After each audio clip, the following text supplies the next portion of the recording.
Global infrastructure is crumbling this evening as the Nintenbyte Podcast continues its unprecedented rise. In cities across the globe, fans are rioting. The Pentagon has issued a statement describing the Nintenbyte Podcast network as a pixel-based prophecy. Some say the rise was foretold, others say it's just a really good podcast. We're talking twisted nipples, milk, and a sock puppet who doesn't talk. It's dangerous to go alone. Watch this.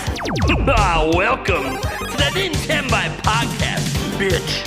That's right, ladies and gentlemen, you're watching the greatest Nintendo podcast ever! Yeah! Is that a Joy-Con in your pants, or are you just happy to see us?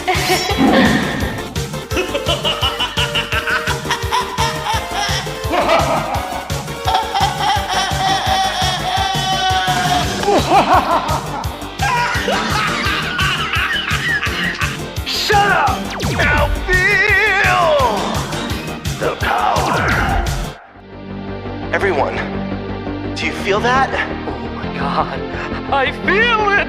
You feel it too, Gamer. What is it? It's the power of our podcast. I feel it! This is rad, Nintenbyte. So rad. Power. Gaze into the power!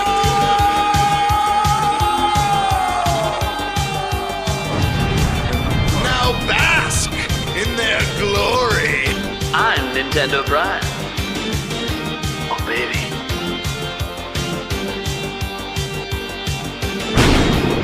I'm Thunderstash.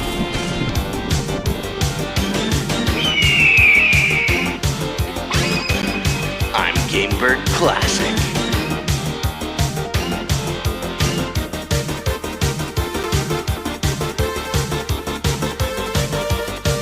Nintenbyte rules.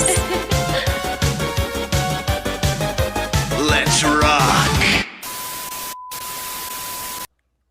Hey everyone, welcome to the Nintenbyte Podcast Season 3 episode. What is it? Was it 53, 54? 53. Something like that. 53. Thank you guys. This is going to be a great show, guys. We have a couple special guests you guys are seeing on screen right now. They are from Yacht Club Games. They have a little game you may or may not have heard of coming out soon. We got Sandy and Alec here. How you guys doing? Doing good. That was an incredible intro. My Most God. epic one I've ever seen. I'm I'm gonna think of that every Try time hard. I hear the Corneria theme now. It's so perfect too. The Corneria theme sneaks in there a little bit because Star Fox is coming out next month, and that was one of Gamebird's predictions like 2 years ago. So it's all fitting. We got lots of references. Yeah, and if you guys ever bother to check out the podcast on your own and just watch other episodes, just read some of the text. There's some really clever things in the text. Does it change every there's some time? new stuff I catch every time I play it. It's funny. Anyways, yeah, greatest podcast intro ever, self-proclaimed.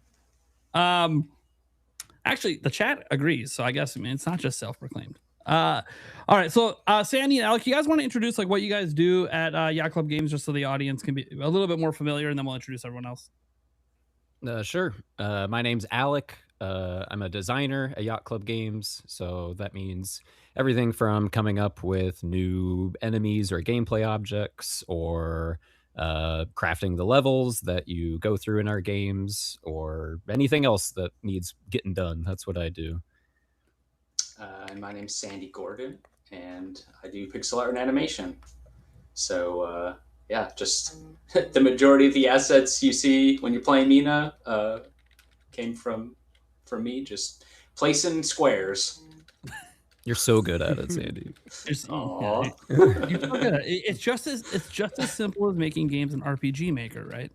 Yeah, I mean, I mean, basically, it takes no we're doing the skill same at thing. all. Yeah, anyone can do it. There you go. See, guys, you can be the next Yacht Club Games. You just gotta put in the effort. Okay, guys. We'll get back to that in a moment. Let's go over to Eric. You're not a sock. I was misled. God damn that freaking gurgle at the dude. Okay, Eric, what's So up, it's man? good. You know, it's good to be back. I am extremely tired. It was a long weekend. I had to work over the weekend, and I think between last week Monday and Monday this week, I put in 87 hours. So yeah, Nice. with a 19-hour day on Thursday and a 19-hour day on Monday, yeah, it was great fun. So Iron good to be Man. back, though. Iron Man. There you go. Yeah, Real life Iron Man. Then we got the Game Bird. What's up? How we doing, people?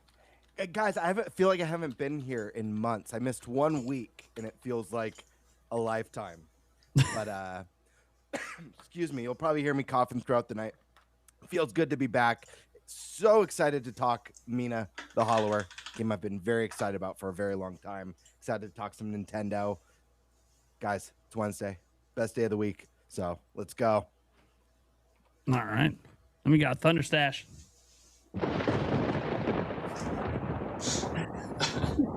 Sounds good. Yeah. Sounds good. It's like it sounds better every week or for some reason. I don't know. Does. Guys, happy to be here. Really excited to talk with Sandy and Alec here. And look, I'm going to say what I always say every week. It's been really, really busy. There's a lot of games coming out, a lot of review embargoes, and I'm sleeping like 4 to 5 hours at best. And then I'm working the rest of the day. So lots of reviews coming. Just posted my review today for Clockwork Ambrosia. Check that. This game has been in development for 14 years. 14 we took a long time. Yeah. That's insane. Crazy. So you have to find out if it's worth it. But yeah, that's it for now, man. I'm excited to ask you guys some questions. Got a lot of good questions for you. We got good answers. Hopefully. All right. Yeah, hell yeah. Okay, guys. So our topics we got going on today, guys. Obviously, we'll be talking about Mina the Hollower and doing some pseudo interviews of these fine fellows here as we get hyped for that game coming out on the 29th. I know I've spent some time with it, and I know all of us, I think for the most part, have at least played the demo. And then we're going to talk a little bit about a possible Nintendo Direct. I don't know. It's kind of weird. I don't know what's going on out there. There's no actual Nintendo Direct rumors, but everyone's acting like one's about to happen, and I don't know what's going on. So we're going to talk about that. We also have, obviously, Nintendo's financials happened between last episode and this one, including price hikes on Switch 2 and stuff like that. So we'll dive into that, and then I don't know what the last one is because of dealer's choice. So let's go around to our hosts, and who wants to take what topic? In fact, who wants to take the Mina topic, the very first one? Well, I'm taking financials because I am the financials guy. So it's for you guys. All right. I'll take the Mina one then. It's fine. No one else seems to be jumping at it. Who wants the Nintendo Direct one? Between you and Go ahead, Gambert. You're muted. Yeah, he's muted, but I know. I was testing you guys. I just want to make fair sure enough. you're paying attention. Okay, yeah, okay, yeah. I was gone for a week. Throw me a freaking bone here, guys. To be fair, when you miss one, hey, it means it's been like half a month since you last appeared. That's why it feels so long. That's true. Yeah, I'll take topic 2. All right, cool. Okay. Nintendo Direct. You're No, stuck. that's fine. That's fine. I think I know what your topic's going Yeah. to be anyways. All right. Well, that's cool. Let's get into our very first topic. We're talking about Mina the Hollower. So first off, congratulations, guys. Like getting this thing to the finish line. I know it's not technically launched yet, but Yeah.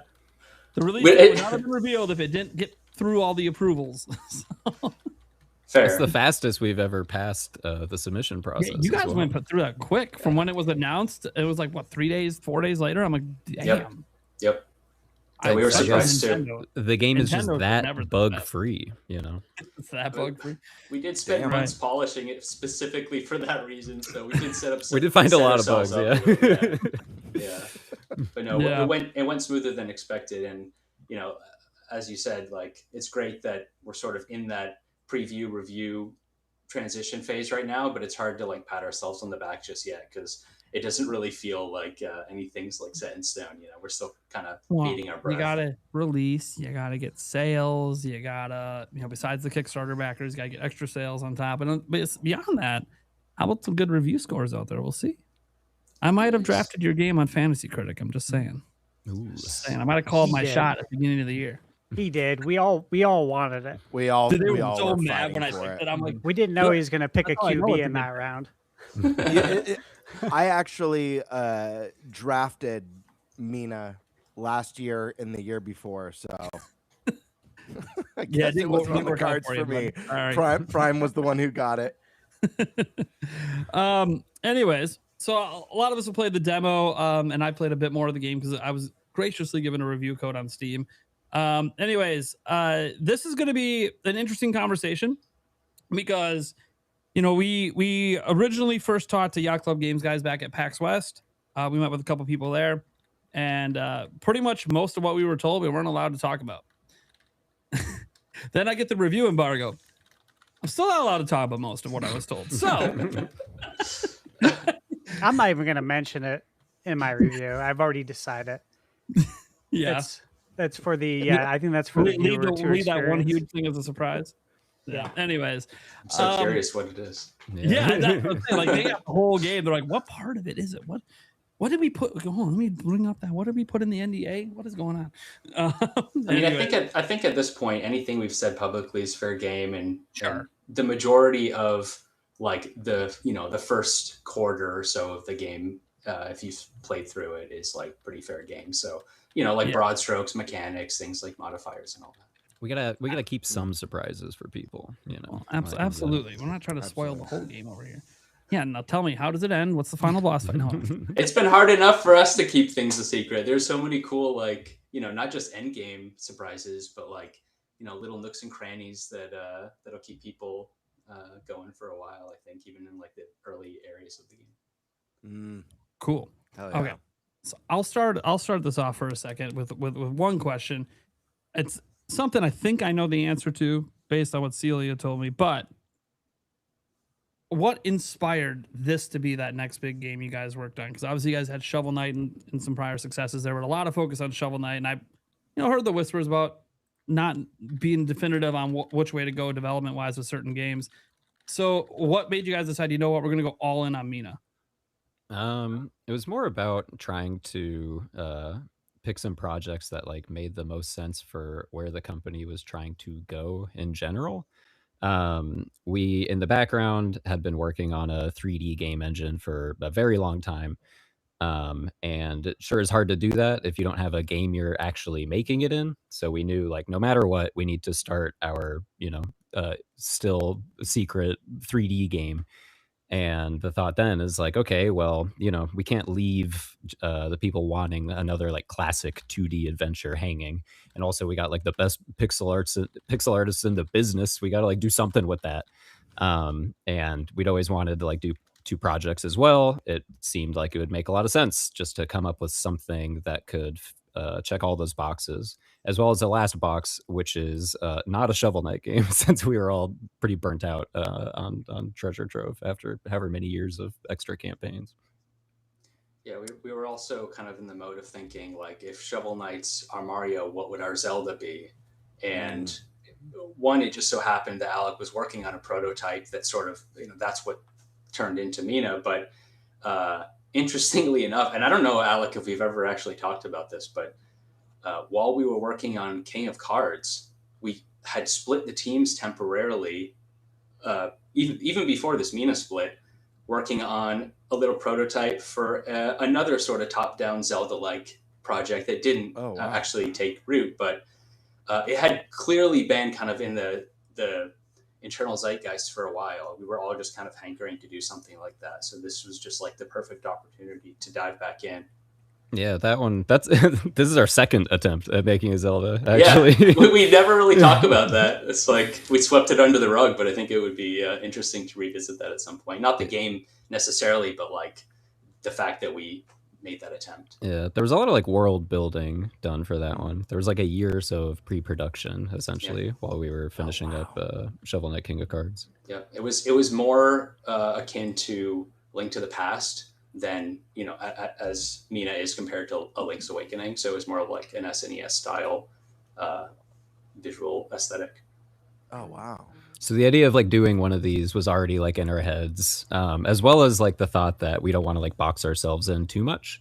I don't think any of us thought of us as like necessarily a platformer company or like even a retro-y kind of company. We just make good games and like good games. And so we thought it was important also for a sort of like sophomore effort to do something different. So when did development begin on the game? Like really truly begin? Obviously there's the idea phase. Yeah. This timeline is like fresh in my mind now since we've been like collecting development materials through the whole thing.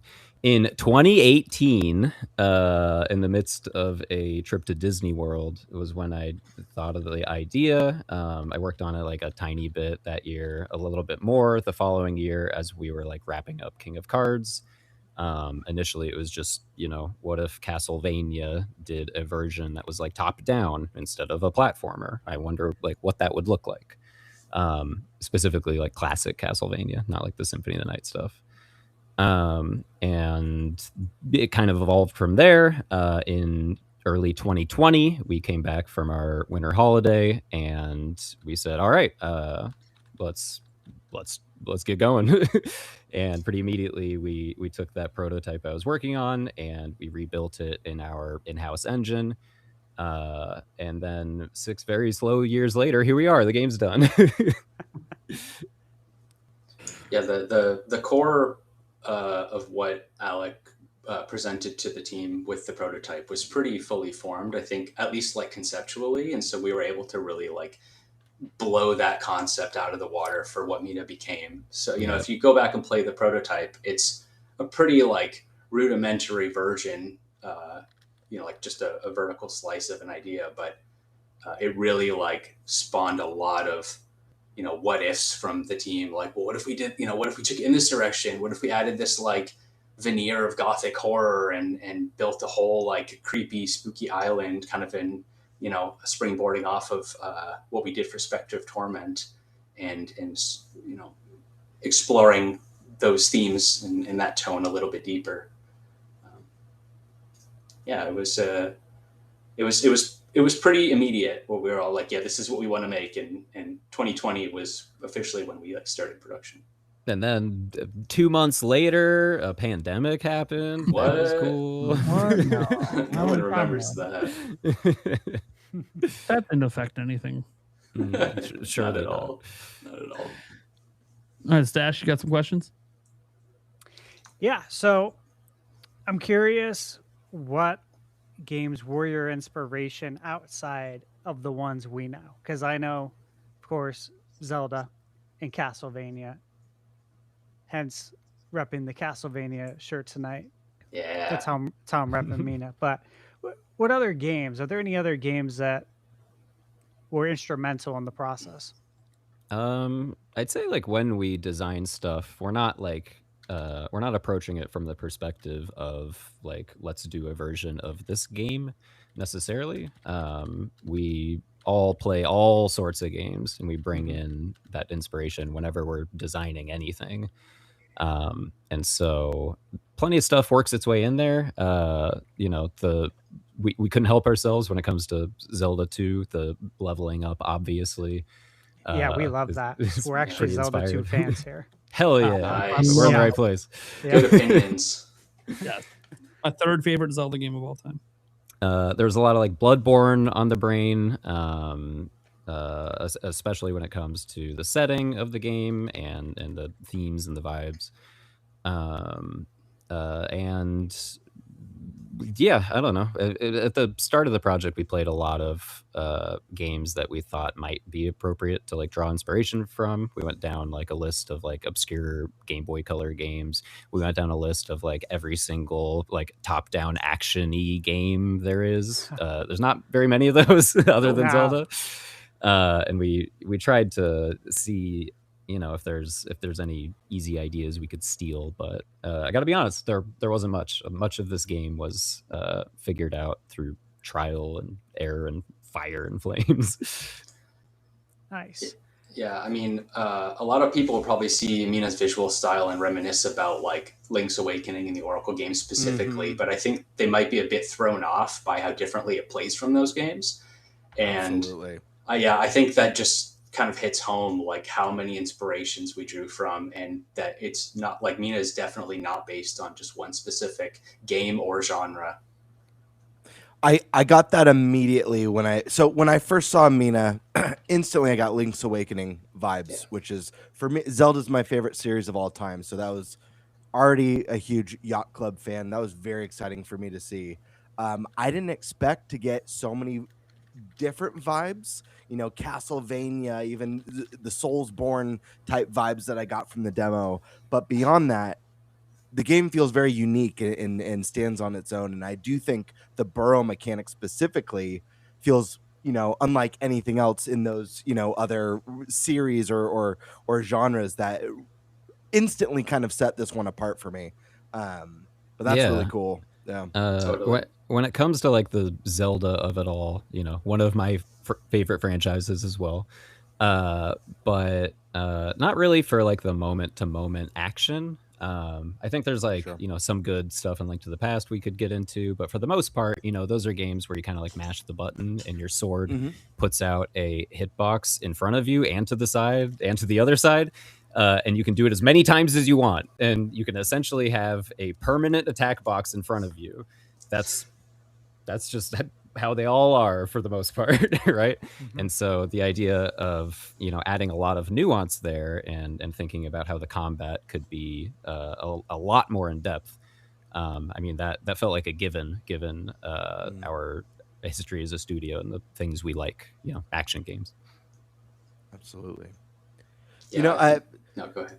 Oh, go ahead, Sandy, please. No, sorry. I was just going to kind of bounce off what Alec was saying about our approach to combat, in that, we were obviously looking at Zelda for that too, but I think a lot of what we decided was that we wanted combat to have as much variety as possible. And so that's why we have so many different weapons, and we focused on making sure that each weapon really caters to a specific and very different play style than all the other ones. Like, with the whip, it's kind of more your tried and true, like, you got range, you got safety in its range, but it's also like very four directional and requires a lot of like precise positioning, the way that precise like positioning in the way that you would have to play a Castlevania game.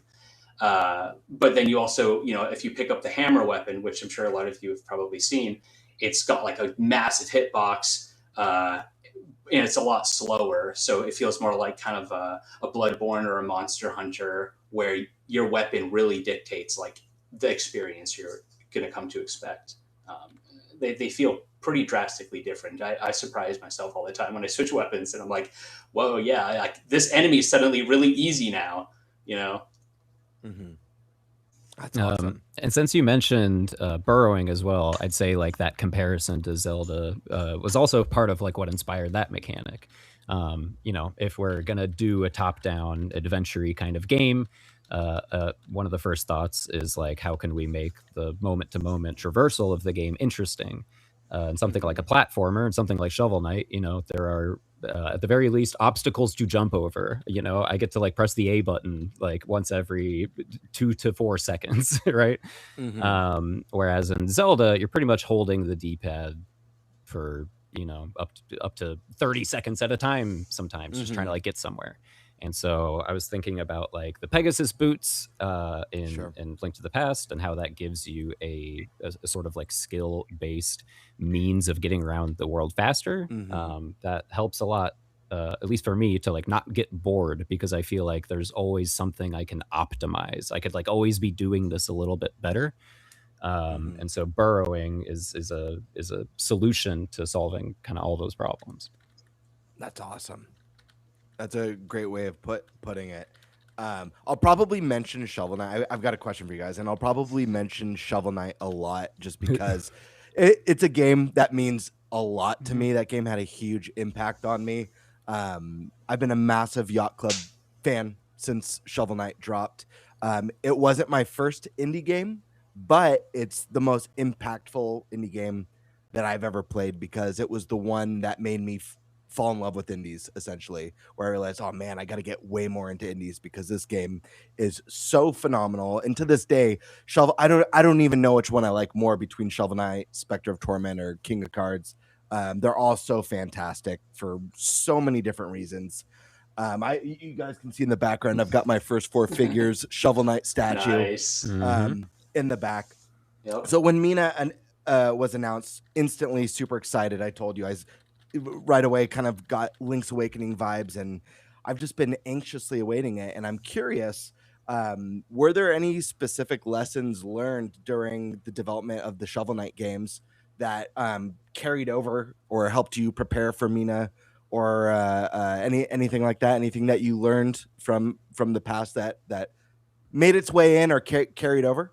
Oh yeah, I mean, absolutely. Every game we make is in some ways, Sure. I think, like a response to whatever we did last. I don't know, Sandy, you got any examples?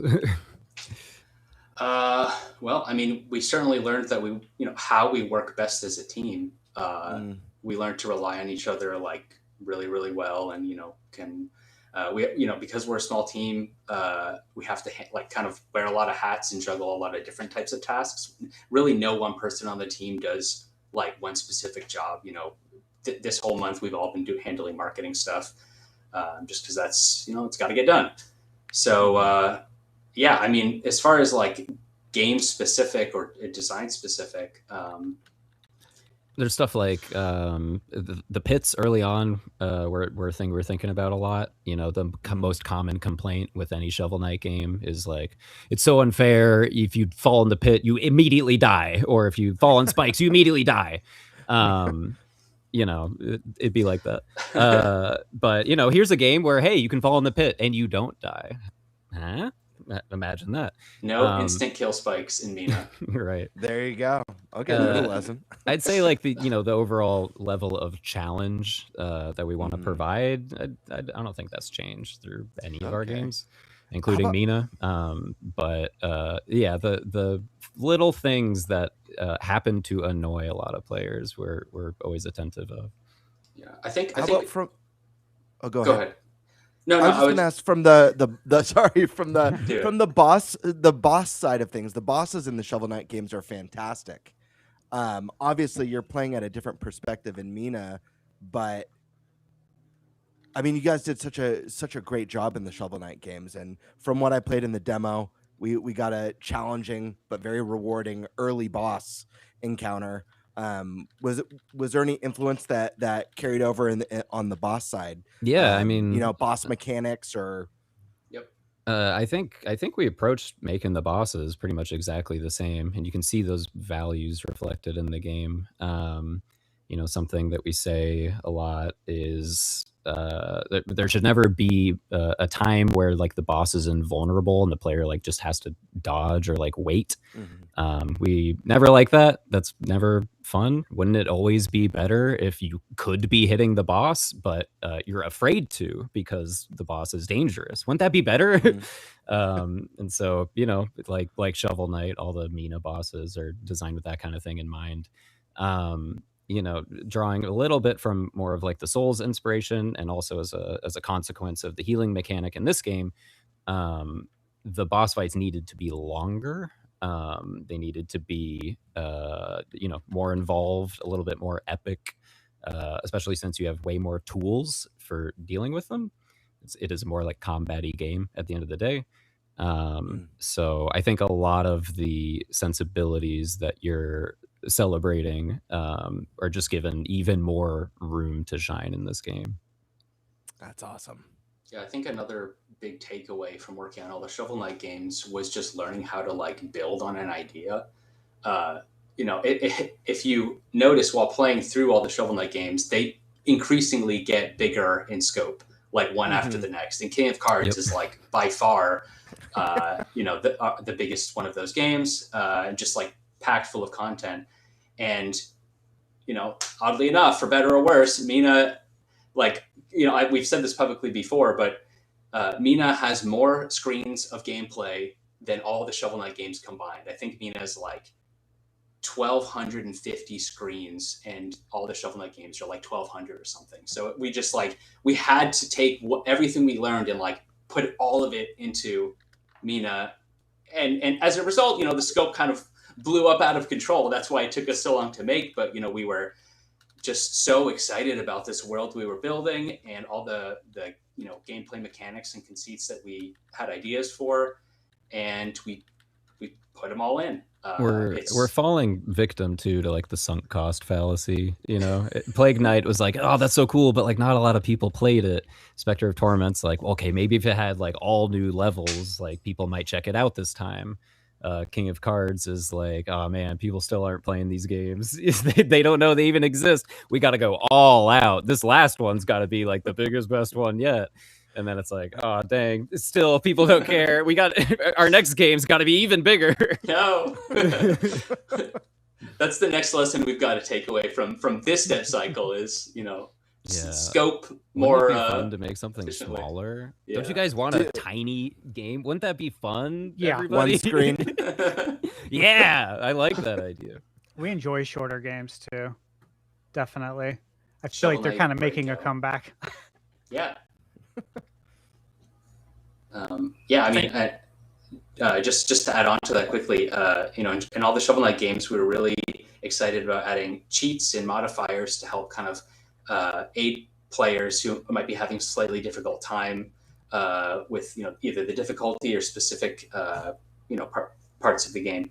And in Mina, there's like over 100 different modifiers you can access, whether that be to make the game easier, even making the game harder for people that want an added challenge, or just making the game play weirder. Like you can make Mina's and all the enemy sprites like 4 times bigger just because. Wow. You can like quadruple your jump height, We all like love all big kinds of head stuff. mode. Yeah, That say takes big me- head mode. That takes me back to the Game Shark days. I love that.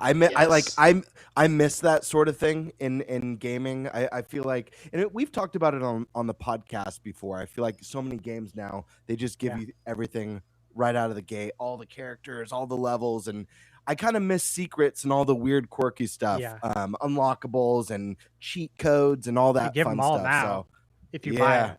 If you buy it, it's an add-on. But we miss the days where you're playing like Revenge or No Mercy. Nice. You're going through the modes, to unlock all the wrestlers, and of course NBA Jam with the big head mode. I was playing in the play test for NBA The Run, and lifelong Jam player, and I was like, man, it would be really nice if they had like big head mode in this, something to give it some more personality. So I gave that feedback. I don't know if it will happen, but love stuff like that.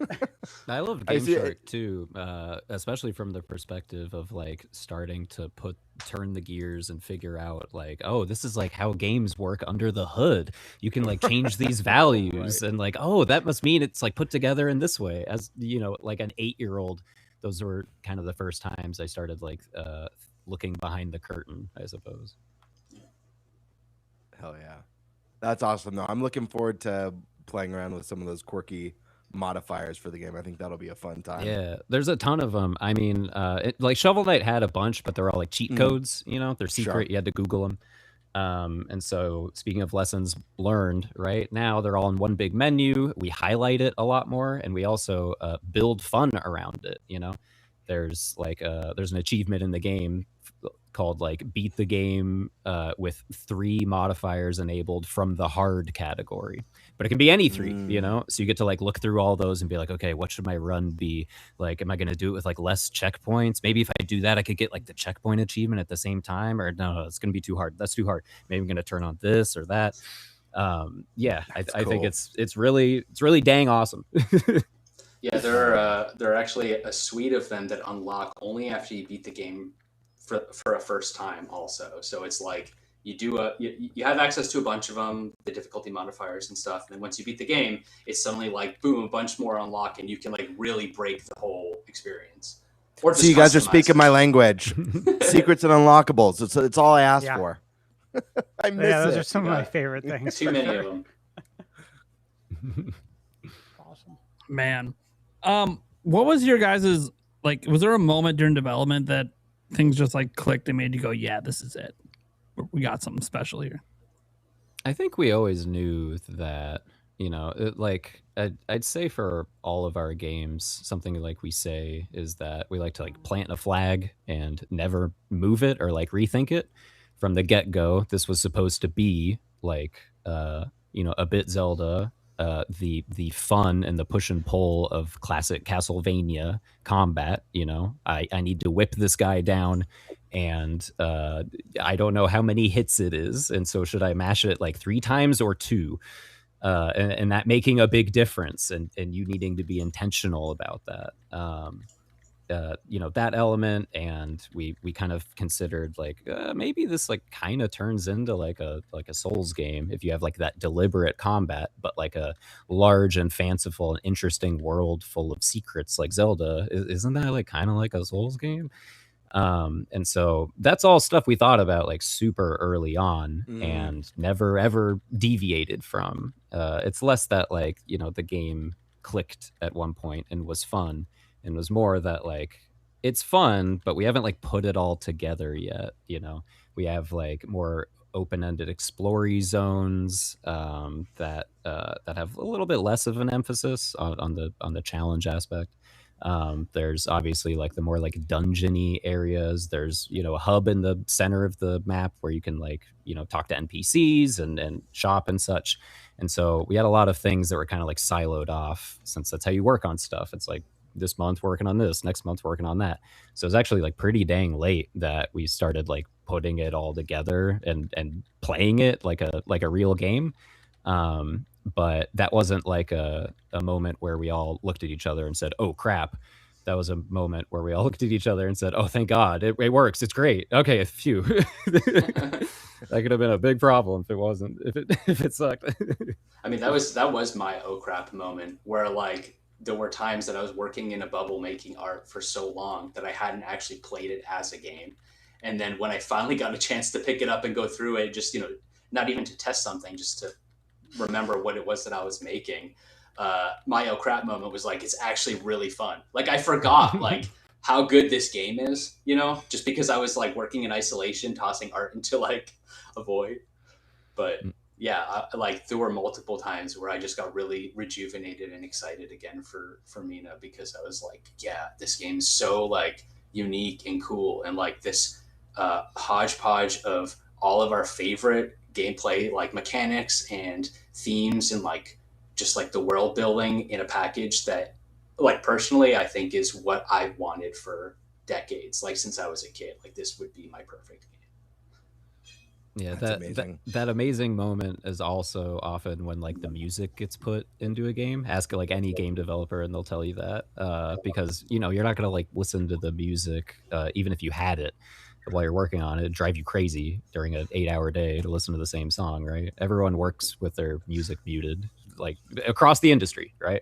And so when you're finally like playing it with that context, when you're finally sitting down with a controller, letting it all like kind of wash over you and being like, oh yeah, this isn't just a cerebral exercise in what like we thought would be a fun game. I'm feeling it. I'm having the fun.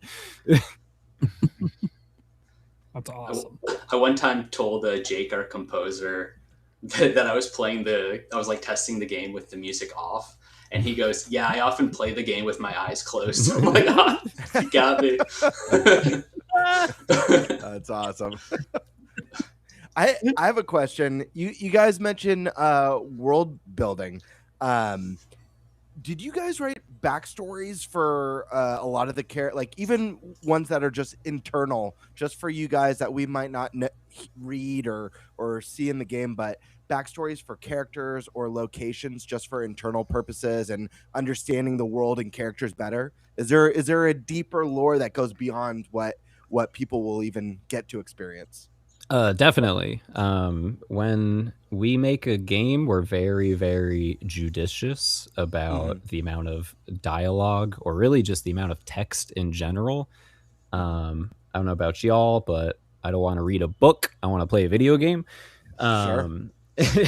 And so you need to think about those things so you know what you're making, so that there's like logic behind it. But when it comes time to actually like putting a lot of that into the game, we're very, we do so very sparingly. So I'd say there's certainly a lot of, at this point, I suppose, just headcanon about all sorts of things about that game.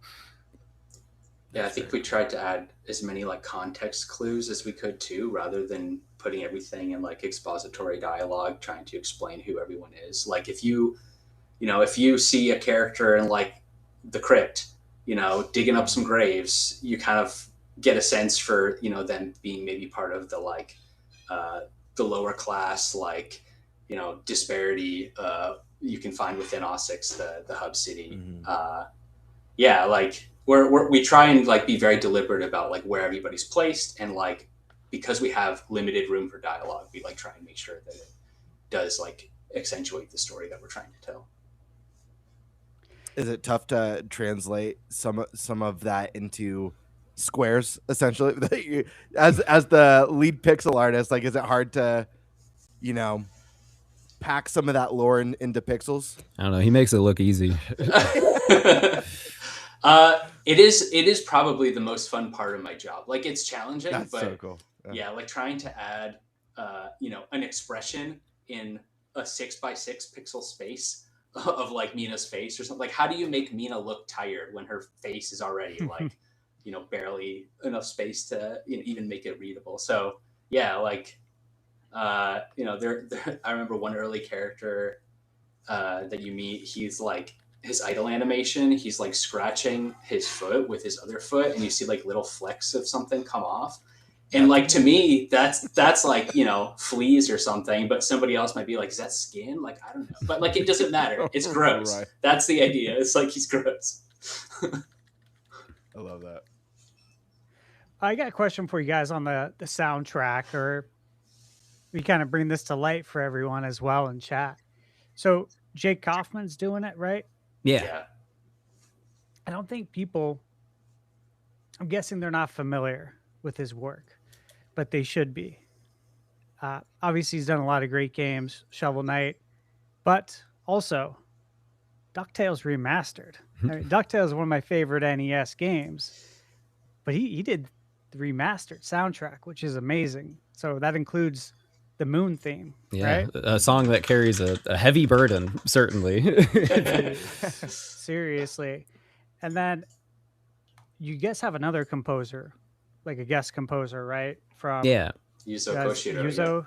Yep. Right. So Streets of Rage. Yeah. Which again, amazing music. Absolutely. I mean, that was Jake's dream pick for like a guest composer. So we're super happy that we were able to make that happen. Two legends united for the first time. And yeah, for Shovel Knight, we had Manami Matsume do a couple songs. She's a composer for Mega Man, and that worked really well. That's fun, and that really rejuvenates the team as well. So Strike why the not Earth do it again? Still one of my favorite indie game tracks of all time. I Strike the Earth from Shovel Knight is just phenomenal. It's so good. Kicks the game off with a lot of energy. Right.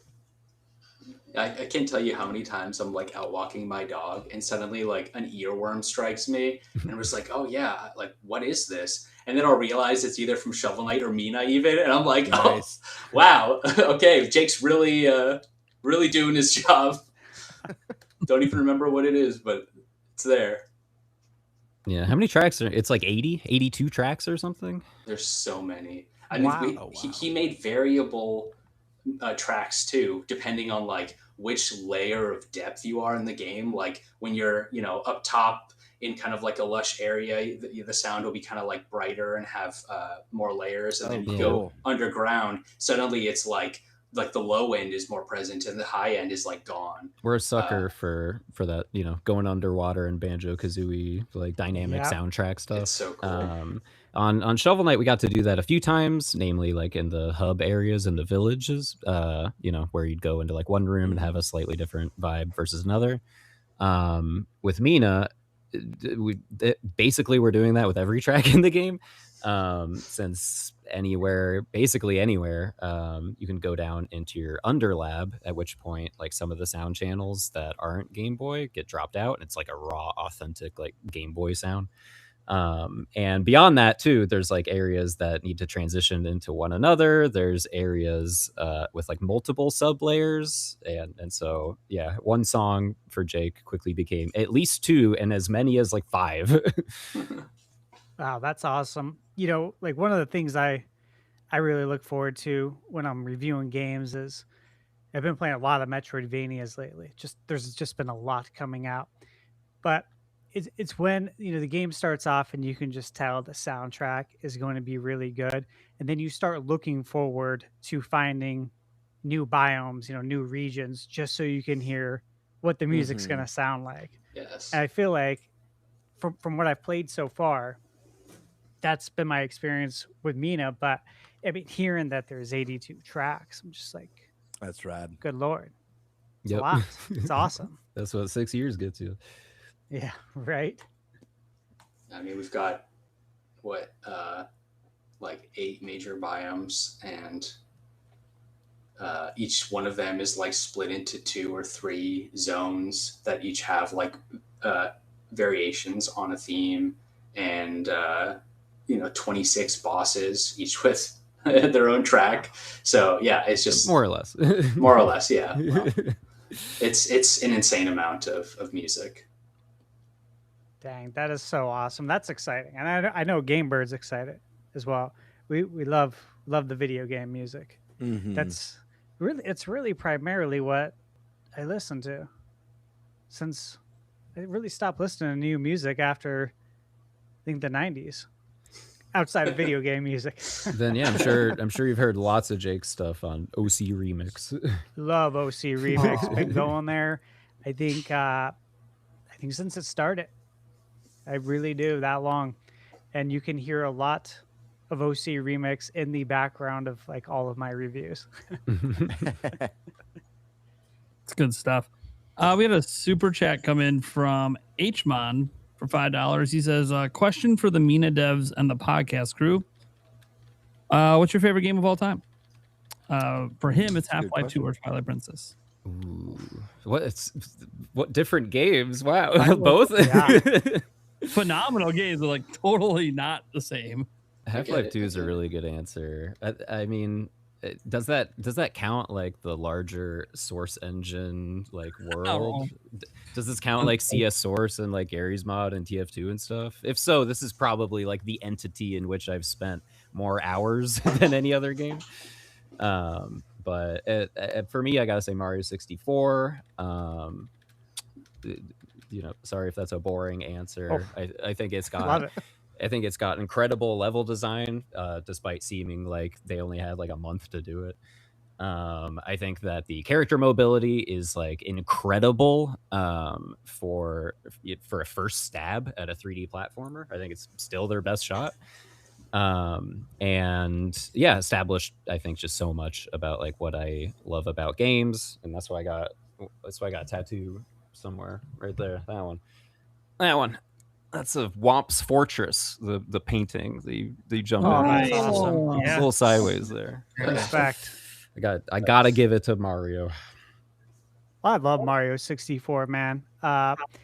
We always talk about it, but if you were of the age that was playing video games then, I'm an 80s kid, so when N64 came out, to experience that transition to 3D, man, it's like it's just something that sticks with you, I think, for your whole life. It was so meaningful. I didn't witness it. I was born in 1994. Oh yeah, okay. But I kind of felt that, But I mean, having a like Game Boy and an N64, right? That's dipping my toes into the world of 2D and 3D simultaneously when I was doing my early gaming. Nice. Being able to mush Mario's face around in 3D left a lasting impression on me. So I'm right there with you. Inspire any of your squares? Yes, always. Yeah, I mean, for me, just to answer that question, I would say most formative game would be Suikoden 2. That like brought me through my entire childhood. Most inspirational, probably Dark Souls 1. I loved Demon Souls, and Dark Souls just like brought it up to that next level of just impressiveness, in every way. And then favorite games, probably Chrono Trigger, which is, that's kind of a low-hanging fruit, but it, deserves to be. Absolutely. All right. And I guess, Eric, what's your favorite game? I already know. But. I mean, take a pick of like 5 based on the day. I don't know. I right now I'm feeling Banjo-Kazooie. Why not? Because it was brought up. Why not? It really reminded me how good of a game that thing was. The nostalgia's hitting hard. Oh yeah, extremely. I'm sure we argued about what's better on a forum long ago. Mm-hmm. Yeah, oh yeah. IGN boards back in the day. I really liked the Nintendo Insider forums. Does anyone remember that? They used to run their own forums, and then they stopped for some reason. And they had Camp Hyrule. Yeah. Where I always hung out was the planetgamecube.com. Oh yeah, I know. With Billy Berghammer over there. He works at Nintendo now, right? I think so. Yeah. Works for the Big N, but yeah, that was my spot for a very long time. That and the IGN boards. Okay, back in its infancy. Snowboard Kids is there. I do love Snowboard Kids. Ooh, one or two. Yeah, you do bring it up a lot. I do. I want it back. We got to get on them to bring it to NSO. You know, right? No excuse. We got some Yacht Club Games devs here after Mina. Let's get a Snowboard Kid style game. Yeah. Hey, sports would be fun. It might feel refreshing after all the years on this, you know. Change up to something totally different. What happened to sports games? I feel like there were so many in the like late 90s, early 2000s, like you know, just like variations on snowboarding, skateboarding, like all kinds of, you know, extreme sports. They all got collapsed into like monolithic like mega games, just like everything else. You know? Like Mario Kart? Is that what you mean? Is that what you're saying? No, I just mean like budgets get bigger and the quantity of games goes down. It's a side effect we're witnessing in all mediums right now. Yeah, we got steep. We lost SSX Tricky and we got steep. Cool Was that any borders. good? Anyone play 1080. Jet Moto.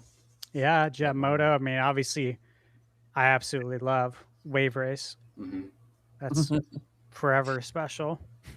Yeah, a lot of the arcade ones kind of just, there's still some that release and they're just not good. Yeah.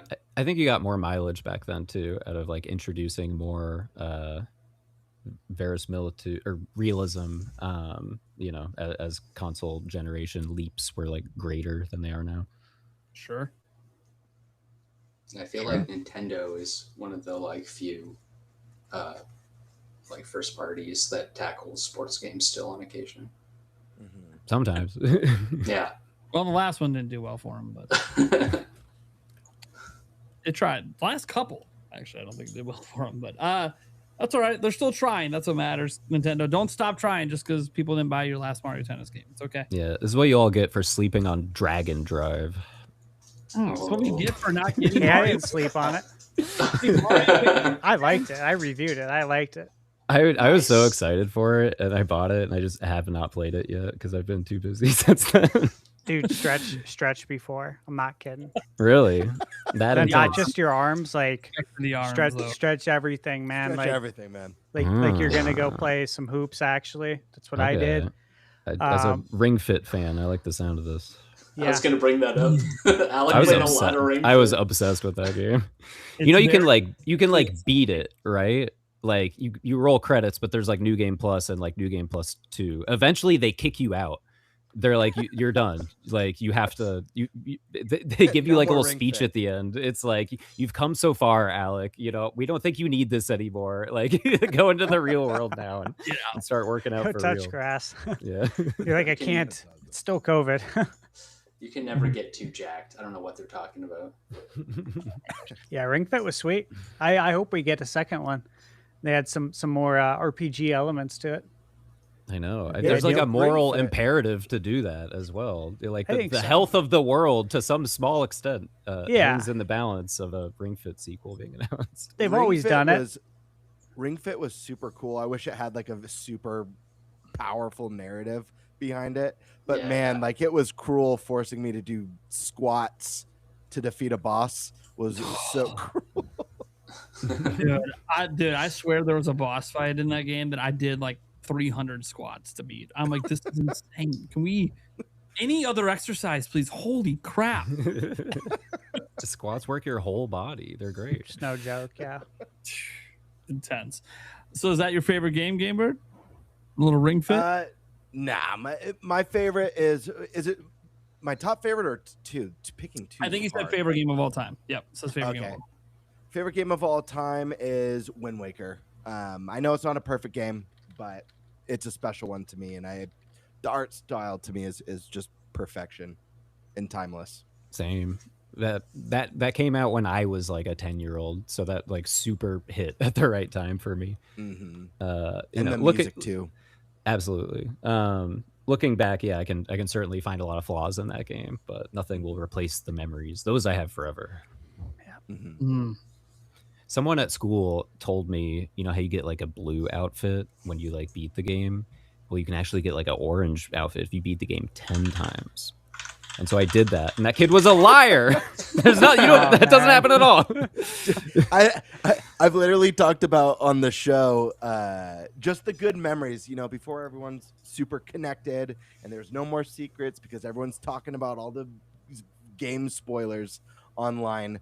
Hearing stuff on the schoolyard and like doubting it, but then going home, and I remember being told that if I left Smash Melee on for like 12 hours, that Mewtwo would show up, and I was like, "Bullshit, dude." I mean, it was legit real. Yeah, Smash got a lot of people because was it EGM back in the day who said the that Sonic thing? the Sonic and the Tails deal, dude, that was brutal. A lot of people try to do it. So I miss those days, man. I remember also on the playground, somebody was like, "There's a new Smash. Samus shoots missiles now," and I was like, "No way!" But that was true. That was Melee. Did you run to the forums to say no way? No, I mean that was still like dial-up time for me, so I would have to ask for permission to do that at that point. It took 2 minutes just to get on, or 10 minutes just to get online, and then another 5 to load the page. E3 was the worst. I remember having the Nintendogs trailer download overnight over like 14 hours. I'm like, this is gonna be so worth it. I can't wait to see what this game is. I remember that. I remember that fondly, man. Making those downloads right before you go to bed and hoping it'll be close to ready. Mm-hmm. Always with E3 though. Someone calls my grandma at 8 a.m., messes up the whole thing, phone line. Devastating. It's brutal. E3 was a month-long event for me because that's how long it took to finally receive all of the information. I had net zero. I remember I had net zero. You guys remember net zero? Yeah, I had AOL, but yeah, it was poor man's internet because I was in high school. I was paying for it, and I remember obviously downloading. What was it? The QuickTime videos. That was the thing. All QuickTime player. All QuickTime. But I remember on Planet GameCube, Billy had posted back then that they were going to make a DVD of E3. And it's gonna have like behind the scenes stuff. I can't tell you how fast I bought that. Like I'm like, yes, oh my god, this is perfect. Now you can see all the games that are coming out, and of course, kids today, you can see what's coming out on your phone now. And E3's dead. How things have changed. Was that back when Jeff Keighley was like hosting at E3s and walking around the show floor? Yeah, he was really big for E3 for like almost 20 years. Did a lot of stuff for them. Stash, I know it's your least favorite thing to do. Seriously, dude. Just one. This is such a loaded question because, like, look, I just turned 41. I've been gaming since I was 3. I have not stopped like hardcore gaming. So to try and like encapsulate 38 years into one game is like, what? Come on, man. That I don't even know what I'd say. I mean, there's obviously some candidates. So Ocarina of Time. There's A Link to the Past. Super Mario Brothers 3, Mario World. Mario 64 is in there. I wouldn't say it's a modern game. I can at least give you that. I would say it's probably one of those games I mentioned. Chrono Trigger's in there. Final Fantasy VII. Absolute masterpiece for me. On some days, maybe Earthbound. It's tough. It's tough. This is why I don't do it. I don't do these lists. There's a lot of Mother 3 and Mina. That's one of my favorite games. Really? Oh yeah. Everything from like the little like hot spring in your underlab that heals you to some more subtle things. Wasn't she almost a monkey? No, never. Well, that was on the chopping block, but you get a little sprite for that early on. We're still hoping. That would have been a cool unlockable. Unlock the monkey sprite. Yeah. That's never gonna come to America. Get out of here. We want to see it come to NSO. It is the 20-year anniversary. You sound like me coping 10 years ago. hey, I'm good. I got the fan translation on cart. I mean, the fan translation is pretty much like a best case scenario. Honestly, it's impeccably done. And anyone who wants to play it, they can play it. Yeah, and they worked hard on that. So yeah, very hard. It's amazing. Absolutely. My favorite game of all time, I don't know, Tears of the Kingdom. I mean, nice. Whoa, controversial. Yeah, it's funny when people say it's controversial because before Breath of the Wild came out, my favorite game of all time was Secret of Mana, which people don't find to be controversial. But then my second favorite game of all time was Zelda 2. People really don't like me. So, but yeah, no, Tears of the Kingdom is my favorite game. It's so tough because there's so many classics growing up and so many games that I even played just during the Switch era alone that are just masterpieces. But for me, Zelda's always had like that really special place for me. Because growing up, almost every difficult time in my life, a new Zelda game came out. So it's like you get excited for a new game, but you're always like, what shit's gonna happen now? It's not the game's fault, but there's some bullshit going down. I don't know what. So it helped me get through a lot of those moments. So Zelda's just really special to me, and I love Tears of the Kingdom. And it's obviously one of the reasons that I'm really excited for Mina and what I've experienced with this so far is just so much Zelda influence. Definitely I was going to mention Earthbound if you didn't bring it up, because I'm like, I think there's some Earthbound in this game.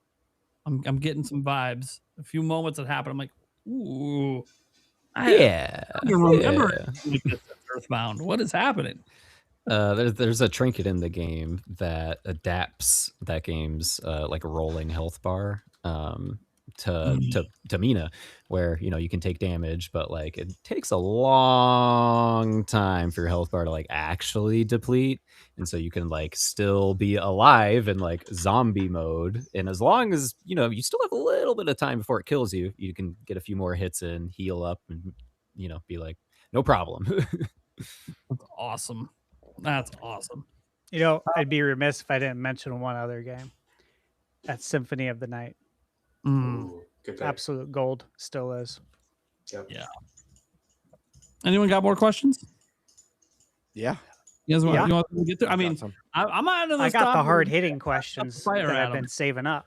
Well, let's get some hard hitting. It's been like an hour. Let's get them out. Bird. It is hard. Well, I've got a few Mina questions, but I do have one last Shovel Knight. I said I was going to mention Shovel Knight a few times, so this one's Shovel Knight related.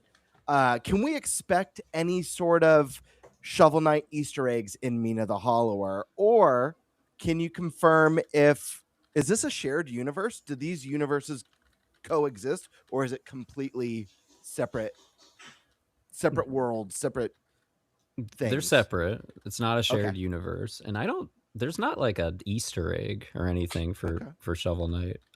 There's a character that has a shovel. I expect everyone on the internet will be like, "Oh my god!" but that's literally a coincidence. Shared universe confirmed. Shovel. Yeah, this is where he went in retirement. Yeah, I mean, from the get-go, we thought, we want this to be its own thing. We want it to stand on its own. We don't want to like rely too much on our laurels. I mean, both characters dig, but I think that has more to do with like just Yacht Club brain rot, like not being able to get away from dirt. I swear that's a coincidence. Yeah. Okay. We all know when you guys are done with the workday, you're out back playing in the sandbox together. Come on. I mean, it's the best That's where all place the to that's where all play. the game ideas are born, right? None of us even like own a shovel. Most of us are renting apartments in Los Angeles. Like, why would you know? Yeah, good point. That's awesome. Stash, I got a couple more questions, but they're more easy, fun questions. Do you want me to knock them out real quick? Yeah. Or do you want to jump in? Cool. No, knock them out. Man. Two last questions for you guys. One, Mina, like from my experience with the demo, was a challenging game. Do you guys have any pro tips for people who are going to be jumping in for the first time? Maybe they never played Shovel Knight. Mina's their first Yacht Club game. Any tips? to get them prepared for the world of Mina.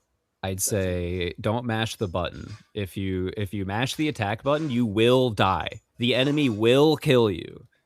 So don't do that. Think about when you should press the attack button and make sure you have like proper spacing and you're always able to get away if you need to. If you play the game in a very like reactive way, if you expect to be able to just, press the jump button the second you're in danger, that's not going to work. You have to be a little bit more proactive. You have to dance with the enemies. And the other thing I'd say is maybe don't bring in expectations based on your experience playing Zelda or something. A lot of a story we've heard now many times from people playing the game is like, I got to the swampy area and I just turned back because I assumed I couldn't like burrow to swim through the water. I think a lot of stuff in this game is subverting your Zelda expectations. So, treat it like a new thing because that's what it is. Yeah, I think a lot of players or like just gamers in general have been conditioned over the years to like see a game and intuit how it's supposed to play. And I think, like in Mina, a lot of people are like, well, why can't I just dodge instantly? Why do I have to like jump into my burrow? And it's like, because that's the game. Like, that's what makes Mina different. And I think that's what makes it special. And so we're taking a swing at like shifting players' expectations. And so that's like the advice I would give is temper your expectations going in, just because it might remind you like visually of Zelda, or you see Mina with a whip and you're like, it must play like Castlevania. It's like there are so many different ways to play, and none of them are wrong. And if like something feels too hard, it's probably because at that moment it is. Go somewhere else, level up, explore, find new like trinkets and upgrades, and go back. And I think you'll have an amazing time. Yeah, I've already played every Zelda game. Like, why would we make one that's exactly like that? No, it's got to be completely different in every way. Awesome. And then last question for you guys. This is a fun one. Can we get Mina maybe in the next Smash Brothers? We know Smash is coming to Switch too. Don't How do you guys feel about Mina? You gotta go tell Sakurai that. Yeah, I'm pretty sure if Sakurai ever was in their inbox, it's an immediate yes. I don't think that hasn't happened yet. Okay, to expand on it, your ideal final Smash attack for Mina in a Smash Brothers game. Given she's got a wild arsenal. Blast Strike Maul, final upgrade, Smash. Okay, I mean, here's some things let's brainstorm this together. Here's some things I don't want it to be. This is like Alec's perfect question. I don't want it to be 1,000 characters all jump in for 1 second. I think they've done that a few too many times recently. I don't want it to be it does a gigantic explosion or it command grabs an enemy right in front of you. A lot of them have been like kind of condensed into that, but I think it's more fun when you can consider a final Smash like a part of your kit, like anything else. I thought it was neat that like Jigglypuff only like pushes enemies during it, and that it has like more or less utility based on the stage that you're on and how big it is. So I'd say it has to like also do something unique. It could be like maybe like a timing thing. She like burrows down to the ground and you're like, is that it? Is the final Smash over? And it's like, no. She's going to pop out like 10 seconds from now, which is about as long as it's going to take for you to forget that she's there. And then boom, big old explosion or something. How about that? Sakurai, if you're listening, we just did the work for you. It's one move down. You only got 30 more. Awesome. Thank you guys. Oh, it was funny. I thought you were almost going to ask my question. Bird, with that last one. Like, you better not ask it. Thankfully he didn't, but it kind of leans into it, of course. Shovel Knight. Got an Amiibo, right? Yeah, I knew that's where this is going. I knew you do. I was hoping someone better bring it up because I was going to mention it at the very end if no one did. Yeah, I mean, there's a precedence for it now. I presume Mina's going to do really well on Nintendo. Just curious if that's been tossed around yet. Yeah, I mean, we've thought about it. It would certainly be cool to do that. Not in the works at the moment. You know, we're just trying to finish the game. But I mean, that would absolutely be awesome. I mean, if it were only up to us, it would be a no-brainer. But it's like, you know, there are a lot of other parties to. Amiibos are like $30 now, and they're like complicated. Like, can I like remove her like from her burrow mound really now? nice Is she like plus size or something? Like, so I went to Best Buy yesterday to pick up Indie on Switch 2, and you know, obviously it was pre-ordered, but I got to go peruse the video game section, of course, and it just keeps getting smaller and smaller. And I also want to check if Yoshi was maybe playable. They don't even have a demo up. They don't even have a TV up. Nothing. I'm like, oh, jeez. Yeah, but I saw the Galaxy Amiibos for the first time, like in person. I'm just like, God, these are nice. Like the $34.99 price tag. Look, nobody wants to spend that much on an Amiibo. However, it is very high quality. So I think if you guys released one at that price, probably do pretty well. Yeah. Guys, in the audience, if you haven't seen these Amiibo, man, there's a bunch of comparison videos of them compared to the old Smash Mario Amiibo. Dude, it's night and like day. they're charging more, but like the quality is so much better. They're like mini statues. Yeah, I don't even know. Yeah, it's weird. It's more because they're not really doing much with the Toys to Life stuff these days. Yeah, nothing too exciting at least. So it is more like little mini statues. Speaking of statues, I'll also take a Mina first 4 figures to get next to Shovel Knight. I'd be very happy with that. Oh, jeez. Of course. Maybe I wish I had room to own one of those. I think at best for now, we'll have to get a first 4 figures like that Shovel Knight behind Bird to make a big resin Mina for us. We can just slap the Shovel Knight Amiibo tag underneath it and just call it a day. That's true. They haven't done that yet. There was like the Mega Yarn Yoshi, but there hasn't been like a $300 50-pound Amiibo. Yeah, we gotta go bigger. Think about Nintendo. Gotta go bigger. Yeah. You know, obviously, guys, now that the game's gone gold, what's the team's mood like right now? You know, is it relief? Is it excitement? Exhaustion? Is it all of it? Yeah, I'd say nervous, excited, tired, a little depressed. You know, it's been a long development, and it's not done yet. You know, we're all actively marketing the game. You know, I'm on the clock right now. Yep. But when it's out, hopefully we'll feel a little bit different. Usually that's the case. Yeah, I mean, needless to say, we're all incredibly excited. Like this morning, you know, we all woke up to see the previews that were dropping, and so it's a little bit like a mini Christmas. They're so positive. Morning. Everyone likes the game so much. I think we did a good job. I think it's a good game. Yeah, but you know, there's also like an element of, like Alex said, we're still working. We're all excited, but we're also anxious to really, you know, get it out there and into people's hands and hope that everyone loves it as much as we do and hope they do. And also, you know, it's been 6 years of our lives just kind of working in isolation on this. It's a long time to be focused on anything, you know, this hard and intently. And so I think the relief will come like on May 29th once it's officially released. How do you guys feel like after games released? I'm curious if it's similar to like when you watch a really good TV series and then it's finally over, you get this kind of weird feeling, like this emptiness.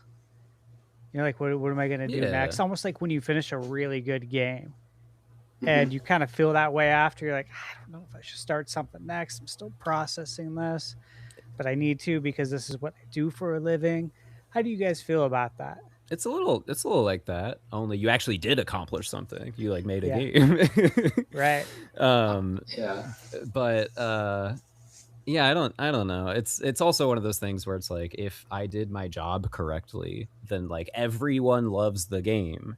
And so that's not like a fun surprise. That's just okay, great. Like I didn't mess up. Yeah, I think too, like, I'm not a parent, but I would liken it more to like raising a child, maybe, where you're just like investing so much time and energy and thought, just like life force into this thing that's like starts not fully formed, and you're sort of seeing the seeds of it. Like, where will it develop, right? Like, it could go in this direction, but it might go in this direction depending on like who's working on the team or pushes it where, like, which parent's going to say no to adding this feature. And once it's finally like 18 or whatever, leaves the house, you're like, you shed a little tear, but you're also like, thank God I have my life back, and I don't have to I can go watch TV now, right? I've got time. The having a kid comparison comes up a lot, I think, when like you ask game developers this question. But I don't think it's like a normal pregnancy. I think it's like a surrogate pregnancy, right? Yeah. Where like we are incubating this thing for other people to enjoy. We don't get to enjoy it. We know everything about it. We made the dang thing, and if we did our jobs right, then at the end of it, we get to give it away to people who are really happy to receive it, and then they pay us money. So that's what it is. And similarly to a surrogate pregnancy, a surrogacy, maybe there's a little bit of like postpartum depression, right? It's like, now what? Who am I? What do I do now? Vacation. It's been a lot of fun too. Like we've got a Yacht Club Games Discord channel, and there's a Mina server there, and for months to years we've had some really dedicated fans, like, bless their hearts, just speculating, like taking every little morsel of information that like we might tweet about, or like that might be in an interview from PAX, and just like extrapolating so much from it, asking things like, oh, well, based on this, what would Mina's favorite tea be?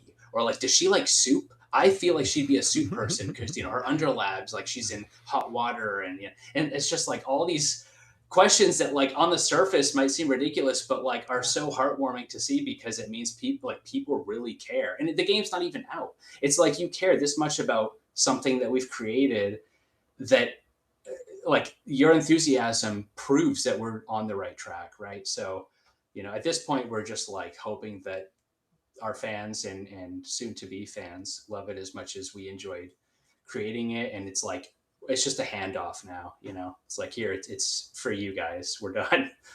Right. In my head, the game's been done for like months. It's awesome. Is there anything Nintendo specific players can look forward to? On Switch 2, there's a few features. 120 FPS mode, obviously. I'm a big fan of that. I love me a high frame rate in a game.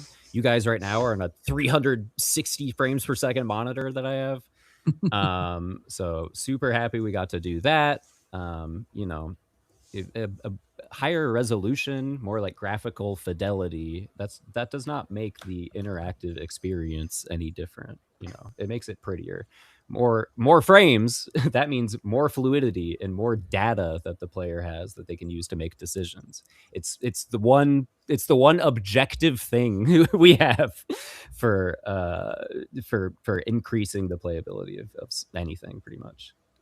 So big fan of that, both on portable mode and on console.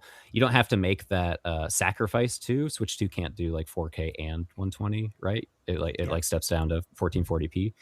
That don't matter for Mina. We're not hitting either of those resolutions. We're at 256 by 144. We're at 144p. So I'd say it's a rare example where you don't have to like sacrifice anything on Switch 2. And beyond that, there are mouse controls, but that's more of a joke than a serious thing. I'm glad you guys did that though, because it just feels right. We have a policy of trying to support any like silly features.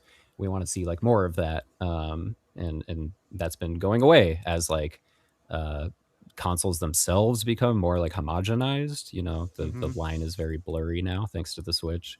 As gaming becomes bigger and there's less playful, silly things to design games around.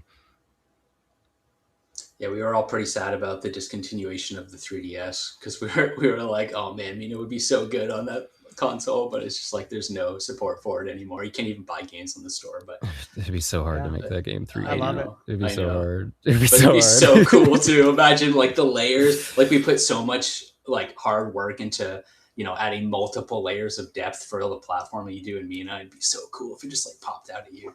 It would look cool. It would be awesome. Don't get me wrong. I'm sad there's no Miiverse. I want to look at like the Mina Miiverse, but alas, rest in peace. Yeah, that'd be cool. Okay, Eric, do you have a question? Yeah, I was gonna kind of play a little bit off of what Sandy had said with your Discord. Have you guys ever had anything like pop up in the Discord where you guys go, "Oh, that's a great idea. Let's go ahead and try to somehow incorporate that into the games"? I'd say the more common thing is you see people like predicting or like theorizing about like what might happen in the game, and then you're like, okay, yeah, we're on the right track. This is good. We got them. They are way off. Hook, line, and sinker. They're gonna love it, right?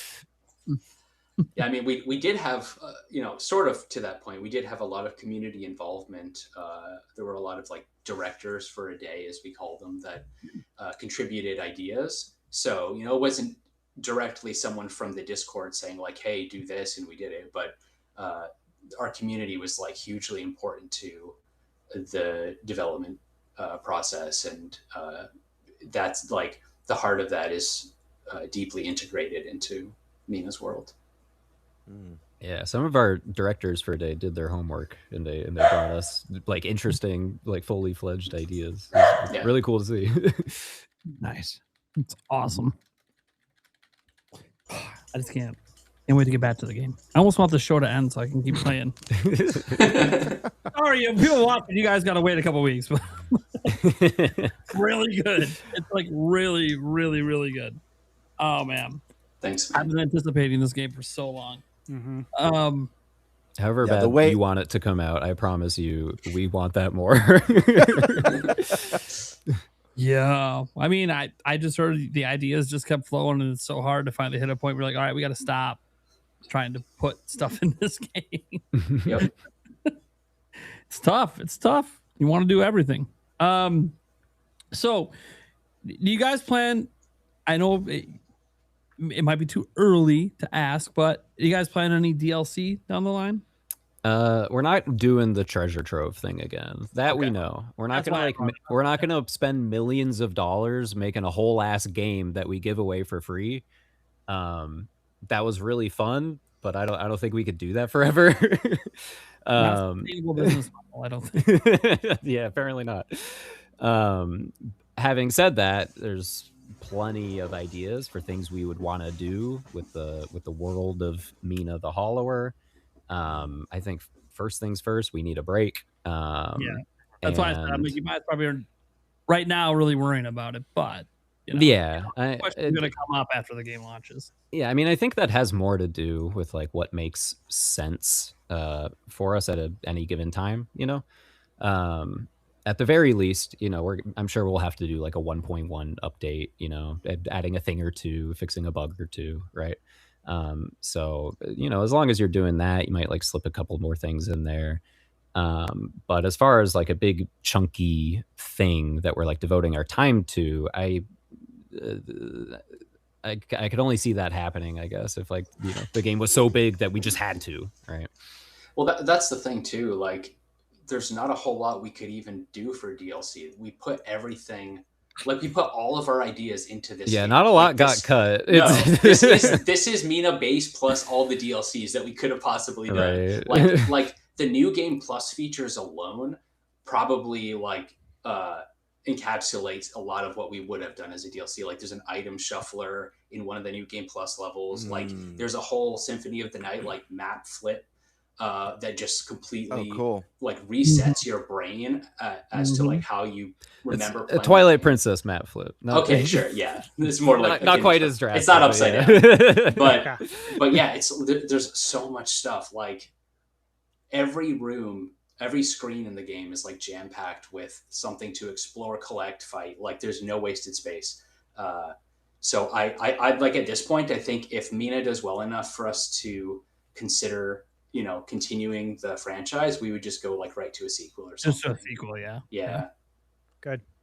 That's good. Oh, not everything needs DLC. So, yeah, I mean, like Sandy's saying, I think this is an extremely like full featured game at launch, just in terms of like content and modes. I know we're all feeling like these days games be arriving half baked, Yep. or it's a game that like requires you to do some of the work. You need to bring your friends, or like you need to invest in a lot of time into it before you start, like before the fun actually starts. So I'm hoping people are really hungry for and excited to celebrate a game that is a complete package, has a beginning, a middle, and an end, has a whole bunch of stuff and a whole bunch of modes you can continue to play once you're done with the game. There are some things in the game that I hesitate to say this, but that like people will probably be talking about for years to come. Let me just whoa, what are you? I'm wondering like what you're talking about. One thing in particular, there's I'm enough, aware of. Yeah, there's a lot. There's a lot of meat there when that happens. Yeah.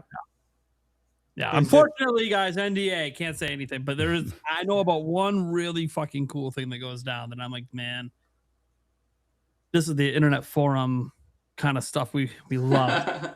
Yeah, there's a lot of meat on this bone. It's a game that has like a lot of ideas, and concepts don't overstay their welcome. I think you're always left like wanting a little bit more, despite it being such a long game already, which I think is a pretty good accomplishment. Yeah, that's huge. It's very old school of you guys, considering again how games come out today.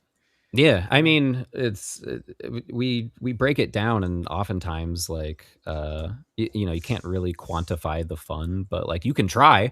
Link to the Past has like 80 something enemies. I counted at one point. Breath of the Wild has 9. I'm just saying. Variations, but yeah, yeah. There's a red one, a blue one, yeah. We all know. But I think when you go all out like that, when you really strive to make sure that every minute of the player's time is being respected, you end up with like a much more memorable and like new feeling adventure, Mm-hmm. Anthony just super chatted in $5, and I wanted to ask Mina Devs, does the game have much dialogue or plot story? Yeah, it has a lot of dialogue, more than we're used to. Yeah, and there's certainly a lot of like plot and story. But I would also say, if you're not interested in those elements, this is like absolutely also a game for you. We're very sparing, like we were talking about earlier. With we're very cognizant of not wanting to yap at the player for any more time than we need to. So a visual novel isn't on the cards anytime soon from you guys. We love and we play all types of games. We want to make all types of games. Having said that, that's probably at the bottom of the list, but that's still on the list. Fair enough. 8 years from now, that's what they've been working on. Oh man. Okay, cool. Any other questions, guys? No, we're good. Yeah. Cool. I mean, there's probably dozens. I mean, I can come up with more if I just sat here and thought for a moment. I'm just excited to get my hands on the game. I'm bummed I have to wait longer, but guys, it is what it is.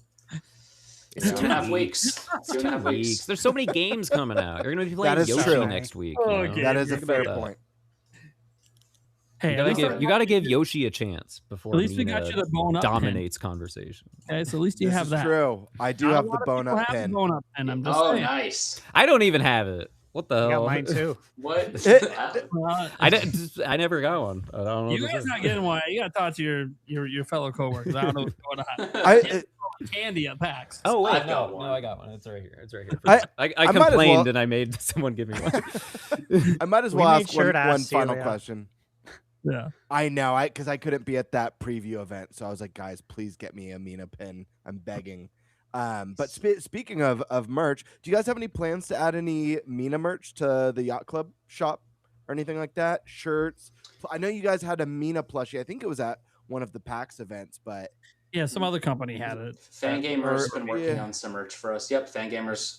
They brought it yeah, to PAX Fangamer. most recently, and it should be up on their store at some point in the nearish future.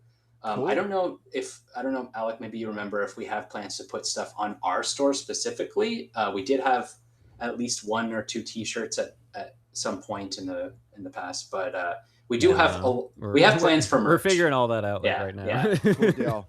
Yeah, a lot just of merch. curious. You guys make awesome characters. Shovel Knight, Spectre Knight, King Knight, all fantastic. Mina fits right in with just another memorable, awesome character. So I just one of those things where I think it's cool, whether it's a plush, pin, T-shirt, just to represent and I show think some love for. I for think the Yacht Club. Mina's character design feels like very classic because it's very simple. It feels like a character you could make back in the 80s or 90s before there were like a billion game characters and you needed to stand out with like, something wacky and crazy. Right. It feels like confident to me, that Sure. that it's like such a simple design.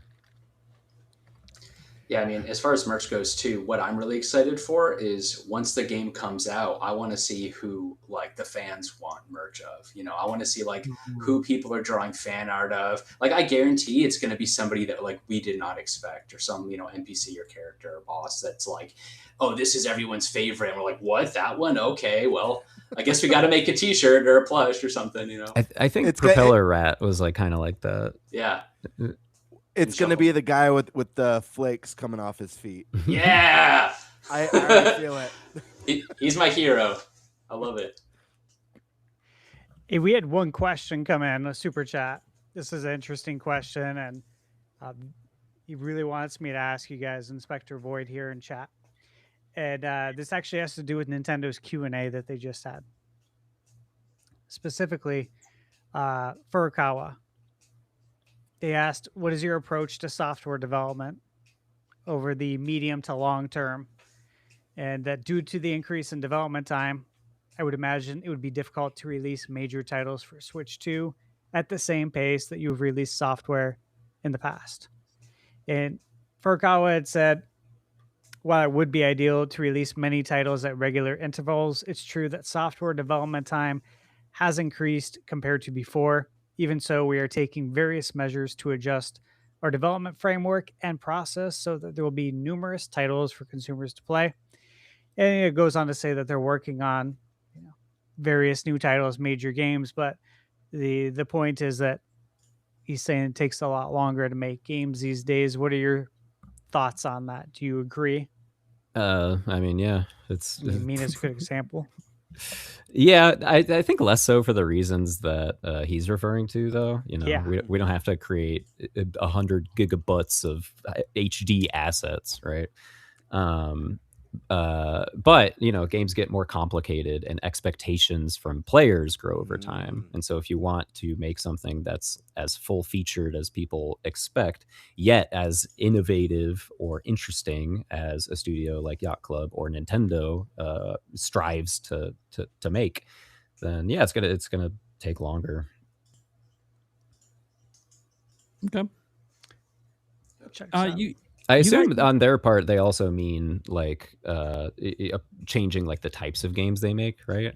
I mean, they got some like $50 games coming out soon, right? Star Fox, Yeah. Splatoon Raiders. Yeah. In there, is Yoshi $50? Yeah. Oh, 60. 50. Where is it? It's 60. 50 digital. Yeah.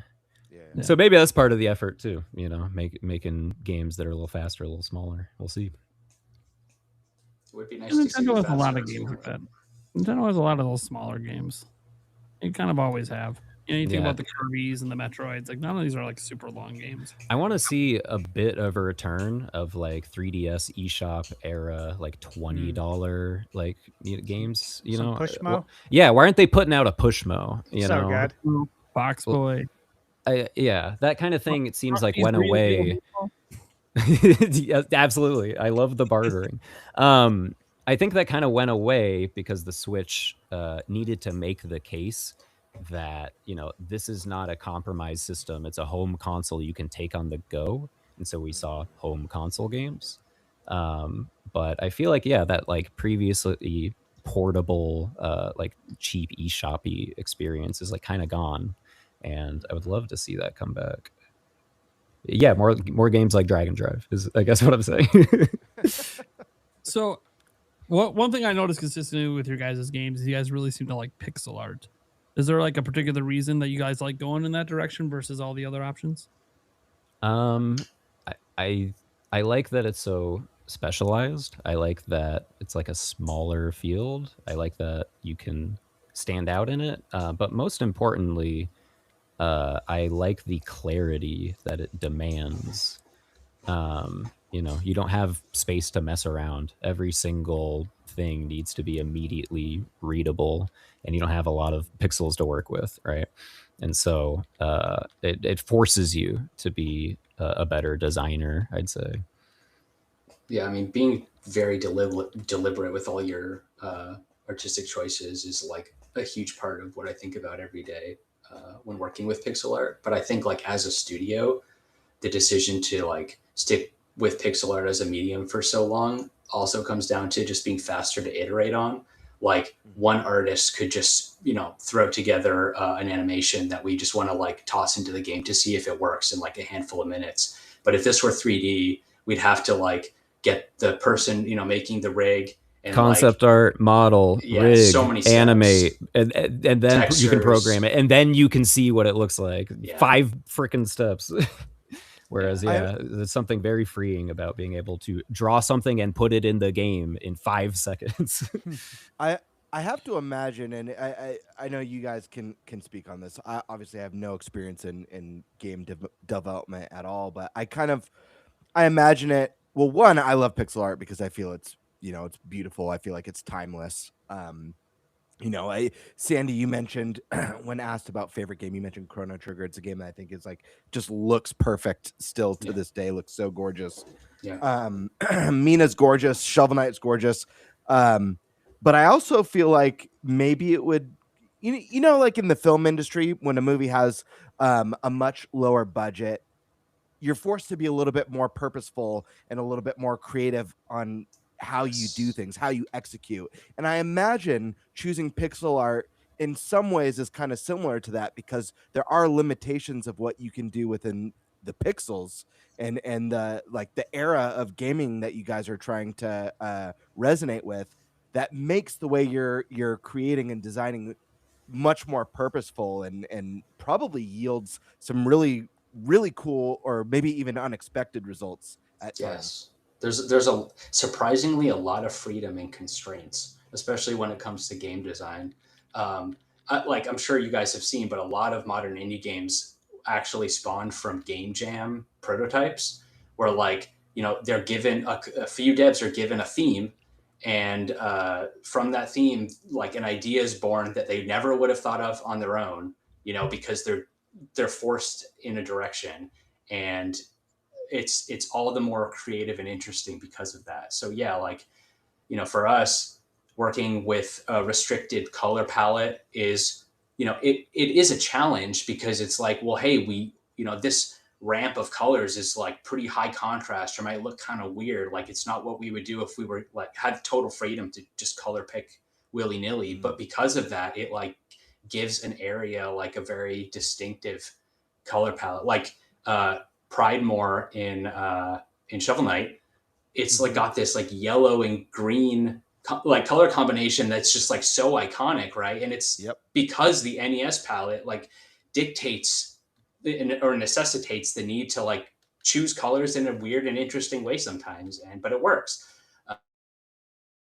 It sucks. It sucks so bad. But I'm And glad we yet- stuck to it. You know? Right. It has like 100 greens and blues. It's crazy. There's like one red anyway.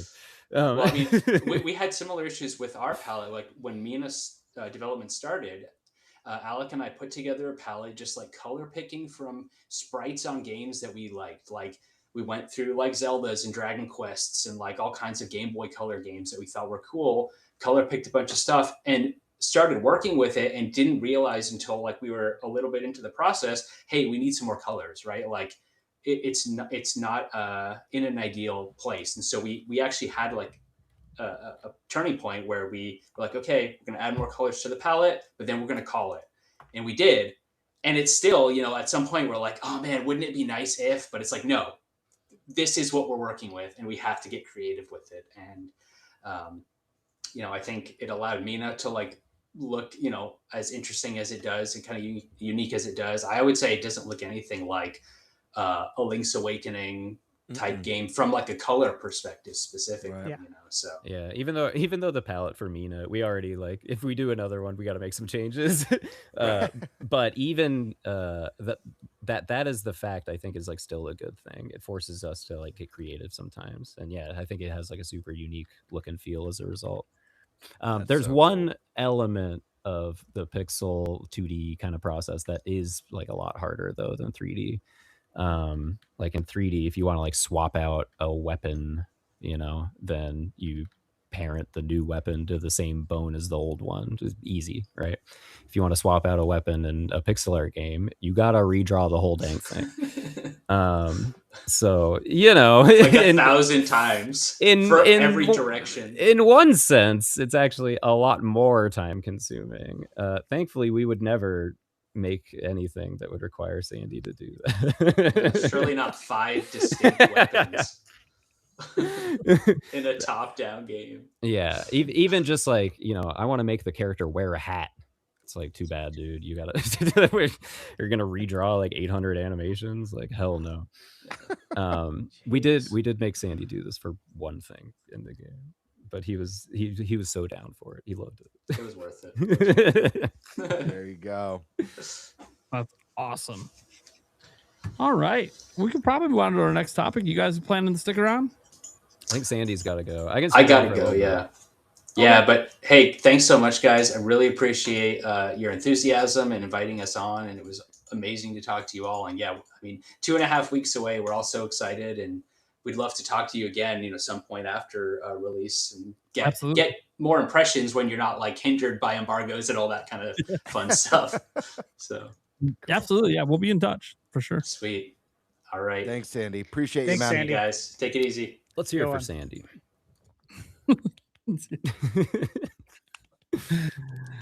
All right, what's our next topic? What are we All right, let me doing? pull this up.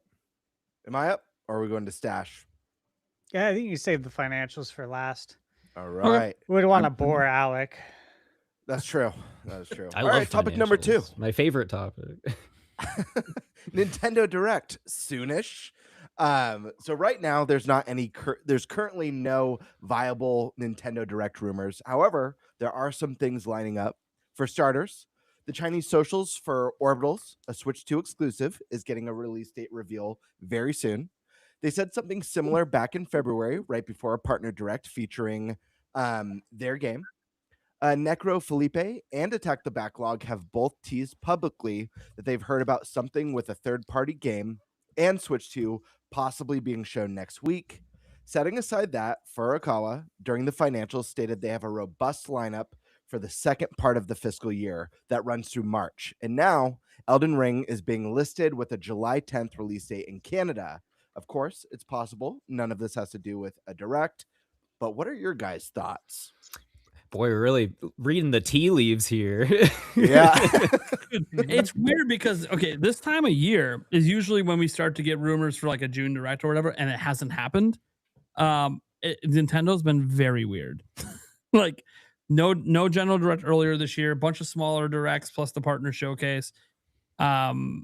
It's interesting only in so much that they're usually something around the corner, and this is a very different Nintendo now. We don't really know what they're doing. they've been messing around lately. They've been releasing stuff randomly. Star Fox Direct happens like Shadow 5 drop. minutes later.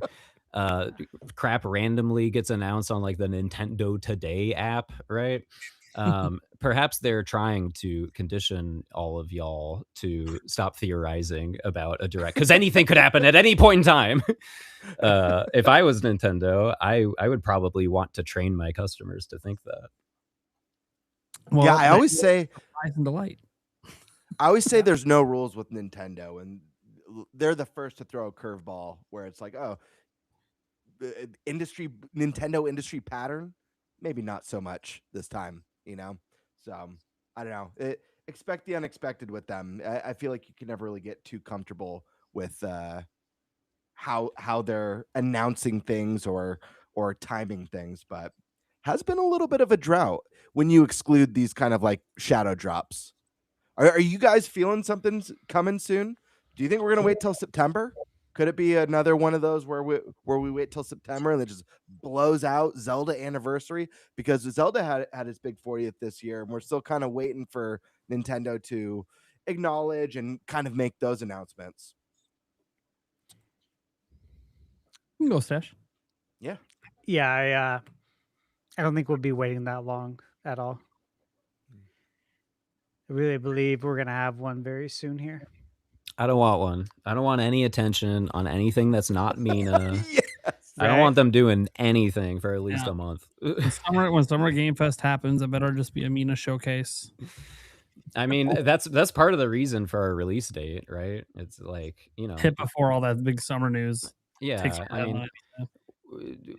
you know, once we're past submission, it's like, oh my god, great. When are we releasing it? We don't want to like hold on to it forever, right? Right. But it's like, oh damn, like there's Yoshi that week, and then there's like 007 right after, and then yeah, Summer Games Fest I'm sure is gonna have like a bunch of crap like shadow dropping and Oh, yeah, everything. for sure. So like right in between there, I guess that's like really our only window. I hope 007 sucks and no one wants to. Lego Batman too. Lego Batman. True. Be a big one. I think so as well. I was hearing from somebody that they went all out on that one. I mean, Yeah, looks look, good. if you guys are that confident in your game, I hear November 19th is a great date. What, I don't know. I'm not plugged in. Oh, was that GTA? Yeah. Oh, they'll delay that. I'm not worried about That. That's the crazy thing about this year is that it's been such a weird year. I feel like because of Grand Theft Auto, we have so many games that just have that 2026 placeholder still, and I feel like so many teams are just waiting to. I mean, eventually you gotta announce your release date because. Like all these people are just waiting to see what's going to happen with Grand Theft Auto. No one wants to be anywhere near that. Yeah, that left such a big window for us when we're going to release on October 31st, and Drat couldn't do it. Yeah, the second half of the year, you know, I keep an Excel sheet for all the games that, of course, I want to cover. I have to, and I'm constantly updating and putting notes in there and adding games, moving dates around when they move, and it's barren, really.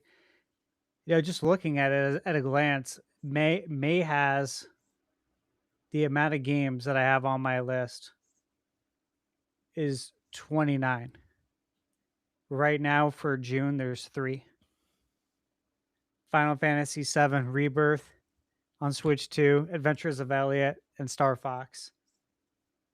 July, High on Life 2 and Assassin's Creed Black Flag. There's like nothing, and then it continues. Yeah. So obviously, Game Fest is going to be a big one. I know things, but obviously I can't say. I'm sure we're also just in a natural lull on account of like what happens when you need to launch a new console, right? All of their first party teams have all of their games out, I think, like for the most part anyways. And so now all of those teams, right, have to like start a new project, and we fill in the gaps with stuff like Yoshi because that's made by Good Feel. I assume this new one is also. I actually don't know. Or Star Fox, which I'm pretty sure isn't being made in house either. So you know, it happens. Isn't this always the case? Like a year after a Nintendo console launches? This is for everything though. This is for PS5, Xbox. It's the second half of the year is barren. There's a lot of they got other fear problems. Sony put all their eggs in the live service basket, and I don't know what Xbox is doing. Issue. Those are other issues. Yeah, please promise me whatever you do after Mina, don't go games of service.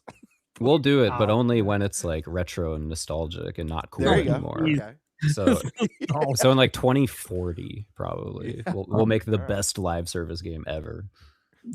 Hell yeah! I don't want to be in my 60s nostalgic for these days. Stash man. So you're feeling confident something's coming soon. Are you leaning towards if you're a betting man? Are you leaning towards third-party partner showcase type deal, or mini direct, or full-fledged the full-on? The whole enchilada that everyone's been waiting for. Well, we're due for a general direct. Yeah. We're due for an update on a lot of things. Obviously, Zelda, September, we know that. But again, what does the rest of the calendar look like for Nintendo? I look back at the ratings board. The ratings board direct that continues. It's still going. But we got games like Guardians of the Galaxy, Diablo 4, Devil May Cry 5, which I know some things. Hell Is Us. That was just announced. You got Sonic Frontiers Definitive Edition. It is Sonic's 35th anniversary. Hi-Fi Rush. That's another one. Of course, Dragon Quest. We got Dragon Quest Day, May 27th. New game being announced that day. Yeah, there's going to be more than one thing announced. Yep. And then Dragon Quest 11 Switch 2 edition was rated. And there's a lot of things going on around that time frame, along with Summer Game Fest. Again, there's things I can't talk about, but I feel really good about it. See, Nintendo's on such a weird kick lately about when they're going to announce things. I almost wouldn't even be surprised if this is the first year Nintendo throws a bow into Summer Game Fest and has a game there. Just one. I don't think it'd be anything more than that, but because Nintendo's just doing weird things. But in terms of a direct, look, I think a partner showcase is always on the table all the time. I mean, the partners love the directs. Yacht Club Games has been in directs in the past with Indie Worlds and stuff. So these things are big boosts and help market these third-party games. So I definitely think, directs, we've already had a partner direct this year. I think another one's coming. I think there's a lot of partner games, we don't have release dates for, or not even announced, but we know because the ratings boards that are coming. You have Nintendo as well. If you want to lean towards there being a general direct, it would basically be Furukawa telling you, hey, we have a really robust second half of this fiscal year lineup, and we don't have any idea what any of those games are. None of them are announced besides maybe Dustbloods and Fire Emblem.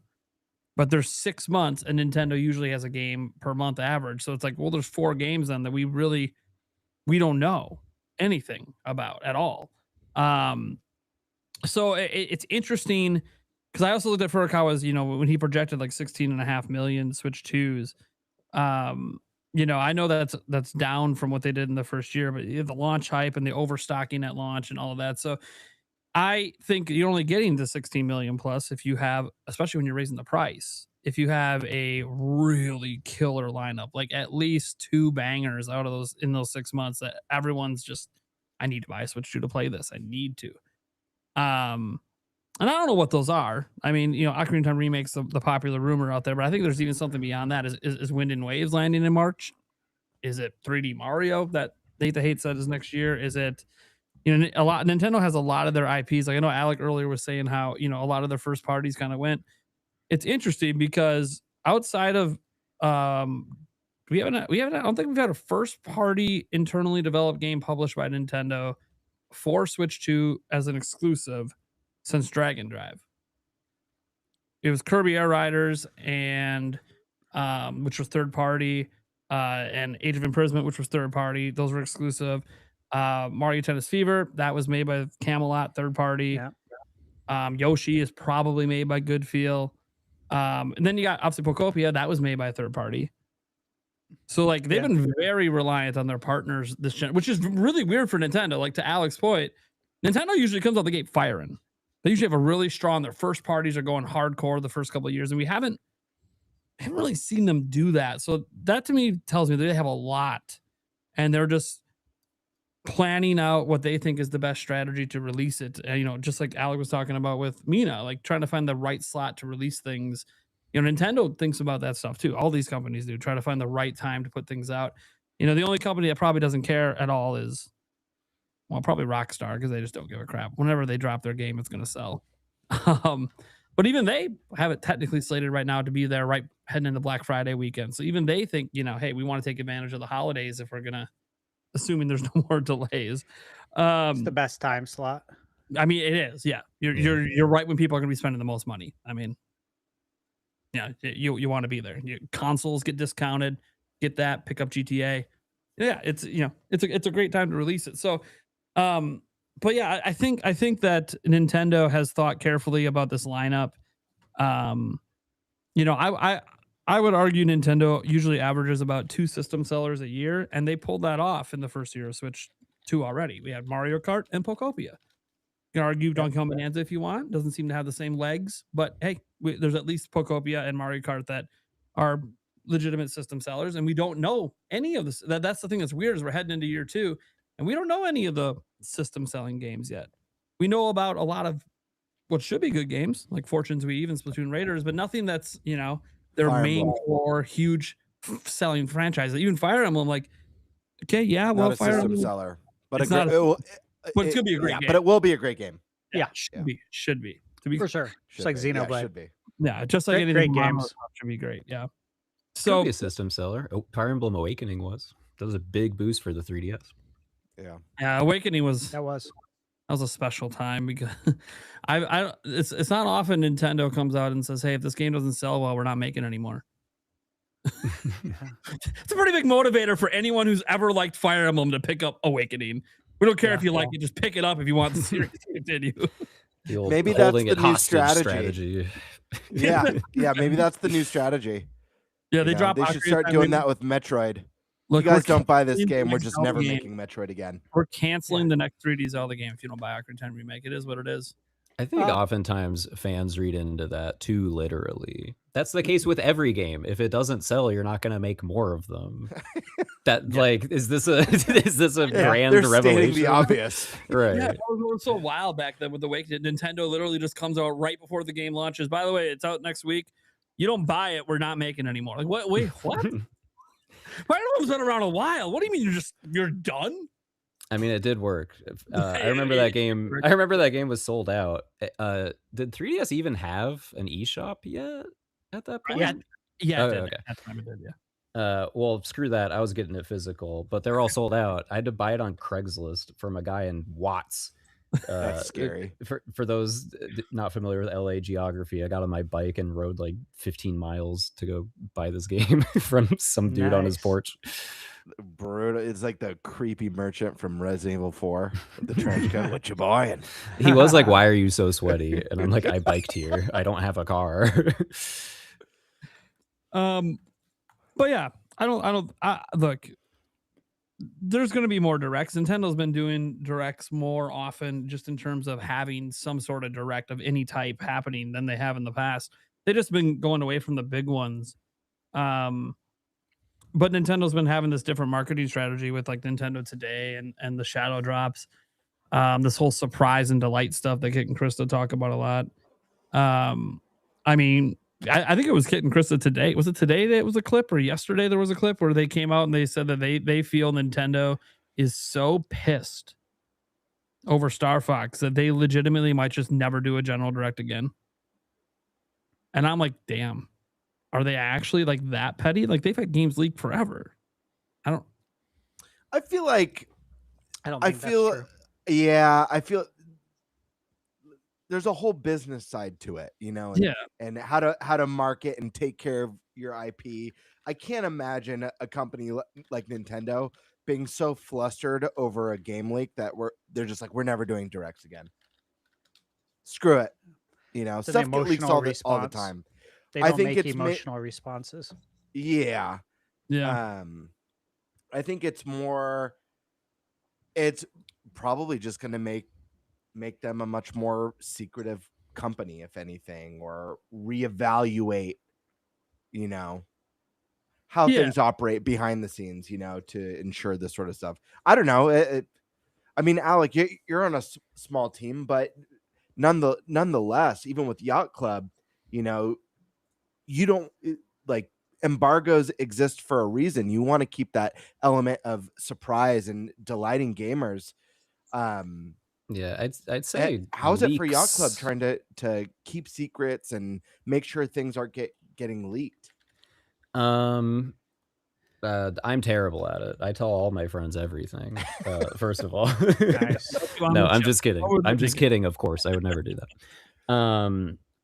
Yeah, I don't know. It can be hard to like work in isolation without like people knowing your game, without being able to talk about it. That was like one of the reasons why Mina was like announced. I would say too early at this point. It's I think both that and like how you would respond to a leak have more to do with like team morale than like anything else, right? It's a bummer when your big moment is stripped away from you. You don't get to make the debut that you imagined. But on the other hand, people were talking about Star Fox. Is that really a bad thing if you're the people selling Star Fox? Yeah, I almost feel like I agree. That's a great point, because I almost feel like with an IP like that, it started a conversation about a series that I felt like I was the only person yelling about for 2 years. Not that no, you guys on the podcast obviously were champion for it too. But I just mean like in the grand scheme of things, it's like who's talking about Star Fox, So it's crazy with the timing of the movie and the timing of Nate the Hate leaking that stuff. It almost kind of felt like a perfect storm a little bit. Now we're seeing Star Fox with high pre-orders. What that translates to numbers wise, it remains to be seen, but still it's an exciting start to the story of a series that's, struggled at the very least. Yeah. And Fox was in that movie. What is that? I'm on board with this conspiracy now. Yeah. Oh. What do we all think of that new Star Fox, by the way? I'm curious. The game? Oh yeah. Eric and I, we didn't even get to give our thoughts. What? Yeah, Eric and Gamer, it's a good time. You guys were missed last week. What are you guys' thoughts on that Star Fox? Eric, take the stage, my man. Yeah.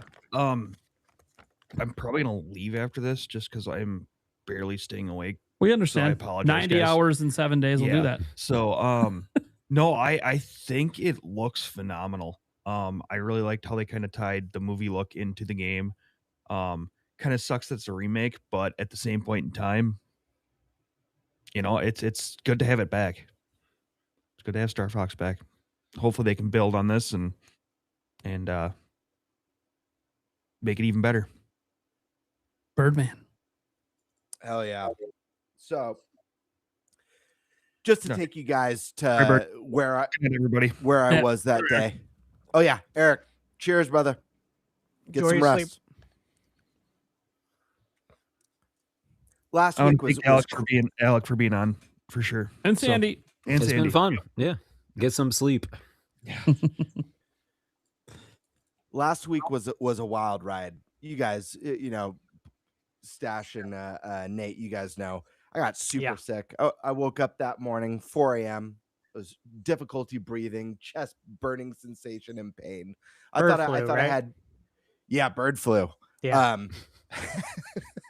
I thought I had pneumonia. I ended up having a respiratory infection, but I was sick as F. So already super bummed that I was going to miss the podcast. Finally, I'm at the hospital for God knows how long. They're doing all the tests. You know how it is. It takes forever. I finally get home. I crawl into bed. I go to check Twitter to see what's going on with Nintendo, what's going on with the news, get ready for the podcast. And I see the notification that a Star Fox Direct dropped. I'm like, you got to be effing kidding me. Go figure. I've been predicting Star Fox on Switch 2 for over a year now. And of course it drops the day I'm going to miss the podcast. But guys, I was so I know. You got to get sick more often. Yeah, right. I was unbelievably thrilled. Booting it up right away. The first thing that came to my head was, like, holy shit, Star Fox. There was a brief moment where I thought the characters were a little bit jarring. Not actually the characters. Actually, I take that back. Star Fox. I think everyone looked amazing immediately. It was Star Fox that was a little bit Fox McCloud that was a little bit jarring because it looked like he had a double chin to me for some reason. Because he has one. His neck is gigantic. Yeah, it was huge. He's an emote in our company chat now, so I look at it. There you go. That's awesome. My second thought was, holy shit, Stash is gonna love the water in this game. That legit right? was. I vocalized it out loud. I was like, dude, Stash is gonna love the water in this game. Whoops. It's the first thing, man. This is the first thing. The action's up here in the trailer. I'm looking down here, looking at that water. Like, damn, that looks good. This has been an obsession of ours. Mine, I think all of ours though, is to see how water graphics improve over the decades, right? Yeah. And it's just been fun to witness, right?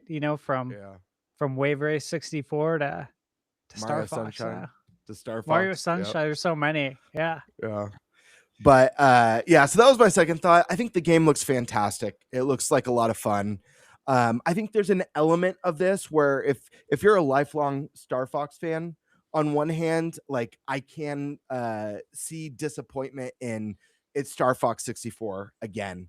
I think a lot of us who've been around since the beginning have been kind of just waiting for Star Fox to really, I don't know, take some chances, maybe get a little bit more modernized.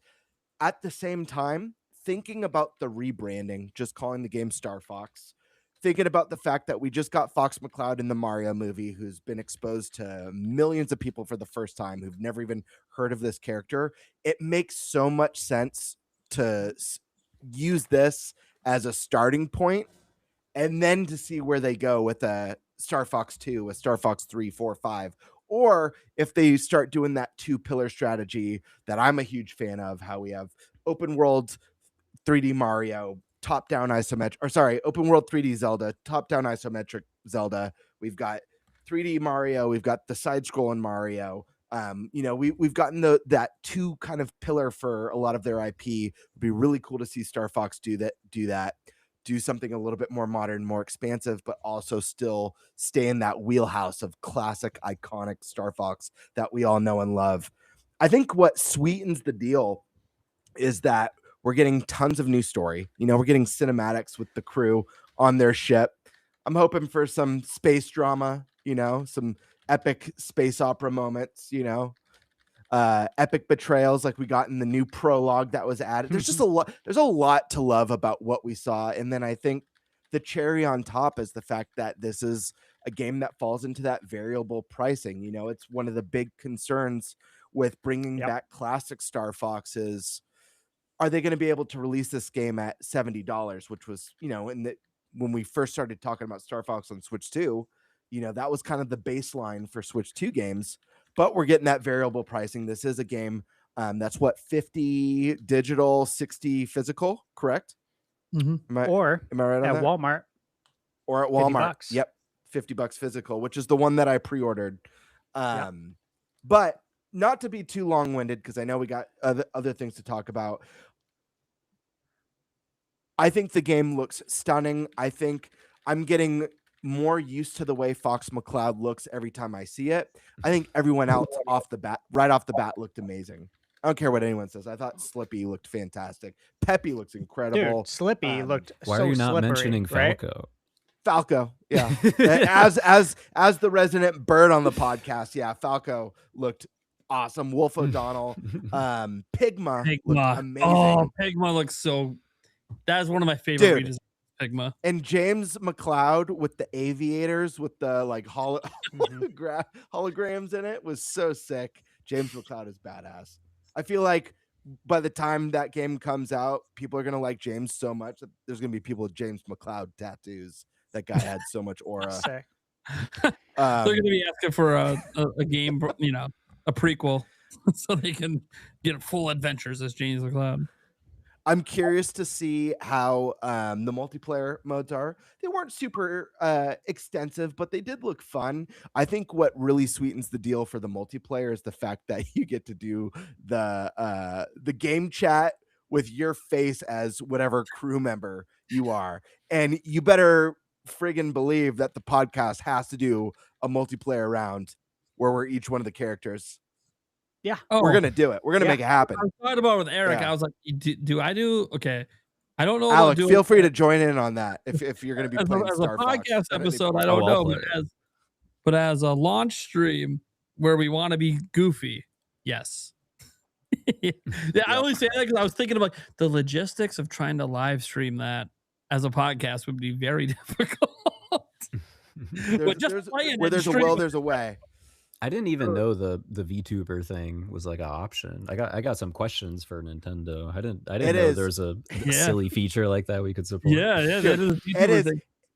and it's well done because they match your eyebrow movements, your mouth movements, all that stuff. It was it was pretty goofy. It was awesome. Bird, what were your thoughts on the fully orchestrated soundtrack? Because that made me very happy. Amazing. Amazing. Do you guys think this game will be longer, or do you think it's gonna be No. I feel like no. I mean, No. they're gonna be adding in some cinematics, so at least there's gonna be stuff kind of padding it out. But I was curious if we might see some added paths, secret paths or anything. But I mean, I think that's why it's $50. We're just it's Star Fox again, right? Fair enough. They mentioned they're gonna have more paths. Oh, there you go. They are. Yeah, there's. Oh, yeah. It's not a complete 1-to-1. There'll be some more contents in that sense, but not much was divulged. So cool. Yeah, I mean, nice. I'll end on this note. I'm unbelievably excited. I'm a big, I'm one of the few Star Fox fans out there. Star Fox, the original, Star Fox 64, Adventures, all of them. Love them so much. Star Fox 64 though has an especially special place in my heart. I got the version that came with the Rumble Pack. So that was like super exciting. I still have it on the shelf. That was super exciting for me. And it's a game of a different time. It's a more bite-sized arcadey experience, but man, was it a damn good experience back then. And for anyone out there who's Star Fox curious, you've never played a Star Fox game, you weren't a gamer maybe in the N64 age, I encourage you to, especially at the lower price point, give this one a shot because the game was fantastic and the characters are fantastic and the music's fantastic. And if they're going to build on the story and make it more of this like epic space drama with twists and turns, I think you guys are going to be in for a wild ride. And I can't wait. June can't come soon enough. But right now, I'm just waiting for Mina the Hollower, which comes out in just a couple weeks. So make sure you guys get that on your wish list. Bird, do you think there's going to be a direct? I do believe there's going to be a direct. I'm just not sure if it's going to be. I think the timing of the direct is going to. if the direct is going to be, because when's Summer Games Fest? Was that June 6th? June 7th? 5th through the 8th, or June 5th, that Friday is the show, and then the play days is June 6th through the 8th. Okay. So then I think we're going to get a direct the final 2 weeks of June. And I think it will be a mainline because I think Summer Games Fest will have passed. I know Nintendo doesn't necessarily have a big presence at Summer Games Fest or the Game Awards, but because we're getting so many third-party games coming to Switch 2 now that they have a more power under the trunk, more capable system, I could see a lot of Switch 2 logos sprinkled throughout Summer Games Fest compared to previous years. So I'm going to say we're going to get a general direct second half of June. We'll see. I have no idea. It's very weird to be like at the middle of May and there isn't any like actual literal rumors. It's all just a bunch of stuff's happening and it's summer and a bunch of it involves Nintendo and Nintendo likes to do it in their own events. It's just wild to me. I don't know what Nintendo's doing, but as I said, look, we got the announcement season right around the corner here. I mean, what are we, 3 weeks away from all that coming out? We got Summer Game Fest. There'll be a new State of Play always. There'll be an Xbox Direct like there always is. Ubisoft might have something going on. Who knows? There'll be lots of indie stuff going on, especially all weekend on Summer Game Fest weekend. It's like all day long indie announcements. Yep. It's kind of even though like E3 is gone and Nintendo can announce stuff whenever they want, I imagine there's still a lot of value in like picking a yearly thing, rallying all of your teams, having a deadline, working towards throwing a big party afterwards. Those are still things that you would want to do, I would think, even if, there's no direct equivalent anymore. Yeah. And Nintendo, when they do directs in June, just like back at E3, they always like to go last. They don't want to go before everyone else. They want everyone else to do their thing. And then, hey, we're going to cap it all off with the announcements or whatever we got. Because they want whatever big game reveal they have to be the final thing people are thinking about when they're in the month of June. So yeah, I mean, in the second half makes some sense if they do it at all. I think they'll, even if there's not a direct, like it feels weird talking about this, but this is the world we live in. I think Nintendo's announcing a game next month, even if it's not a direct, whether it's at Summer Game Fest, whether it's Nintendo Today, like every month they seem to just be announcing games. So yeah, why wouldn't they announce something and it's going to end up being for August or whatever? Maybe it's just the Fire Emblem Fortunes Weave, a new trailer with a date or something, like they're going to do something next month. Like, I just don't see them skipping out on. The whole industry is blowing their load and we're just not going to play. You're going to bring something. I just don't know what. I don't know where they're going to do it. Like we assume directs because that's what they have always done, but it's like, well, okay, this isn't the same Nintendo, Well, it will never be Summer Game Fest because they don't, ever since Reggie retired, they don't really work with Jeff Keighley. I'm like, okay. And now we get Devin Pritchard in charge. We don't know what her relationship's like. In the US, because that's a relationship that would matter with Jeff. So, I have no idea. What I do know is I'm really excited for the Star Fox. I'm really excited for Mina, and I'm really excited for announcement season because I don't know about all of you guys out there, but E3 or no E3, every June still kind of feels a little bit like Christmas. Just a little bit. Announcements. Some years better than others. E3 years way better. But we're not in those years anymore. But every now and then, whether it's Summer Game Fest or one of the indie showcases or maybe the Sony State of Play, one of them always slaps every year, every June. And it's like, hell yeah, dude. This is why I'm a gamer, man. I love this stuff. Look at all, dude. Remember Choo Choo Charles taking over the internet for like a day off of Summer Game Fest? Like, that was awesome. I love stuff like that. You only get that in game announcement season. It's great. All right. It's also a rare opportunity to like bring together developers. That's my favorite part of formerly E3 and now Summer Games Fest. People are still like making this trek out here. You get to like say hi to friends that you only see once a year. Are you going? I'll probably. It's not far from here. I can drive there. Well, I'd be there if I could drive. I definitely would be there. Stash, if you go next year, I'm gonna go because I've always been like, should I go to Summer Games Fest? And I never go. Yeah. I always do the Game Awards, but I'm had I excited. known, I would have planned for I'm it. going. God I look. I've always wanted to go. So whatever. It was funny, Vincent, from PAX Yeah. that we met at the Mix event. Yep. Yeah. I was just talking to him in an email yesterday. Yeah, he had asked me like maybe a month ago if I was going to go to Summer Game Fest. If I was planning on going, I'm like, no plans at all. It's I'm already booked for PAX. Everything's done there. But no, and then like 2-3 weeks later, I got an email with an invite to Summer Game Fest. I'm like, oh shit. So I didn't have it planned at all. Otherwise, I would have told you I was planning on going. As I say, yeah, you go. Yeah, because I know you live there. Because I know the days of play is still invite only. Yeah, but I'm not even allowed to say where it's at. It literally says, "Do not say where it's at." I know enough people, including Vincent, that so if I wanted to get it, I could have one. But I just. So where is it? Trying to make also, it so you what never do you get know? back. What do you know? What every single game being revealed? What's happening? I got some stuff on the calendar for sure. I got some stuff scheduled. I'm Be a real excited. shame if that calendar got leaked. When he does this. See, it's bad enough when he does it privately and he does it publicly. It's like, yeah, he knows about things we can't talk. We know. It's exciting. Happens to me sometimes, but it happens to Stash a lot more often because he's reviewing games. So he gets pretty tight with these groups to get his review codes and stuff. Yeah. Okay.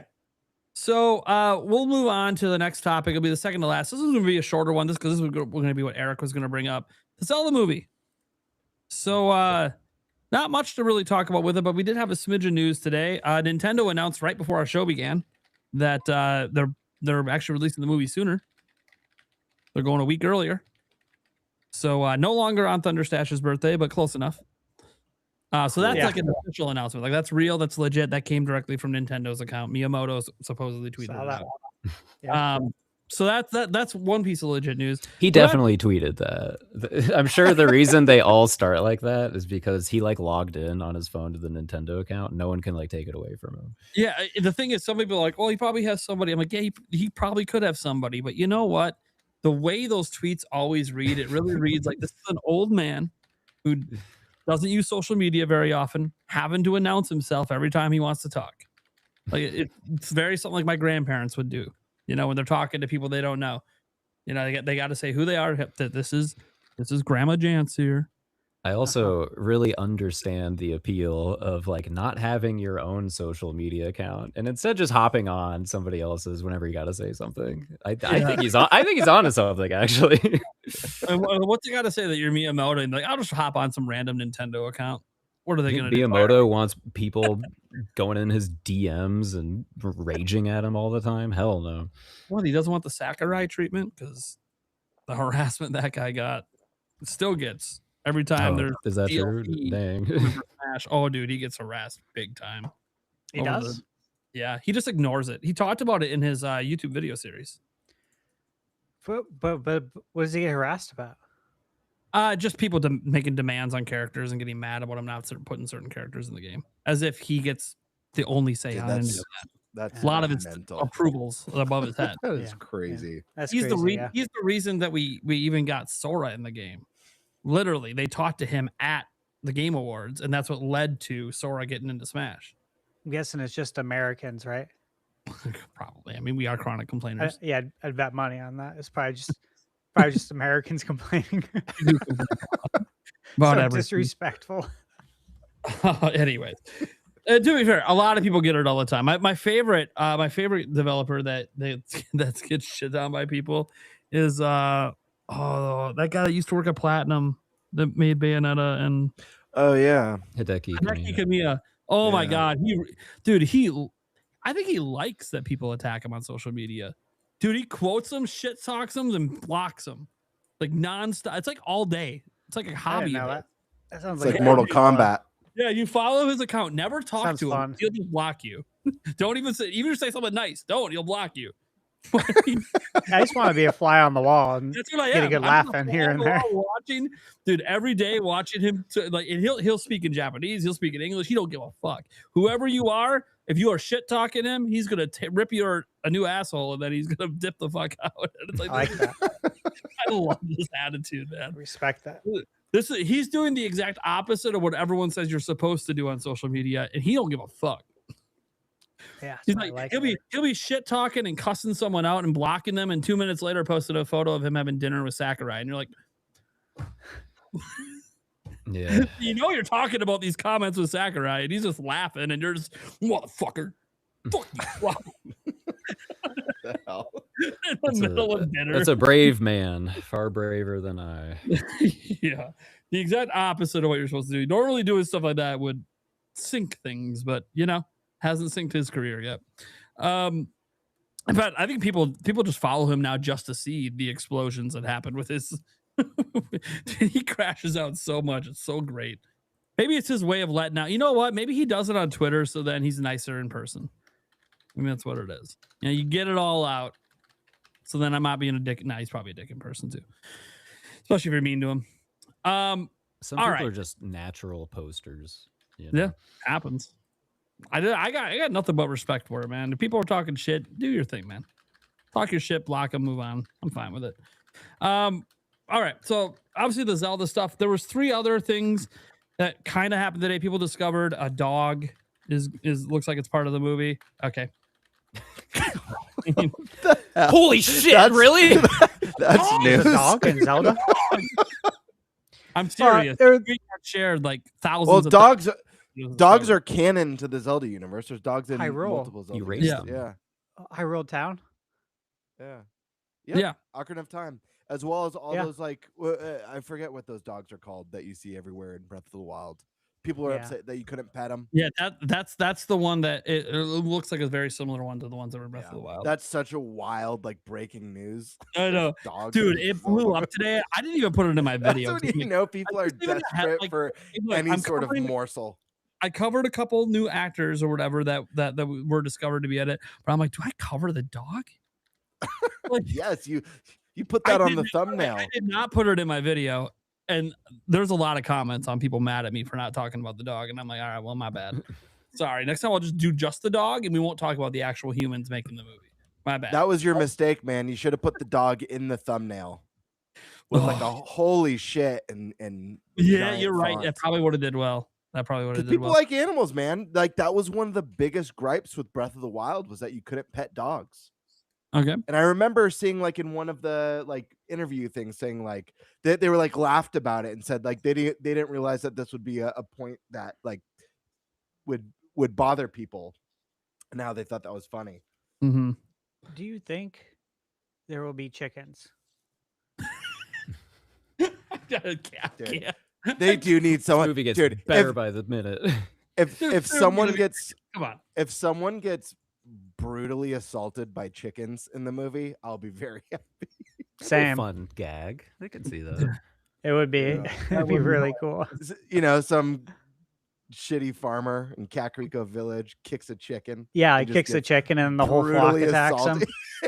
This would be so At the good. very least, in a complicated action or chase scene, you can have him grab one and glide down to safety. Yeah. Dude, that would be so ridiculous. That would be so fun. It would be such a dumb but amazing Easter egg to have someone glide holding a chicken in the movie. Or he just eats it and crashes into the ground because it's live action now. Yeah. This ain't your daddy's Zelda. Just Link's got that. He's got that moment where he's got to think fast at the edge Both of the of cliff his and legs just are grabs it. broken for the rest of the movie. He's in crutches. Do you think Kapora Gabora will be in it? The owl? Yeah, I love that owl. I mean, if I do. Sonic the movie told us anything, you gotta start it with a creepy animated talking owl. Yeah. I think Owls there's are a cool, strong man. chance. Owls in movies, Harry Potter, Labyrinth.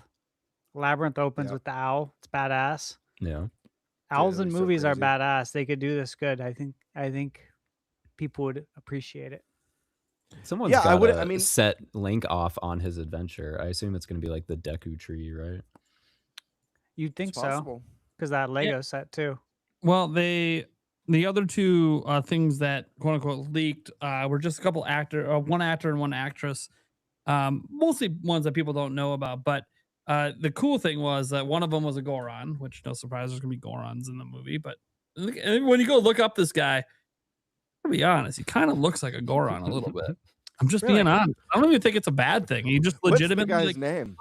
like you know, like the certain Gorons that, especially in like Breath of the Wild, Tears of the Kingdom, that are kind of jovial and joyous and like I've seen some handsome Gorons. Yeah, so like he I kind of mean, even Darunia. Come on, guys.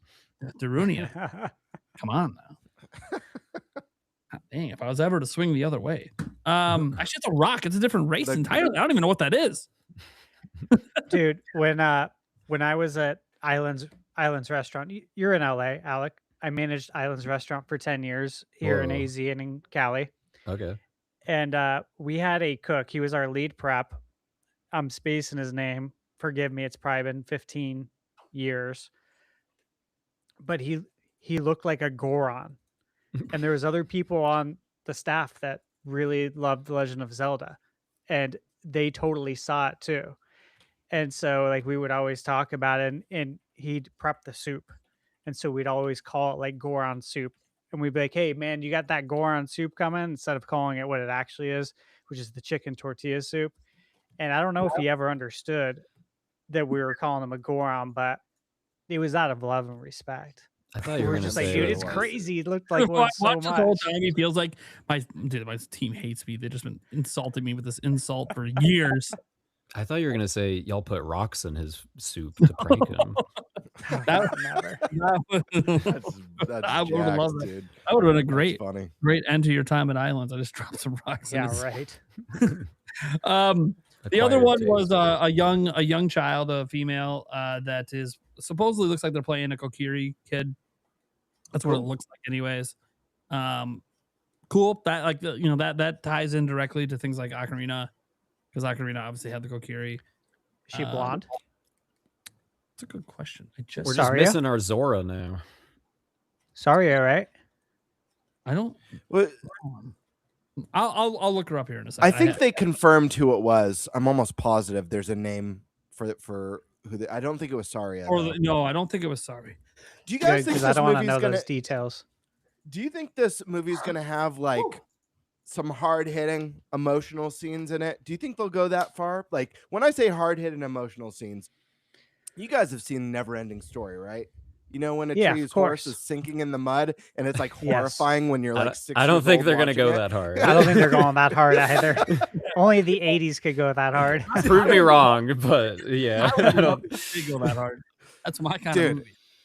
I imagine this has to be a movie that is appropriate for all ages, considering Nintendo's MO. I don't. Yeah. I Do you don't. I don't think it's PG-13 is gonna. possible? The Probably not. the girl who's doing the Kokiri, it's been removed from her page. Ooh, That's good. Someone's agent got mad. Yeah, someone got mad because they put it up before they were supposed to. I wonder if that happened to the Goron guy too. I'll go look it up. It's a different agency. Who do you, Anyway, who do you, her who do you want hair- to cast? Who do you want to cast for Ganondorf? I gotta ask. Her hair is definitely brunette. So One of the people that I thought about, this might sound like a weird pick, but Oscar Isaac, Ooh, okay. I think would make a really. I think he's got a great look for it, but I also think he's a high caliber actor. I'll tell you what I don't want is I don't want Dwayne Johnson, which is like, like it's too goofy in a way that like I'd like to. I don't know. I'd like. I mean, them to he would be go- perfect as a Goron. So totally, like- absolutely, yes. I like when I see like when I see like picks like Dwayne Johnson or Dave Bautista. I'm like, oh man, I don't want them to go like the brutish like oaf villain who's just Yeah. like strong, smash, and I'll destroy every like. I'd like it to be someone a little bit more, I don't know, majestic and with more mystique and interesting ambitions. And I don't know, I feel like they like Oscar Isaac has one of those looks where I feel like he's got a good face for the character. Maybe not the build, but He's got a good I face. think Yeah, he's he'd be too good. short. He's too short. Yeah. I think Keith David. I'm trying to manifest this. Keith David would be a perfect Ganondorf. He has a deep, gravelly voice, but it's simultaneously so like royal. You know, there's like an elegance to it. He has a strong, imposing presence like on screen. The face like works so well for it. It would be so perfect. He's an awesome actor too. Yeah, I think that would be fun. Yeah. Yeah. Do you think they're gonna go with someone older or younger? It's gotta be old. I mean, like part of the Zelda story is about like being a child, you know. I assume a lot of this is going to be like based on Ocarina of Time. It's very much a game about like being a kid, and it's very much a game with a villain that represents like adulthood, you know. It needs to be somebody like tall, imposing. Yeah, I would say it's probably someone who's at least trying to get portrayed as if they're in their 40s. Because it still has to be, you know, also I would feel like anyways, especially with how young the actors are for Zelda and Link, that it's going to have to be, you know, whenever they meet Ganondorf, he's going to have to be like in his prime, like ready to go. I'm the king shit. But I'm obviously clearly older, but I'm not, you know, I'm out of my prime. I'm not over the hill sort of, you know, where you're not going to get my best. Really quick, I want to mention this pick from chat because I think this is another great one. Phenomenal actor who I think would bring a unique charm and elegance to the character. Hmon in the chat says Javier Bardem for Ganondorf. I think that's a fun pick. Yeah, this is who Hmon and we talked about this guy when the Zelda movie got. It was probably last year. Hmon, I know you remember, but we were talking about Javier. Yeah. That was one of my picks.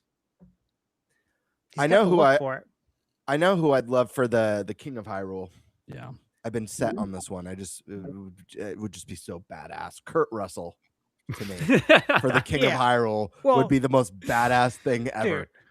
Dude, look at how great he was in the Christmas Chronicles, right? Yeah. I mean, he's got the look. He's got the whole gray beard. Everything's got the hair is perfect for it. Miyamoto seems to like famous actors and actresses, which is totally fine. I swear to Christ, if Ganondorf is someone like Matt Damon, I'm so Matt Damon. No, that would be insane. So checked out. Like, dude, there's so many better choices. No offense, Matt. I like some of the stuff you're in, but he was great in Team America. Oh yeah. Yeah. Dude, everyone was great in that movie. What are you talking? That was like a perfect movie. Rounders. Oh yeah, excellent movie. Yeah. Obviously, Good Will Hunting, classic. But Tim Allen could also be the King of Hyrule. I mean, he can grow that beard in an instant. You've seen it. We've seen it in the Santa Claus. So that's true. Look, as long as I see the man's bathroom or the king's bathroom, like from back in the Home Improvement days. Dude, that bathroom, if you ever watch that episode, dude, that bathroom is still badass to this day. When you think this got features in it I don't see in modern day bathrooms. Like, dude, this is sick. Yeah. Amazing show. Sorry, I was just thinking, man, how would I improve the bathroom? What do you put a cold keg coming right into the bathtub so you can just take your hot bath and throw back a cold one at the same time? Oh, I'm relaxing. It's my nightcap. All right, guys. Well, I knew that was gonna be Eric's topic. I don't know what the hell he was gonna do with it, but I'm like, whatever. Just one quick thought. What do you guys think about the movie being moved up? Do you think this matters or means anything? I don't think that matters or means anything. Studios do that all the time. Yeah.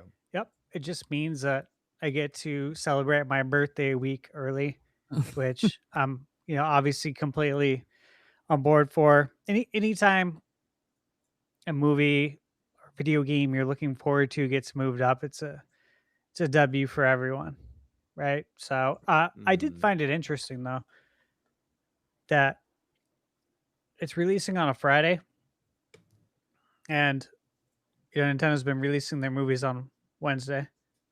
the last two Mario movies. I just thought that was kind of odd because you want to have that big build up. I mean, it's with such a massive like project like that. I have to assume it's someone's job to like look at a massive amount of data based on like people's movie going habits, like the meteorological report for like that week, maybe like all sorts of things probably go into this calculation. Yeah, and a month. When I saw it get moved up, my only thought was, okay, well, they just know about what the movie lineup is next year, and they're just positioning it in what they think's a better slot. So I don't really think it's much more complicated than that.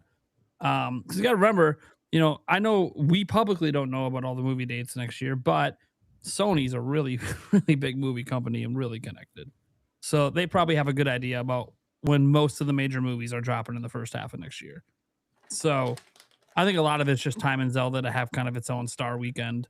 And then obviously if it's really good and people love it, it'll continue to perform well no matter what comes out. But very curious what the dates will be in other parts of the world. Like in Japan, how it always comes like 3 weeks later. I'm always curious about some of those dates because it's not always a simultaneous worldwide release, unfortunately. I know they have reasons for it. I think someone explained it to me that there's something with the Japanese government or something. American films have to be delayed. They can't release the same day. I'm not sure why. They don't have the same, like in China, I understand the delay is because China requires specific edits to movies. Certain things you can't mention or talk about. So a lot of movies have to edit stuff out. But that's not the case in Japan. So I can't remember. I think it was just to prioritize local Japanese films or something. But listen to this. You just made me think of something. So in 2027, Japan's Golden Week runs from Thursday, April 29th to Wednesday, May 5th, creating a 5-day holiday stretch with a gap on Friday, April 30th. Bingo. That's the day to go see the movie in Japan. All right. There you go. There you go. Cool. Well, we'll probably get to the last topic, Stash. Your favorite topic every 3 months. Nintendo financials. Yep. Let's see here. Make sure you don't trip over all those numbers or anything.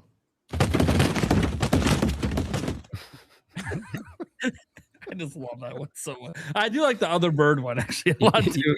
You had a soundboard this entire time? What Dude, restraint? Goodness. No one knows what it means, but it's provocative. People going. Yes, I had a soundboard this whole time. I do underuse it. I really should use it more. Anyways, Stash, what are we going on? Here it is. Heck yeah. Oh, we got the PDF and everything. Oh yeah, get ready for a presentation. Stash is basically Furukawa right now. Here we go. Let's get this expanded for everyone here. Okay, so get to the good stuff. So first section here, consolidate financial results and outlook. And here are the financial highlights. So year-on-year sales increased 98.6%. Isn't that your body temperature? Yeah, roughly. They say that's the ideal pretty body temperature. Yeah, It's different in everyone. pretty ideal. Yeah. But yeah. Huh, interesting. Okay. What does it mean? Yeah. Operating profit rose 27.5%. Ordinary profit rose. Everything rose. Okay. And you can see that here in the numbers, and you can look at the comparison, fiscal year comparison for the difference. Not super interesting. And it's to be expected. New console, obviously. Again, net sales, not super interesting. We can go down here on the bottom, though. An interesting tidbit. IP-related income decreased 9.7% year-on-year, due in part to the decline in visual content revenues related to the Mario Brothers movie. Now, obviously, when the next financial results come out, that'll be a different story because Yeah. of the Mario Galaxy movie. So it'll be interesting to see where that lines up next time around. All right, sales status of hardware and software selling. So Nintendo Switch for fiscal year 25 did about 11 million units. And then we're at 3.8. So a 65% decrease roughly. You guys can see some of the highlights here, like Mario Kart World has sold roughly 15 million. Pokemon Legends AZ, as I like to call it, from my hometown. We're looking at about what 13. 13. If you include the 12 and a half, Switch 13 too. million. Yeah. And then DK Bonanza, 4.5.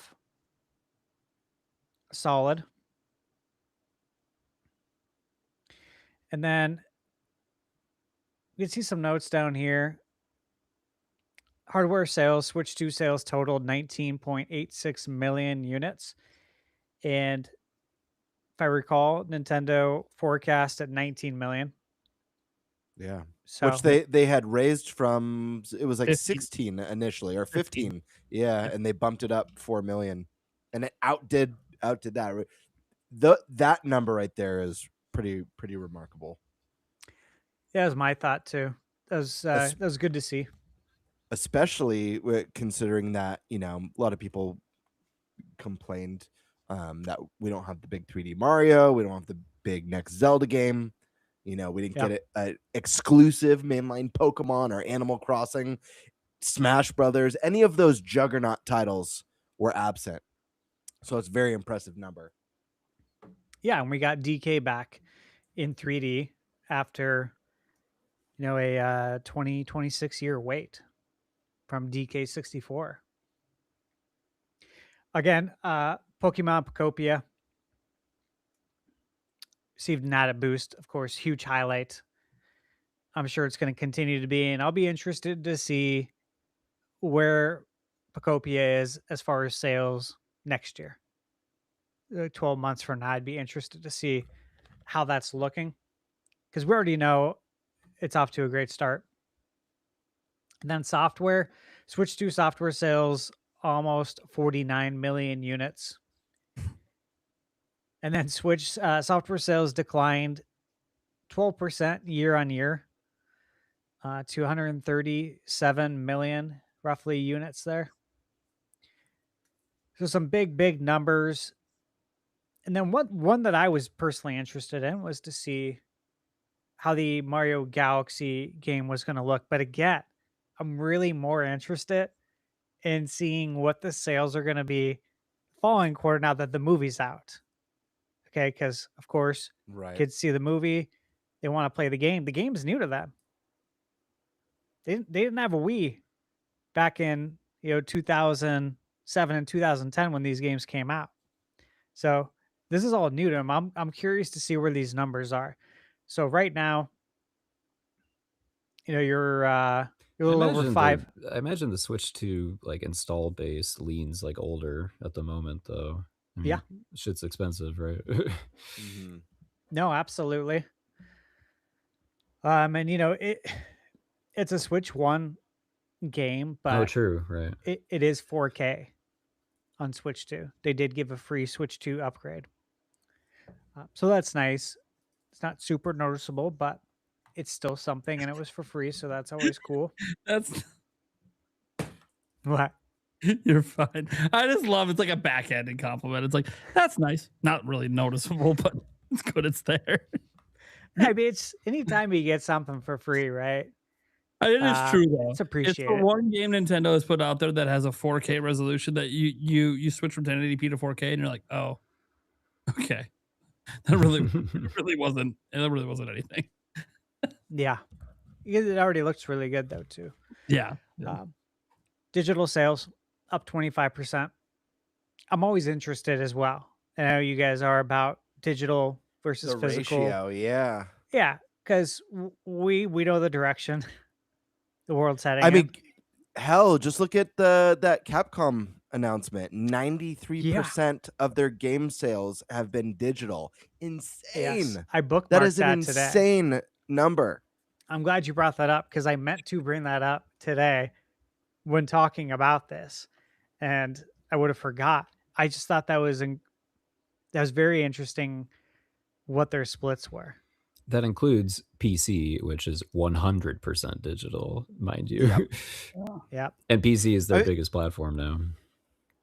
I feel like I've been so used to seeing like, and I can't recall specific numbers that I've seen before, but I feel like I've gotten used to seeing things where it's like 60 to 75% digital, where it feels like, oh yeah, we're headed in that direction. But to see one of the biggest in the industry dropping a number like 93% is insane. Like that's basically physical sales for Capcom is dead. Is what that tells me.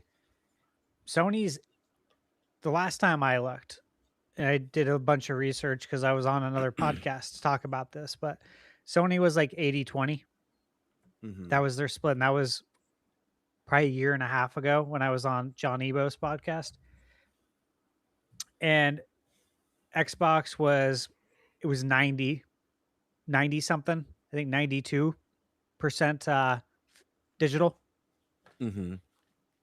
So it's just Nintendo that's holding it down. That's why I always say that, hey, if they want to go all digital, it'd be wise to not follow suit, to let them do it and then own retail.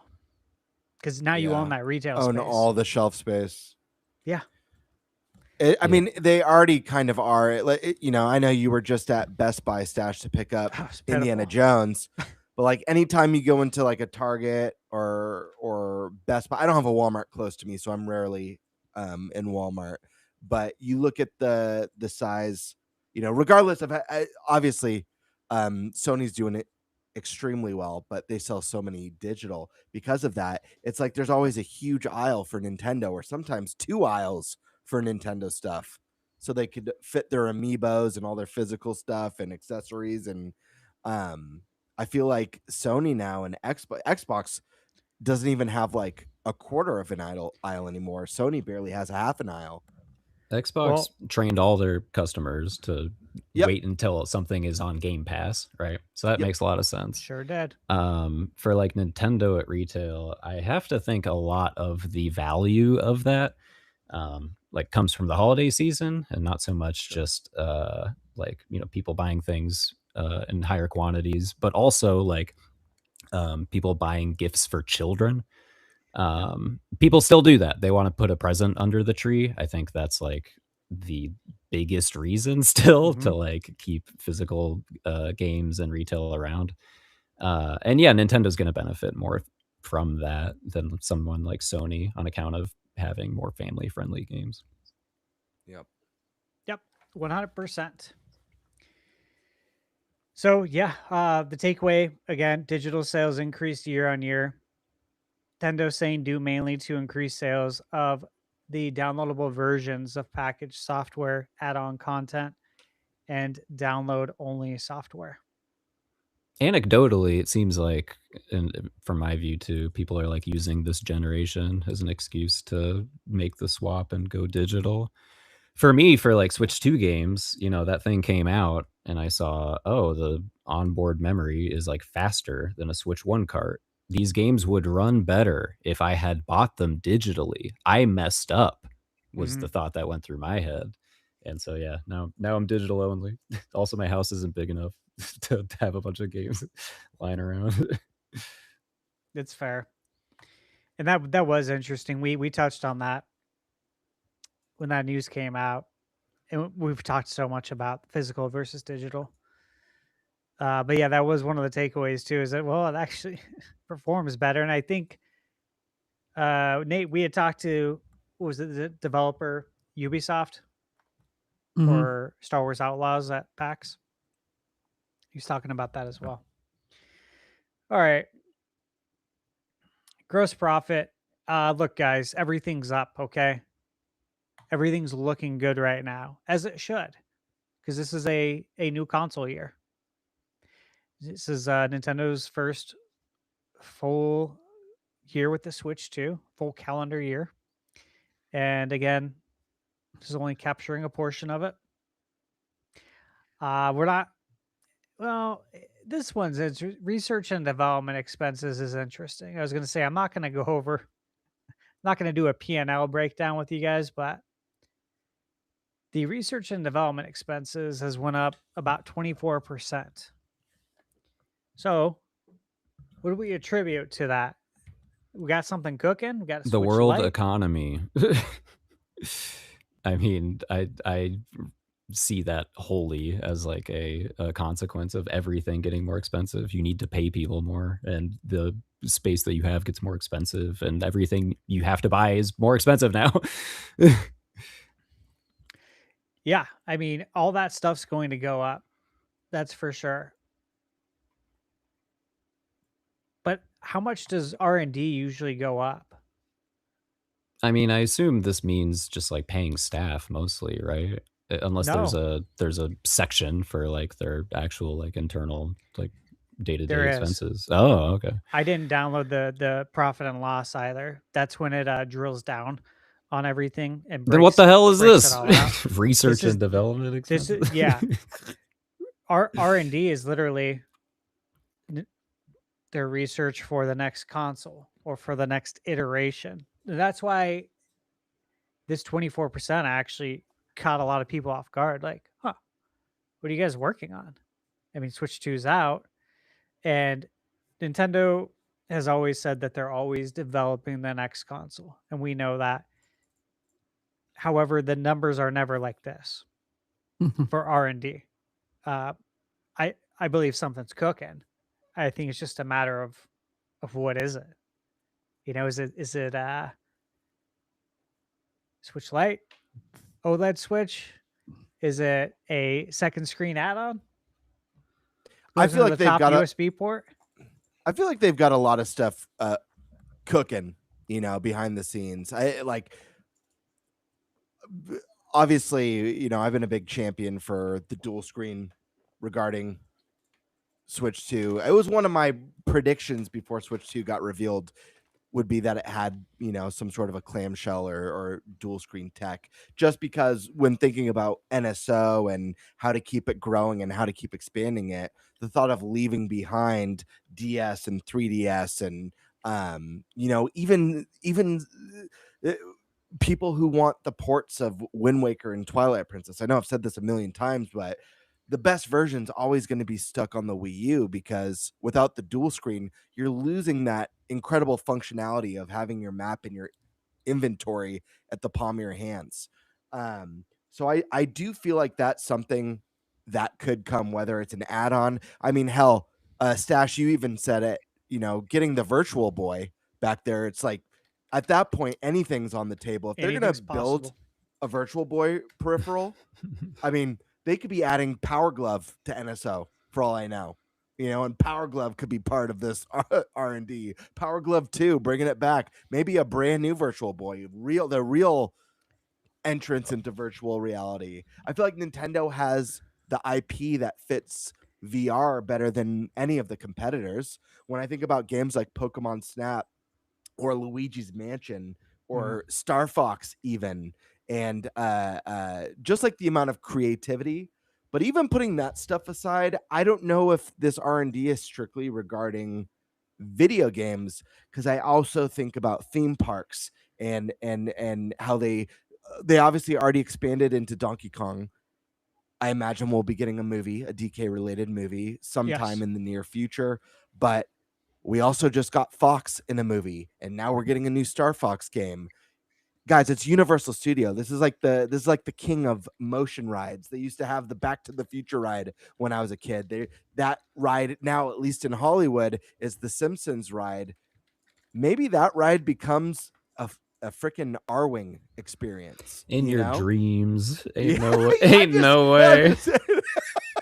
Yeah, maybe when the new Star Fox sells 50 million copies. I'm just saying, like, to me, Nintendo, like I always, and I know this isn't the case, but since I was a kid, I've always imagined Nintendo headquarters to be like Willy Wonka's chocolate factory.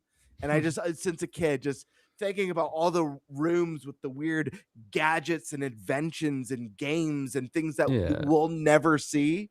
So, I mean, I think Nintendo is very serious when they say that they're not just video games now, they're entertainment.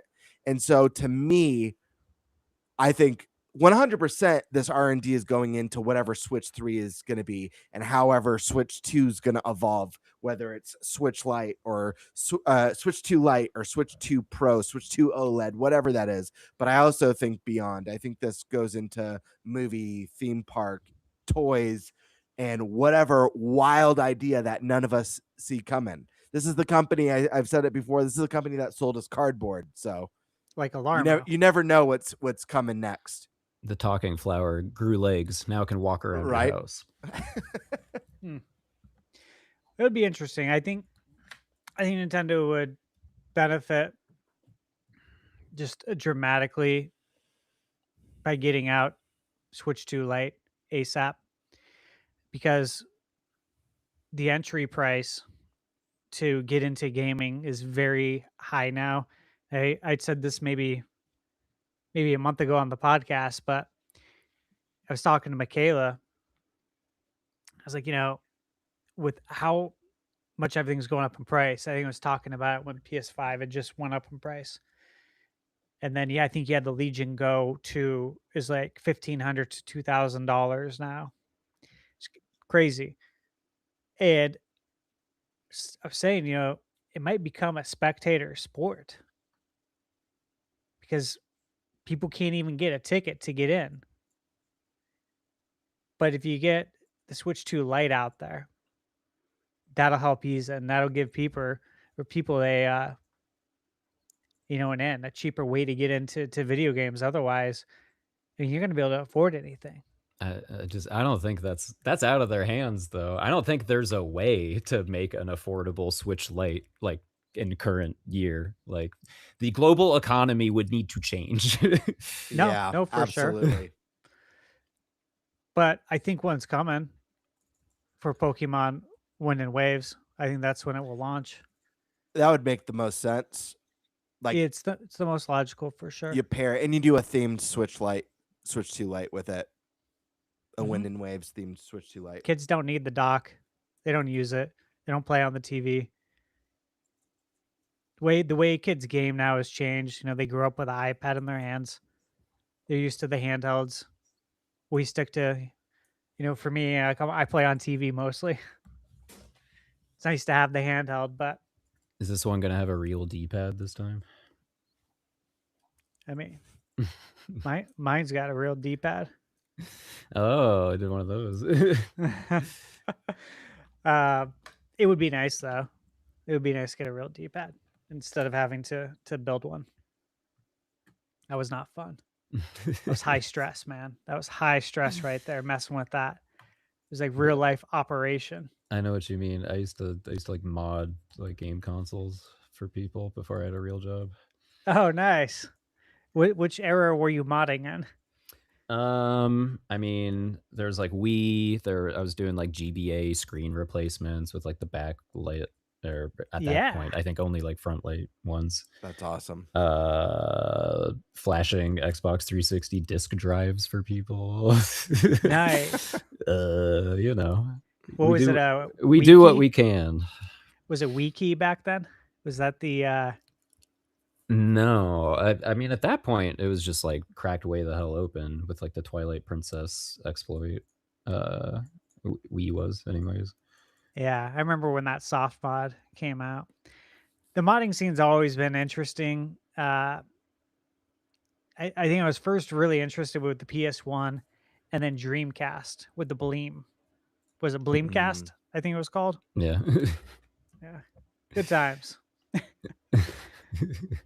Let's see. Advertising expenses went up. Look, they got a movie to advertise. Now again, this only goes to March 31st. And the movie came out April 1st. So this has much of the lead up in there.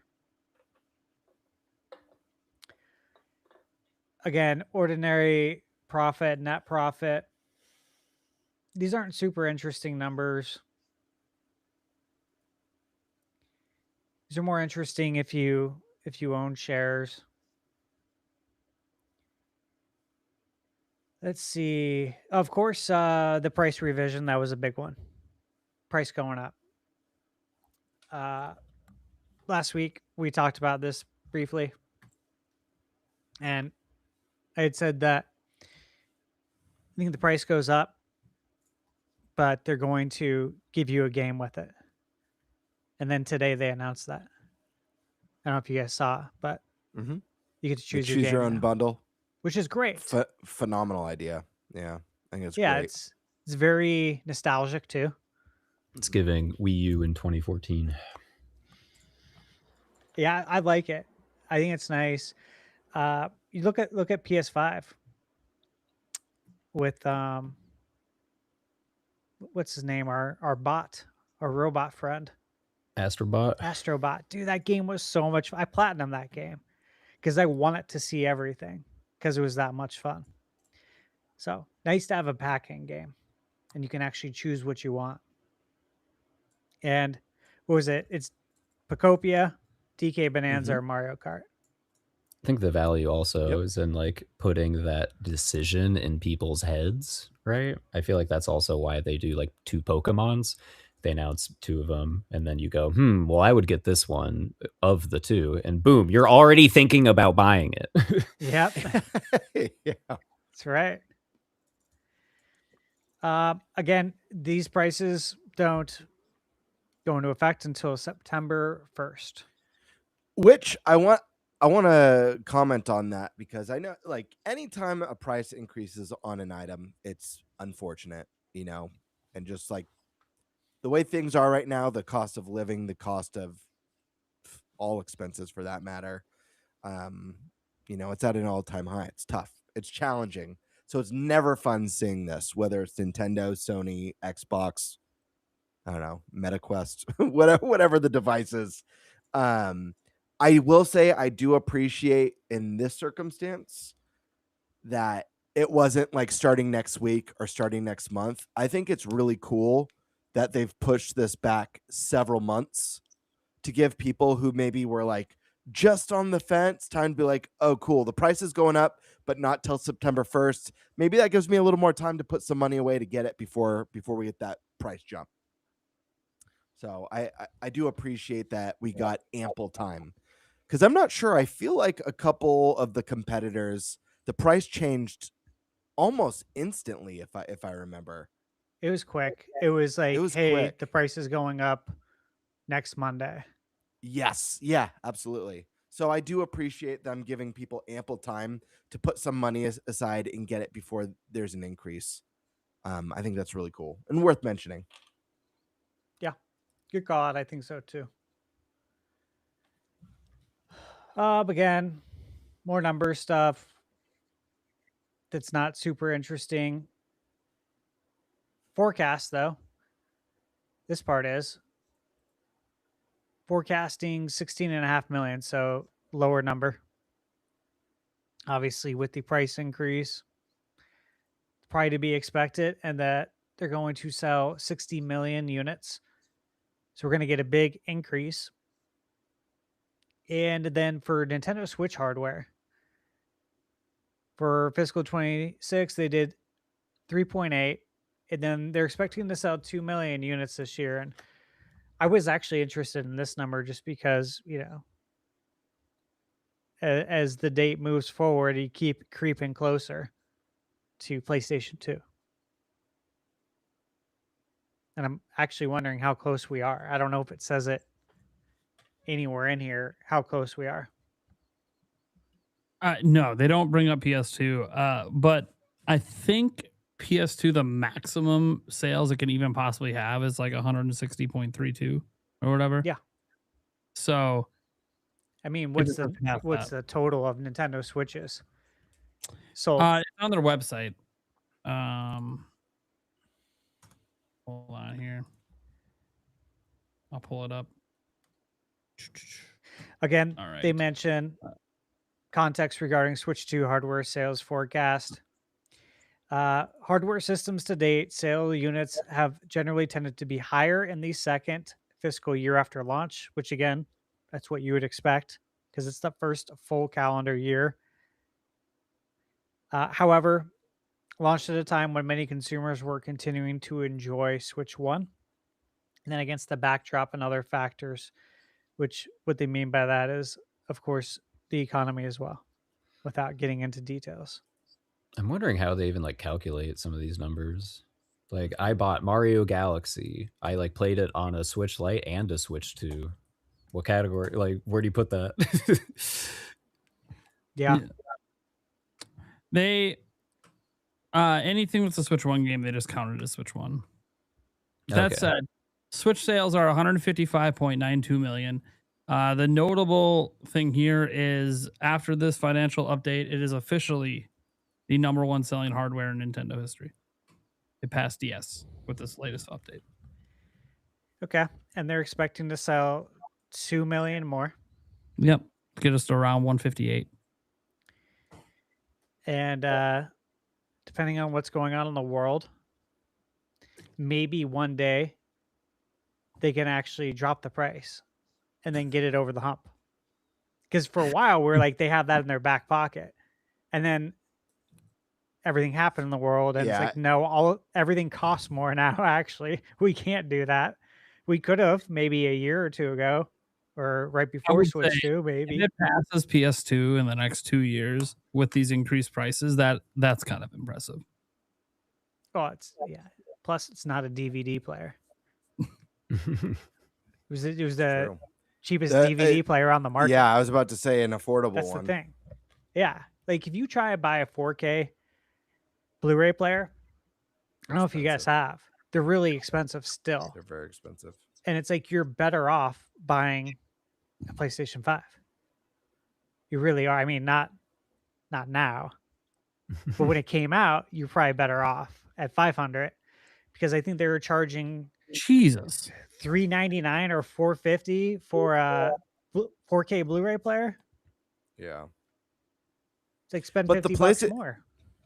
It's crazy, and the PS5 doesn't even have all the bells and whistles for 4K film as a 4K player. Still, even at the updated price, because PlayStation doesn't have Dolby Vision, I don't believe, which is like premium feature for 4K film. Do you like Dolby Vision? I don't have a player with Dolby Vision, so I couldn't tell you. I got Roku. Is there a genuine difference between this and like the HDR10 standard? Like, I don't think so, right? Or am I missing something? I'll tell you what. So I have it on.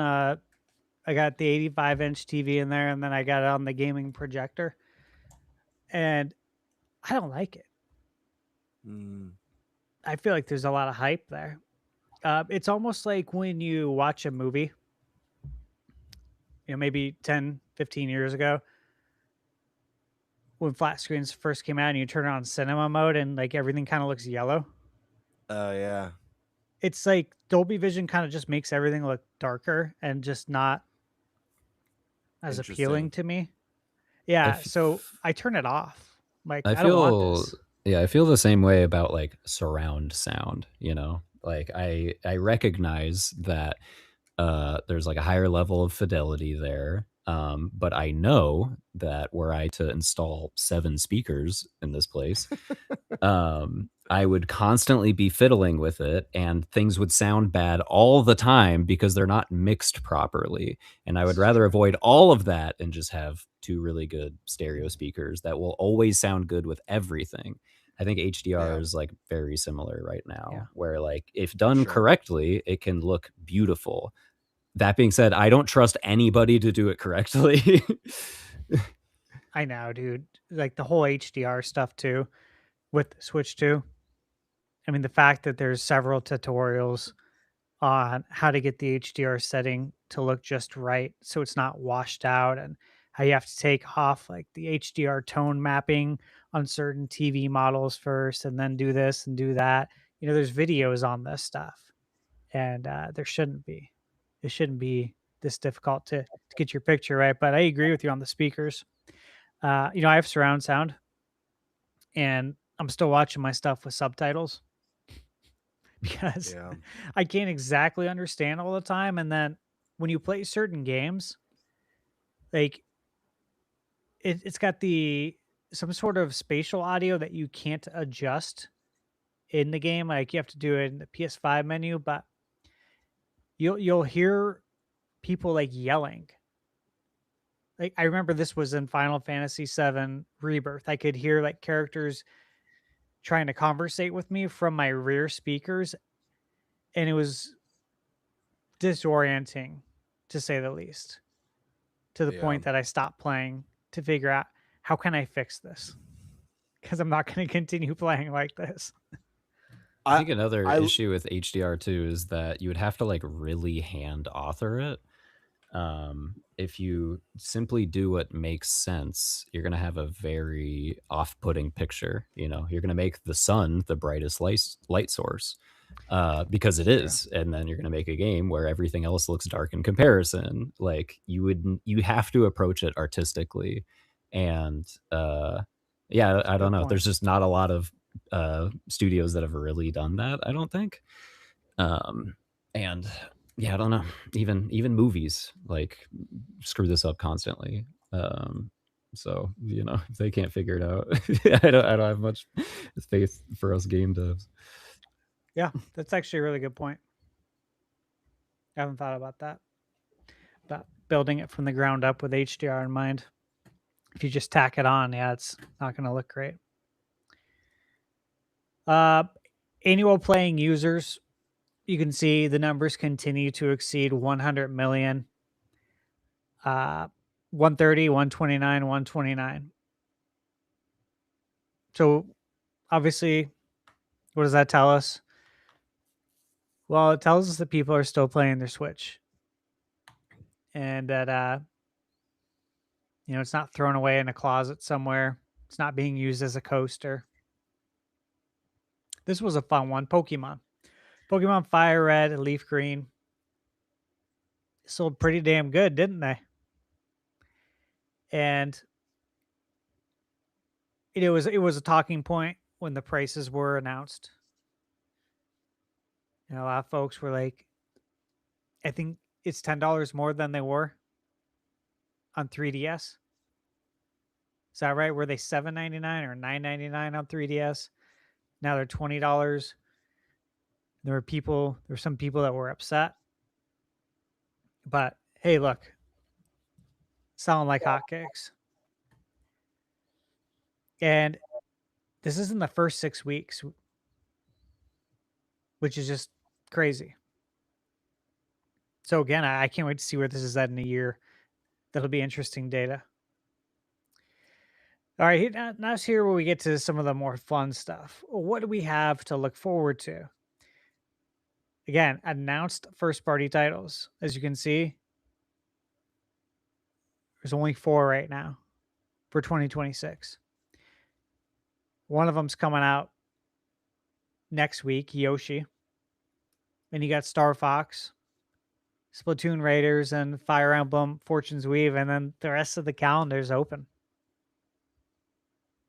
It's going to be very interesting. And then, of course, Pokemon Wind and Waves for next year.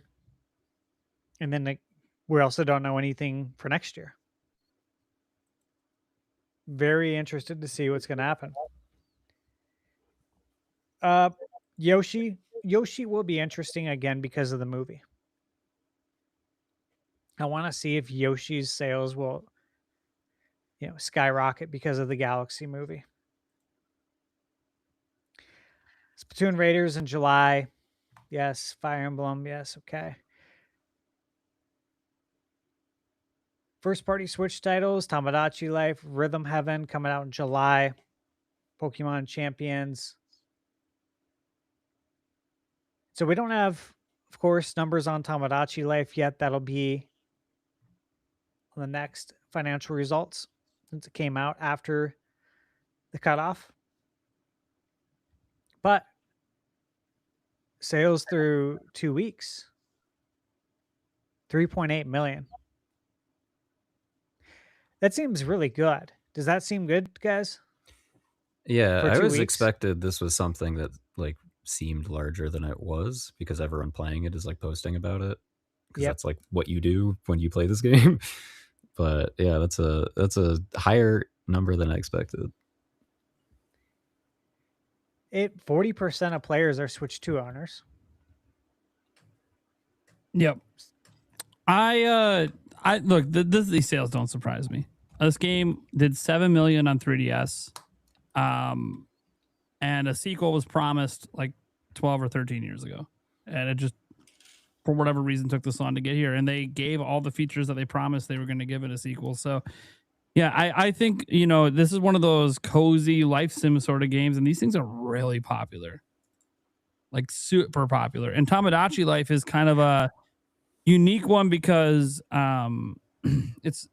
it's not like a lot of people try to liken it to The Sims, but it's not really like The Sims. It's very weird. It's a very weird game, and people like that weirdness.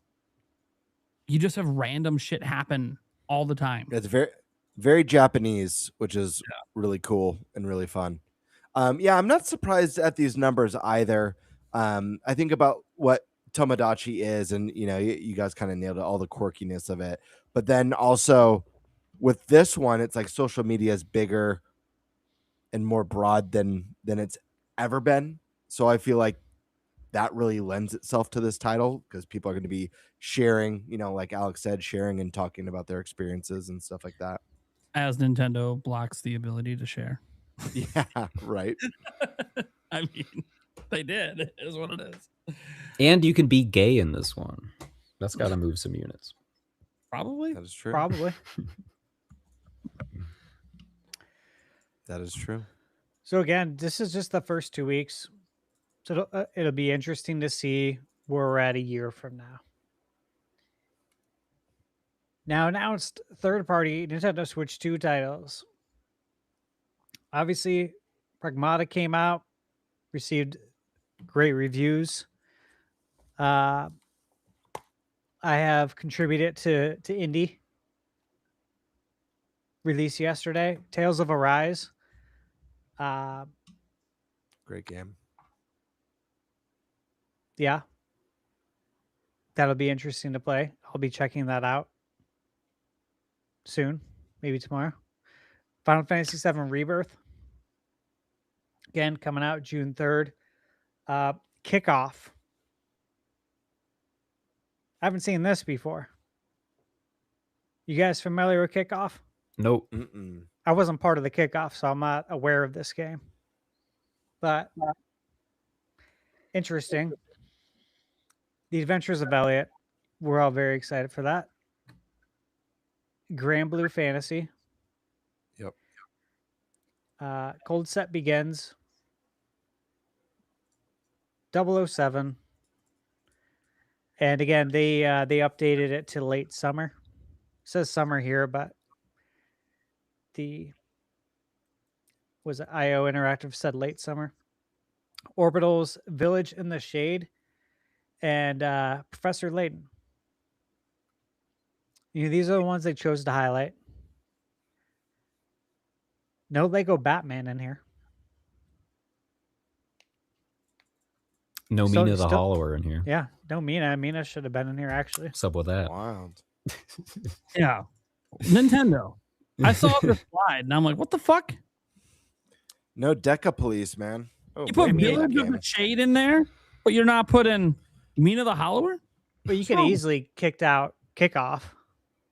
Yeah. To be fair, we don't have a big Japanese audience. I'm hoping this game changes that. To be I was to honest. say, need to change that. Maybe this breaks through. That Yeah. would be nice. Yeah, that'd be great. Well, I mean, it's a huge market over there if you can get tapped in. Yeah, and it seems like it'd be, in that audience's wheelhouse. It's Absolutely. It's surprising to me that Shovel Knight didn't do super hot in Japan. Gotta give him a tour of the yacht. Mhm. Oh man, that is surprising though. It really is, especially with Shovel Knight in the DuckTales gameplay inspiration as well.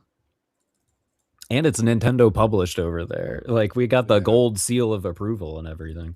I mean, it honestly feels like a Nintendo game as well, as far as quality is concerned. So, yeah, it's interesting. I didn't know that. Yeah, same with Europe. Really? Yeah, we're pretty America focused, which is surprising to me. That's so weird. Shovel Knight should have hit in Europe. They had Commodore 64s over there, not NESs. Maybe it's the shovel part. Maybe they just hate shovels. Yeah. You know. Well, then Mina's doomed in Europe. Shovel don't guy. dig it.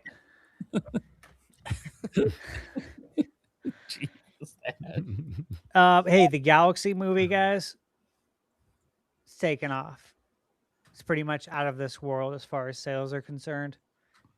800 million in the first 4 weeks, and then the movie, of course, it hasn't even been out a month in Japan. Japan released April 24th. So this will break $1 billion, right?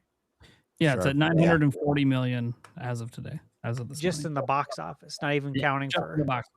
Well, they don't count all that as part of this number anymore. For VHS, right? They only Laserdisc. This number they show here, they only ever talk about box office numbers. They never bring up the streaming revenue or the individual DVD sales. They never do. Or the popcorn buckets. Imagine. Yeah, the popcorn buckets. I got one. You got one. They got a. It's the only popcorn bucket I own. I mean, and I'll buy one too for The Legend of Zelda. I got all these shitty ones that just give me discounted popcorn all year, but I don't have any Nintendo one. Oh. Well, it'll be interesting. Actually, I pre-ordered it already too. The movie. Get the steelbook locked down. Dude, I'm so annoyed. Little side tangent, but because you mentioned the steelbook, I pre-ordered the Fight Club 4K steelbook because it's Fight Club and I love that movie. Yeah, it's classic. And it arrived either yesterday or the day before, completely so damaged, dude. Dented. Major, like the cellophane was torn and it was all scuffed and scratched and has the whole corner's smashed in and dented. I'm like, you got to be kidding me. How you mess that up? It's made of steel. Wild. The box steel, the box that they put it in was beautiful. Like the Amazon box was beautiful. So like that's they the worst picked part. the most fucked up copy and just dropped it in a box. So I ordered I forget the company. They re-released RC Pro-Am 2 for NES. I forget. Was it a limited run or IM 8-bit? It wasn't either. I've done a lot of business with them. It was one that I haven't done much with, but it was like RC Pro-Am 2. Super rare. It might have been. But I'll tell you what. The box again, pristine. And when it arrived, it was totally wrecked. And I'm like, this is like limited to a certain number of units, right? And it's like, man, I emailed them a couple of times, set reminders on my calendar to make sure I follow up if I don't hear from them. Sent like 3 emails, didn't hear anything back. I'm like, I'm gonna have to call these guys. I don't want to, but I'm gonna have to call them. And I got to make sure that I get a good-looking game sent to me. I'm not getting off the phone until I get one. I call them. They don't answer. I leave a message, and it sounds like an old school answering machine. I'm like, God. It's a landline. Dude. Everything worked out. They emailed me. A fax. Yeah. I was going to say, I thought I had it somewhere around here. Anyways, RC Pro-Am 2. Made by Rare. And it was a very rare game, actually, because it came out super late in the NES life cycle. It came out in 94, if I recall. remember seeing an ad for it in the Disney magazine that they had in schools. Whoa. You guys remember that? Nope. I don't even remember a Disney magazine existing. Yeah. Oh yeah, dude. It was like honestly, it was kind of like the size of this, or like a TV guide. So it wasn't like Never a seen one. huge. Yeah. Yeah, if you look it up, it was like some sort of Disney. I think it was Disney Kids. Yep. You know, this Yeah, I back in the remember day that. when they had Sports Illustrated for kids. You know, That's not what I had. all the I kids were had, reading Rainbow. Reading is fundamental, man. Besides the video game magazines, I had it's like Time for Kids or some shit. Did you have the highlights? Yeah, I had highlights too. Yeah, I was rocking Nintendo Power for a little bit. Yep. Had that too. Yeah. Nickelodeon magazine, Mm. and I don't know what it was, but it was some sort of a Star Wars magazine that would come, and then I'd get sent like Star Wars trading cards when I was a kid. Interesting. Wild stuff, but You kept Oh, those yeah, trading cards. Nintendo mint, Power. you might be sitting on a fortune. You said, Alec, you had Nintendo Power? Yeah, I only had Nintendo I'm Power. guessing those trading cards are no longer mint. I think I had Game Informer at one point after GameStop like shook me down to order it. Right. Yeah. I had of course Nintendo Power. I had EGM for several years. In fact, my pre-order or my Kickstarter should be here very soon. The EGM Compendium, finally. So that'll be exciting to take a trip down memory lane in that. Yeah, that, man. I had Tips and Tricks for a while. yeah. Tips and Dreamcast Tricks is the magazine. one that I would go rush towards in the grocery store while my mom Same. shopped. Same, write down PlayStation those magazine. codes for NBA Jam and Mortal Kombat.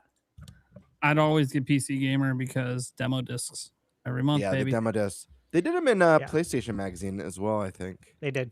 Official Xbox magazine too. My brother got some of those. Yeah. Those were the Yeah, it good was the old best. days, man. Share buyback. Yeah, we're not going to talk about that. It's super boring. Reference materials. Again, yeah. Feel like I'm almost looking at a P&L again. Yeah, too many numbers, man. I do like this, though. The million seller first party titles. This one's always interesting.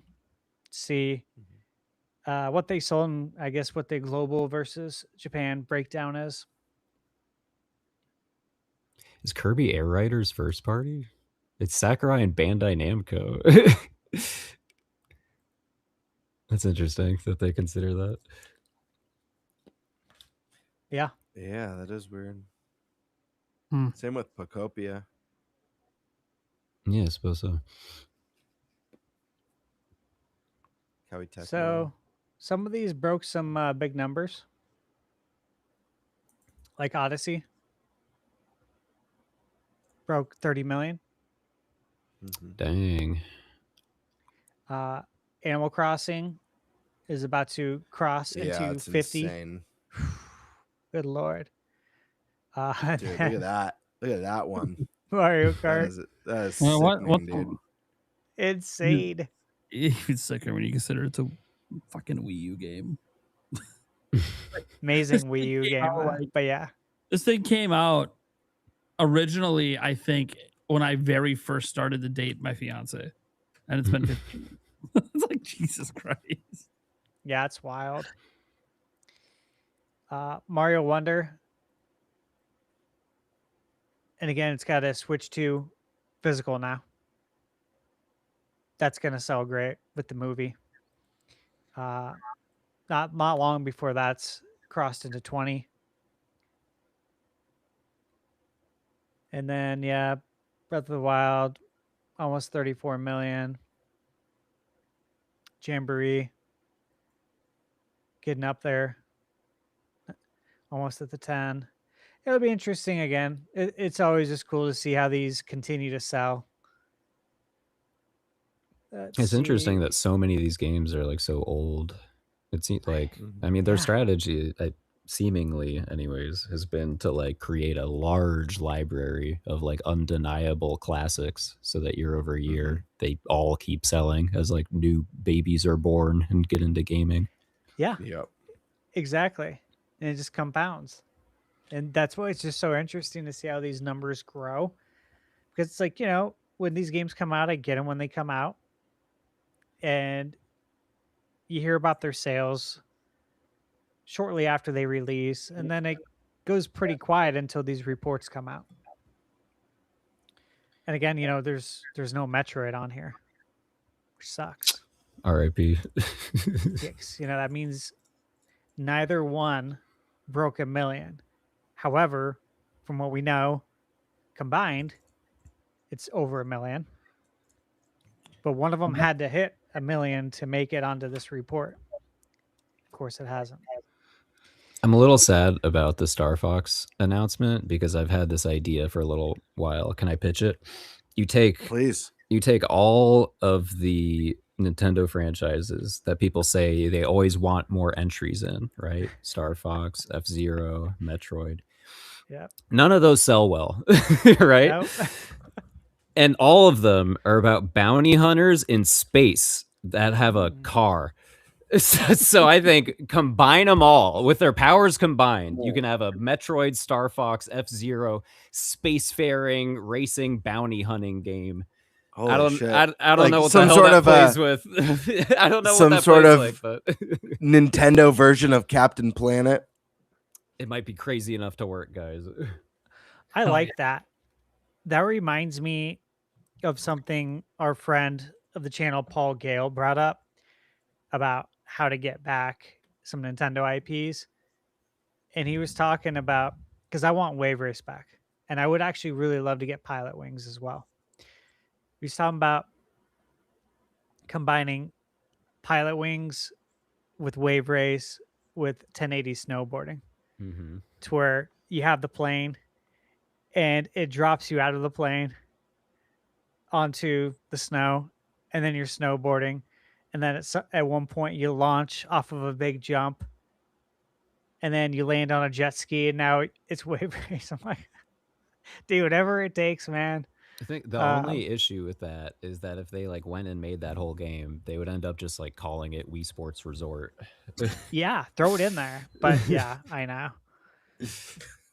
It wouldn't be the same if it was that. I'm awaiting a long return of Woohoo Island personally. Stash, there's one more element missing from that. So What? you start with the Pilot Wings plane, you skydive onto the slope, launch onto the jet ski into the water, but then at the end of the wave race section, Steel diver. You're gonna say no, it, no, yeah. no, not steel diver. I thought you were gonna say steel diver too. no, I was gonna say you launch off of a ramp, lunge off the jet ski into an arena, and you're in Punch Out. Right? That's not where I expected that to go. You go right from jet ski to boxing. I mean, I would take it. Whatever it takes, man. I mean, you can't make this stuff up. Yeah. Hey, with Metroid, I will say, again, it came out December 4th. So let's see, we're at a year from now. Maybe one of them makes it on there. I got to say, though, what do we always say? Always say it. Don't release your game in December. Unless you're Smash Brothers. You think that's what killed Metroid Prime 4?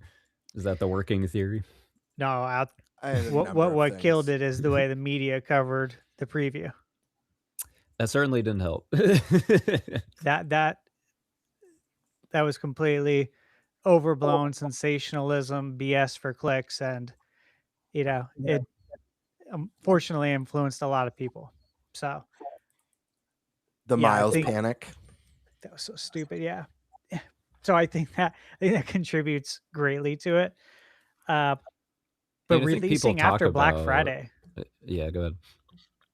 Go, you go ahead.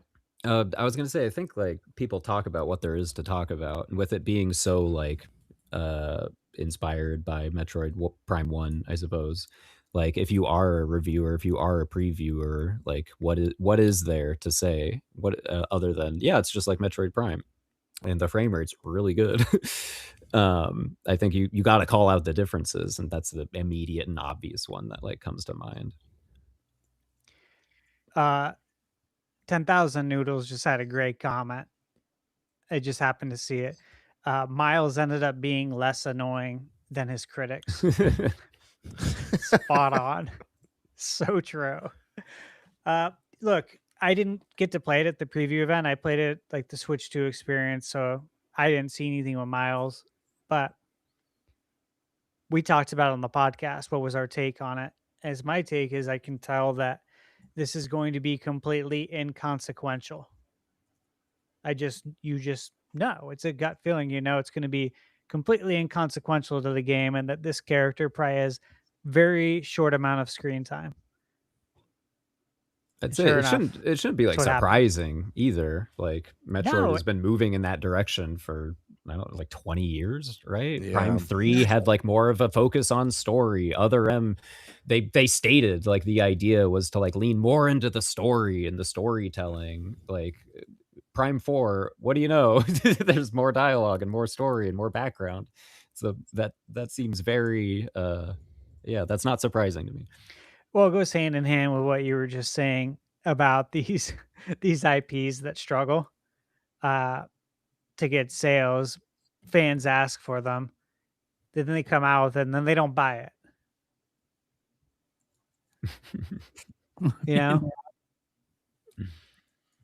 Not wrong. Combine them, put them all in one game. Metroid, F-Zero, Star Fox. Maybe we'll reach a fraction of Mario Kart. The thing is that those universe. I think what's fun about that is that the universes just like blend seamlessly together. It would work. Like, and there's no area where you need to suspend disbelief for all these characters running into each other in some sort of a cantina out in space. You know what I mean? Mm-hmm. So, I love the idea of it. We just got to figure out the gameplay. It's a big problem, but space sports resorts. Could work. Fitness Boxing 3. Switch 2 edition. People yearn for Ring Fit. That's what this tells me. Pretty much. It's a good sign. I like this. Yeah. I didn't realize that was coming out. Yeah. And so soon. Okay. And that, my friends, is the end of the fiscal ending March 2026 financial results for Nintendo. Wow, I'm glad Nintendo made money. Right. Yeah. I mean, the biggest news out of it was obviously the price increase. It's not good. I never like seeing prices go up. Nobody does. No, it's tough out there, But I mean, they're doing that bundle this summer, which I guess is neat, but this is Roger's fault. Roger's base. He did tell him to raise the price. We got to remind him next show he's on. Yeah, we do. We got to really rag on him because he demanded this. He did demand it. He demanded $90 games, if you guys remember. He says, I hope they charge $90 for Zelda or whatever he said. Yeah. He's probably, I got to ask how disappointed he is that Star Fox is 50 and 60 because he wanted it 90. I mean, they've said that like they're in an experimental phase when it comes to pricing. Who knows? Yeah. Maybe we'll see more $80 games also. Yeah. Be I mean, I wouldn't be surprised. Like when Switch 2 first launched, and we got the price points and we learned that Mario Kart was going to be $80. Back then, I would have thought, no doubt, like, yeah, absolutely, Zelda and Mario, 3D Mario is going to be $80. Now I'm not so sure. I mean, I just think with the current climate, I think the fact that they had to do a price increase, I think the fact that they're experimenting with the variable pricing, and now we're starting to see games like Yoshi and Star Fox and Splatoon Raiders at more budget-friendly prices, makes me wonder if Zelda and Mario are going to be $70 titles, and that Mario Kart is going to end up being an anomaly, that had the benefit of being bundled, Yeah, I think Mario Kart's going to be the anomaly just because, not counting all the Switch 2 editions, of course, but just as a standard game at 80. I think it's an anomaly just because we saw this last fiscal quarter. We saw them do 70 with Mario Tennis. Didn't seem to go well for them. This was the first fiscal quarter that didn't have new Mario Kart World bundles being made. It barely outsold Mario Kart 8 Deluxe. That's not great. So I think they look at that as like $80 might actually be a kind of a deterrent. Something that they felt like they could do with Mario Kart. Just sold 71 million last gen. Of course, you're going to try to make it your most expensive game, but it's not necessarily working the way that they would like it to. And so I kind of feel like with Zelda, Mario, and Animal Crossing, like their other big ones, that they're just going to do 70 with 60 digital and call it. I mean, maybe with those games, they don't do the 60 digital and it's just straight 70 across the board. I don't know, but I don't think we're going to see an $80 price point, not in the US anyways. I mean, long term, like if we continue to see titles at 50, 60, 70 and capped there with $10 cheaper for all digital titles, the $50 increase doesn't feel so bad in hindsight. And in fact, under that new model, you're actually saving money long term if you're now getting games cheaper going forward than you would have before. My favorite line is when people talk like that, where they say, by spending money, I'm saving money. Basically, a rephrase of what you just said is cheaper compared to the past. So you're saving money. I mean, but look at how I'm just saying, look at how people spent. Like, it's like when they did the voucher system. You buy 2 Switch games. What was it? You get your third game, you get like a $20 off, or how much was 2 it? for $100. Yeah, 2 for $100. Yeah, up to $30 off max if you used it with Tears of the Kingdom. Yeah, there is like, especially with the cost increase, if you're able to get a couple games and factoring variable pricing, let's just assume one game you bought's a little bit cheaper than the other one, you potentially just spent $30 less than you would have spent prior that shift away from default $70, $80 games. I'm just saying, long term, it might be a smart pricing, man. Yeah, it might be a smart move, and it might soften the blow of that $50 increase. Because if you save $30 across cases of soda right now, no, but you'll do it to get that 5th case for free. Yeah, if you buy 2, you get 2 free. I don't need 4 in the house right now, but if you're telling me if I only buy 1 more, I can get 2 more, and I don't have to come back here for 2 months. Okay. I'll do it. Hey, we'll mention this during the podcast. Looks like, according to gaming leaks and rumors, Best Buy may have slipped up with GTA 6 pre-orders starting soon. Yeah, this is interesting because we're talking about pricing. Yeah. Well, obviously, it's interesting in that, hey, let's see where they're going to price this. Yeah. Because if they're asking for $70, I mean, if you're Borderlands 4, how do you ask for $80? What if they do $49.99? Shock the nation. What if it was $20? Holy hell! Get out of here, you psycho! I mean, they make the vast majority of their money off active users of GTA Online. Yeah, it's true. Well, what if it's just free to play? Could be. It could be. $1 billion install base, billion user install base. Take that, Bank of America. But no, that email that went around and people looking at it. Yeah, no, I got the same things. I'm in the Best Buy affiliate program. Yeah, I got the exact same email. It is interesting. There's no price, of course. That was the thing I was hoping would show in there is the price. It didn't. So yeah, it seems at least that Best Buy and their affiliate partner are planning to be taking pre-orders next week for GTA 6, which would suggest that means there's probably a new trailer dropping for GTA 6 next week. Yeah. Exciting. That's what suggests. Now, this I'm very interested. Some intern could have screwed up and sent the wrong email. It happens. But well, they said they were going to start advertising it 6 months. Yeah, I know. With the ramp. So this is good. Yeah. I just want to know that price.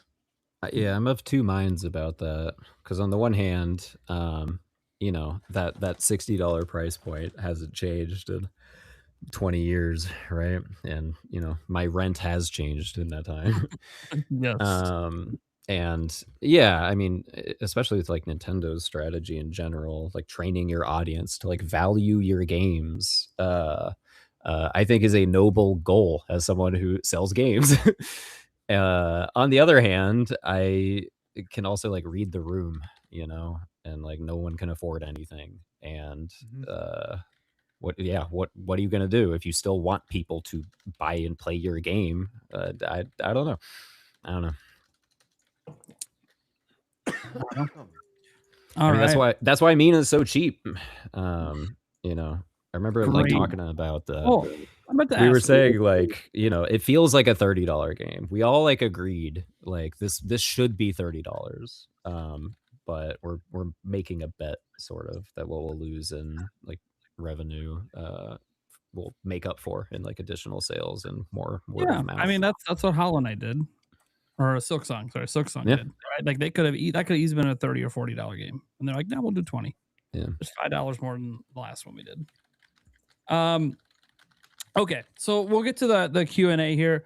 I can't feature any of the super chats, guys. So like Stash on your end, when I'm done going through the ones on my end, if you have some on your end, you're gonna have to read them yourself. The software just doesn't let me do it, but that's fine. Demonic Brawler did the classic, of course. You guys know. $5. Bring back NFL Blitz, NBA Jam, and NHL Hits. I love them. Will that into existence. He also gave me 5 gifted memberships. We can hear Demonic Brawler's name for a bit here. He's got a lot. He did a $2 one earlier saying Mina the Hollower looks great and he can't wait to play. It's awesome. You guys should go wishlist it right now, or at least try the demo. There's like a demo on. It was a time demo.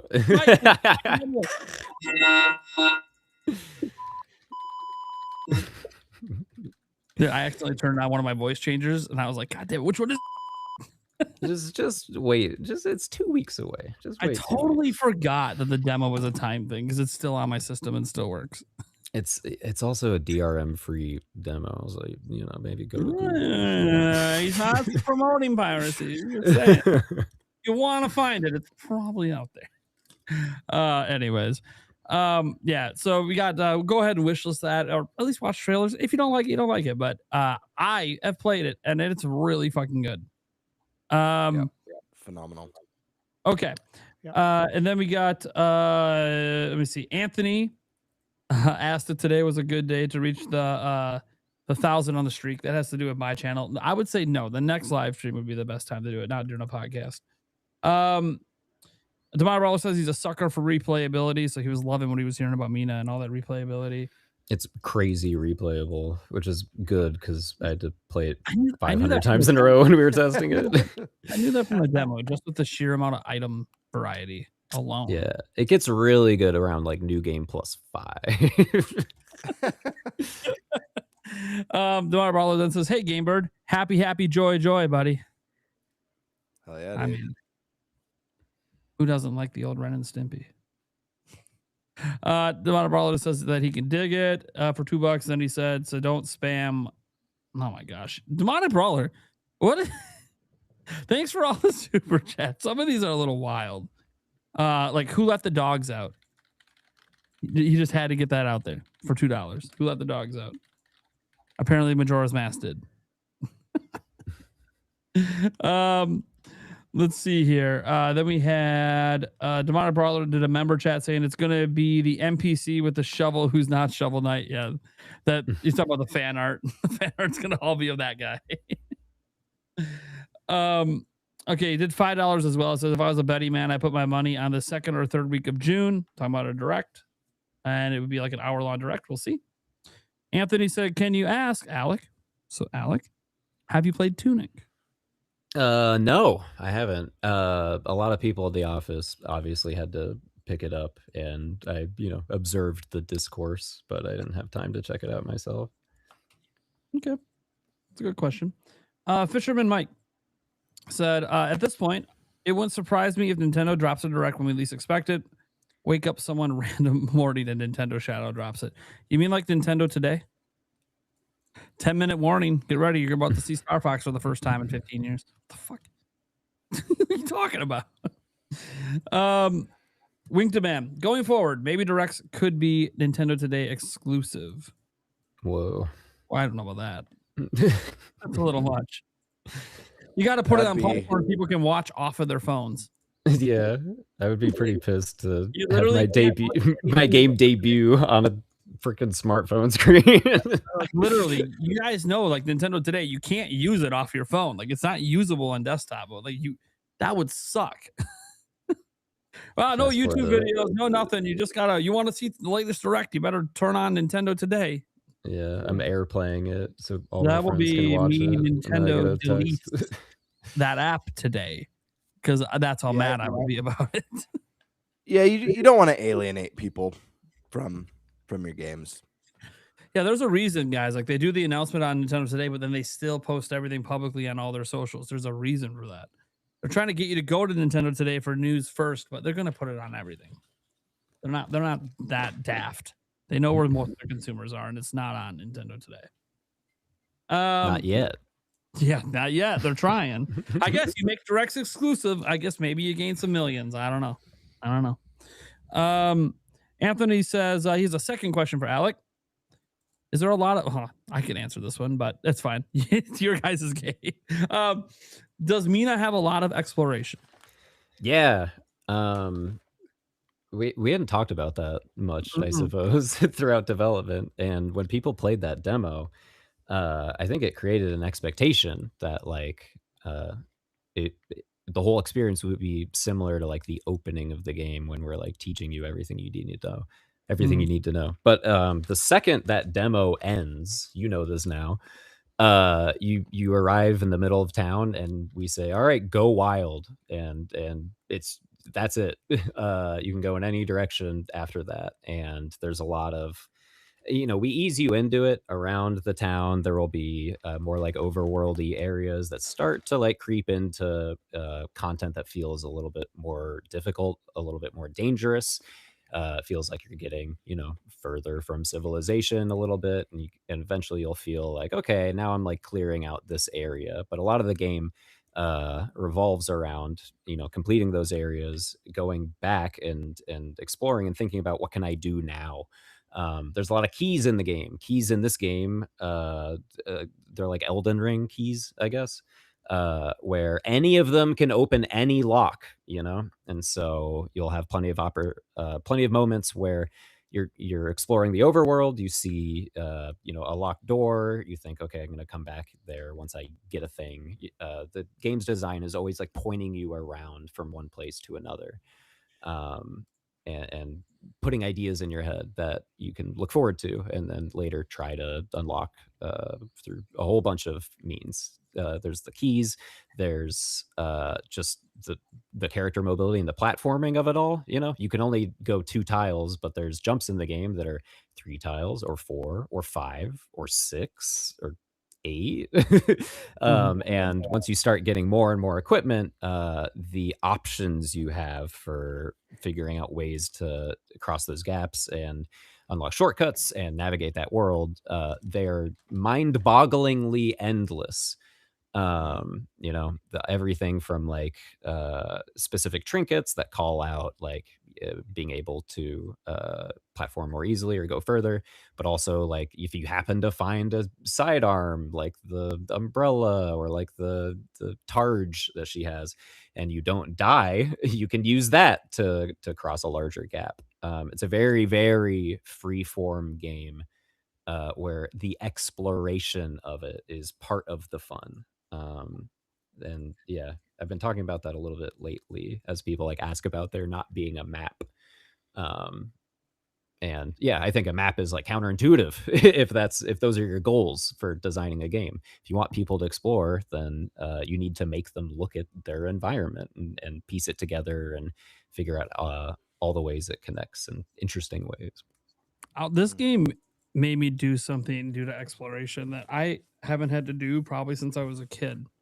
Did you make a map? Did you draw a thing Yeah. in a notebook? Because I'm like just trying to make sure I don't forget, like, oh, it's over here. So I'm like, there's an item that maybe you don't have yet. You get it pretty late. That will allow you to find items that are missing in a slightly creative way. A goal from the very start was like, despite the idea of making a very like open-ended, very large world, we didn't want it to feel like you couldn't figure it out. We didn't want it to feel like you should ever like reach for your phone, just be like, I'm gonna Google it. Where's this thing? Right? It should be a game that any player should be able to 100% without the internet helping you. Yep. And for me, guys, I gotta track a billion things in my head. So when I'm trying to remember certain, that's why I have the notebooks.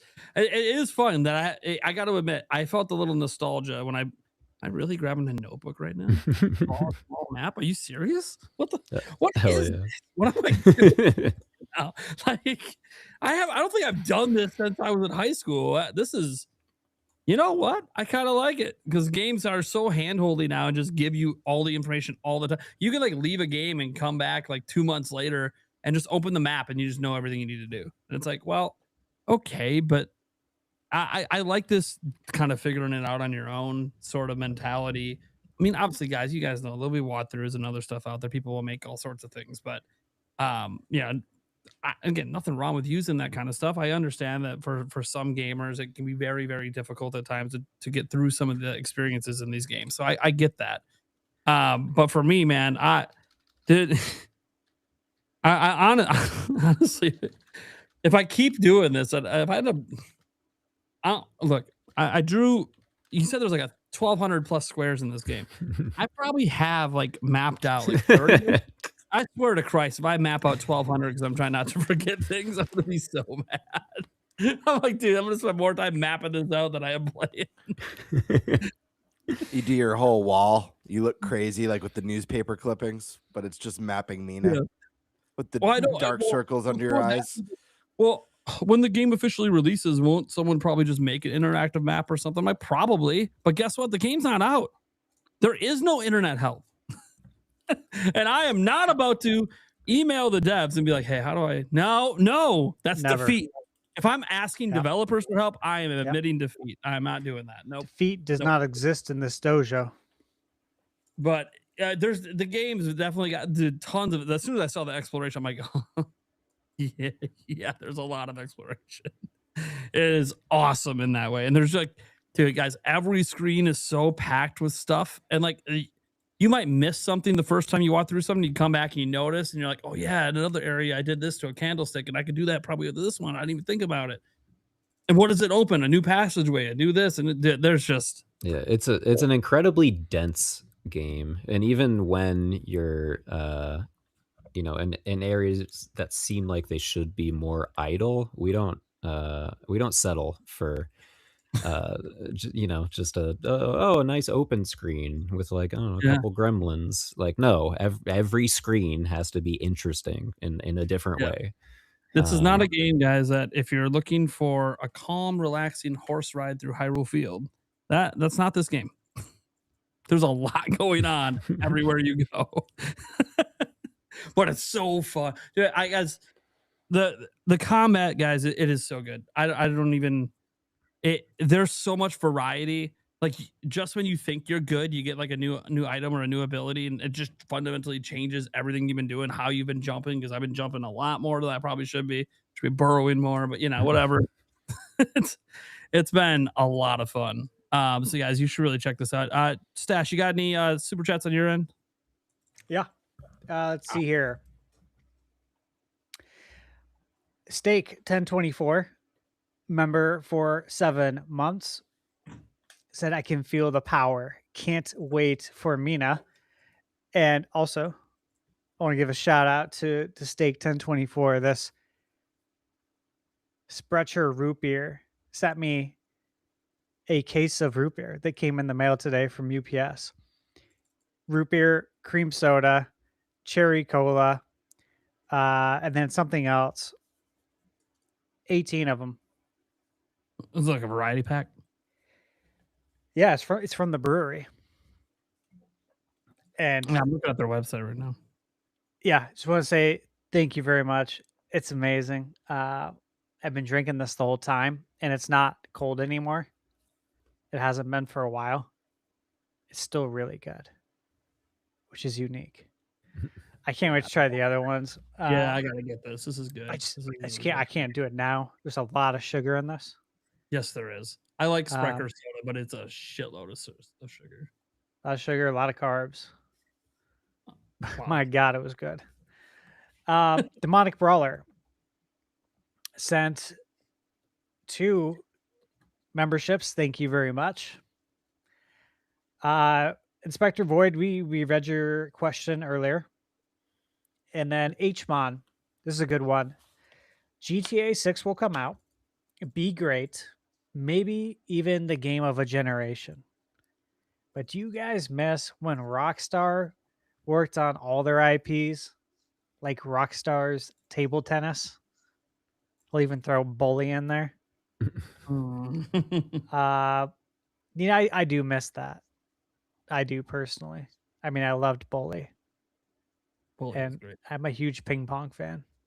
Like, I love playing ping pong. I got my own paddle. Take that shit serious. You play it in Ding Dang? I like getting more variety, more IP. I loved LA Noire. I'd love to see a follow up to that one. Yeah. I mean, how long till the next thing? After GTA 6? Yeah, when's Red Dead 3? Oh, I don't know. I'm sure the sun will explode before then. Yeah, we don't gotta worry about that. So I'm thinking too. I feel like GTA 6 is I might not be it. alive. I think we're gonna have a pole shift by that time. Yeah, GTA 6 feels like that's it. It feels like you get the core game, then they'll do GTA. They'll introduce the online. They'll call it like GTA 6 Infinite, and then they'll just support GTA 6 online for the next 40 years, 40, 50 years. Yeah. It's crazy. I do miss those days though. And those days are never coming back. And then the Politoad Dojo. Stash, have you played these Subnautica games? They are mostly all water and they are great. Subnautica 2 hype. Can't wait for tomorrow. I saw that Subnautica 1 got a Switch 2 edition. I added it to the list. Again, great game. I don't have time right now because I have embargoes galore. And those take priority. So, I at some point I have to unbox my analog 3D that I had pre-ordered since day one and play that. I gotta swap out my Frame Meister for this retro tank. It's been sitting there on the shelf for 3 years now. Which did you get, the 5X or the 4K? Which is the newest? 4K. Okay, not that one. It was a coworker got the new one. That's why I have this one. That's funny. So I own the 5X, and when the 4K got announced, I'm like, shit. Do I get it? I'm already planning on getting analog 3D. You know, I own the analog NT. It was like a day one. Had it back in 2016. Super NT. So I love their products. And like, I don't know if I want to spend that much money on a 4K. I think it was $700-800. The 5X is really good though. I think you'll like it.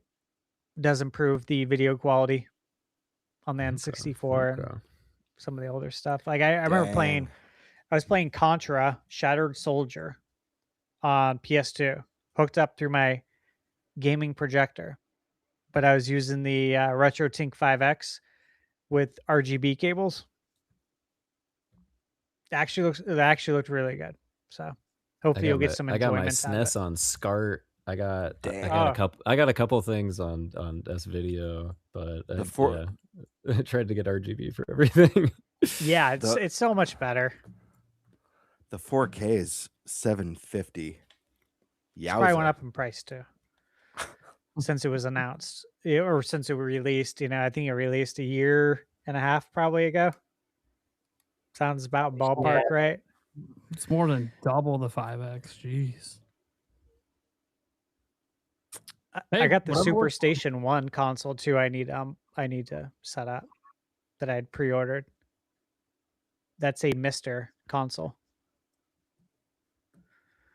All right. But you know, time, man.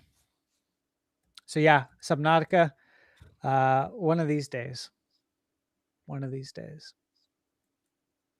you at least played Echo the Dolphin, right? It's also all in the water. But the new one? Well, any Echo. The Flash game? Any of them, sure. Of course I played Echo. I have Echo. I was just making sure, okay? Talk about water. Stash, are you rocking the Mega Man watch right now? I'm sorry, I just noticed that. Dude, yeah, makes me so happy. Show us some gameplay. What does it look like? Actually, here. I'll pin you on the big screen here. How's the sound? Watch this. Watch. Classic. Okay. Can you hear it? So far, so good. Yeah, I hear it. Yeah. Yes. That makes me so happy. Okay, Airman stage. Check this out. I only saw the announcement. I haven't actually seen what this looks like. Oh, it's like an auto runner. Otherwise, I'm just going to be jealous all the time. And that's not good for my mental health. This is really hard to play like this, but I'm trying. Yeah, I was going to be like, man. Can you shoot? Is it one Yeah, input? so each time you tap, you're shooting. Oh, but you're auto jumping. Automatic runner? No, I'm jumping too. How are you jumping? It's only automatic running. I'm controlling jump and shoot on just the touch. So it's kind of crazy. Dude, boss fights have to be so hard on that thing. Yeah, so I haven't got to the... Let me quit. Then there's also arcade mode. Showing me this because it's making me want to buy it right now. It'd be the dumbest waste of $80. $80? Yeah, that's what it is. Does it tell time? Oh, okay, so it'd be really bad if it did. It's got alarm, timer, stopwatch, calendar, calculator. I think the coolest though is the fitness. Well, it's got a fitness. Yeah, so it's calculating my heart rate right now. It might be a little bit higher because I'm excited. Heart rate and calories. That's on the TV during the Wily rematch stages. Does it visual? Nice. Oh, that's nice. Yeah, it's a smartwatch for PAX. Step counts to see how much we walked during PAX because we walked an insane amount. We did. Calorie burn. Yeah. Pretty sick, right? And then if you double tap it, you have different watch backgrounds. So you can go the classic Mega Man 2 with the hair blowing there in the wind. There's some interactive ones. You got the classic artwork there. I like this one, the stat summary that literally shows it's got like a meter. It Is shows your the- steps, your calorie burn, and your heart rate. I'm curious, is the battery icon an energy tank by any chance? Sure is, which made me Oh, yeah. really happy. Have to be. Hell yeah. It's like that's such The a little nice details. touch. They have so many attention to details. If that wasn't, I mean, come on. Yeah. I'm saying it's like pretty rad. stupidest thing, but I kind of want it. It pisses me off that I kind of, dude. I would. You know what? Someday I need to become one of those. You know what? There are people that legitimately think I'm rich because I do YouTube full time. I want to become one of those rich YouTubers so I can buy stupid things just because I want them. Seriously, the Mega Man Watch looks sick. I'm literally looking at it right now on like 3 websites. I'm like, oh my god, I want this. I didn't buy it. Even It's know not about out yet. Comes out June 16th. Pre-order. Yeah, it's on pre-order right now. Yeah. Capcom did send it to me. Yeah, But I I will figured they- say, I think it's cool enough to buy. I really do. And you guys know I don't make anything off that. But if you wanted a smartwatch as a gamer, I think there's nothing cooler. Mega Man 2 is my favorite Mega Man on the NES. Definitely one of my favorite Mega Mans of all time. You know, it's Mega Man 2, Mega Man 3, Mega Man X 1 and 2. Mega Man X is Yeah, probably X my is favorite. so Mega good. Man X and then 2 for me, but I was obsessed. I used to rent X from Blockbuster over and over Dude, again until I same. owned it. All the time. It's Mega May right now. Every year, Here we at the go. Yacht Club. Damn. Play a lot of Mega Man games in May. Are you guys all yeah. big fans? Oh yeah, we dabble. Yeah. Sean, my coworker, has a crazy setup for this year. He has like 100 Mega Man games plugged into like one crazy emulator, and it's like scripted so that if you take damage, it will randomly immediately swap to a different Mega Man game. And so we've been trying this for like a few years now. You know, you hand anyone the controller and it's like, all right, I'm gonna go get a beer, and then you come back and they've gotten knocked from, you know, Heat Man stage into a completely different game. Now you're fighting That's like Charge so cool. Man. So it's like a Mega slowly Man. but surely we make progress in all of them. We actually got to the end too, which is also a really organic way of discovering which are the easier ones, right? They Yeah. inevitably get cleared first. That's true. There's like a randomizer. Yeah, you essentially Very created cool. Mega Man Remix. Pretty much. I love Yeah. that. That should be an official product. It sure should. We would do be love a randomizer at the Yacht That Club. would be sick. I feel like you could probably throw some roguelite elements in there too, and then you get your Mega Man roguelite. Oh, there you go. Roguelite. Yeah. All right. And I think that's going to do it for our show today, guys. I'll go around the room, let people know what we got going on and where they can find us. We'll obviously start with our guest, Alec. What would you like to say on your way out? Check out Mina the Hollower. It's May 29th. It's $20, which is insanely cheap for how dense that game is. It's really dang good, you know. We fully believe in it. We spent longer on it than any of other games, and we think that it shows. So yeah, don't miss it. It's gonna be all the rage. There we go. Oh yeah. Then we got, I see Thunderstash just waiting, holding the calendar. Go, buddy. All right. So yeah, working on a lot of reviews. I'm doing the old Swiss cheese method of time management, kind of poking holes in a lot of the games that don't have embargoes. While I'm working on games with embargoes and preparing those as well. So Cinderia, still a game I'm working on. I got a preview coming for a game called Lights Up. It's not out yet. I don't know when it's coming out. Actually, there's not a date yet. It's a press preview, but it's coming to Nintendo Switch 1 and 2 as well. Let's see. Still have Little Nightmares VR. Ease Memoir. Total Chaos. Adventure of Samsara. Dead as Disco. Motor Slice. Colossus Eternal Blight. I don't know if you guys seen a preview for that, but I got a preview build for it to check out. Teenage Mutant Ninja Turtles Empire City VR. Very tempting to, dust off the old VR and get the cable that goes in the computer and probably update a bunch of drivers and all this other crap. Just wait for the Steam frame. We're almost there. I know. It is really tempting. I haven't accepted the code yet, so I don't have to do this, which is good. Alabaster Dawn. This is coming out this week. My dude, I played this game for, I think it was about. It's early access, right? Or no? It's early access. I don't want to spoil anything, but it doesn't feel like early access. That's awesome. Okay. So I spent over 20 hours in the game, which I don't have time to do that. Yes, Radical Fish. Yeah, and they're badass. Yeah, game's gonna be awesome. Yeah, you're definitely gonna want to watch that because I know you've been excited for that.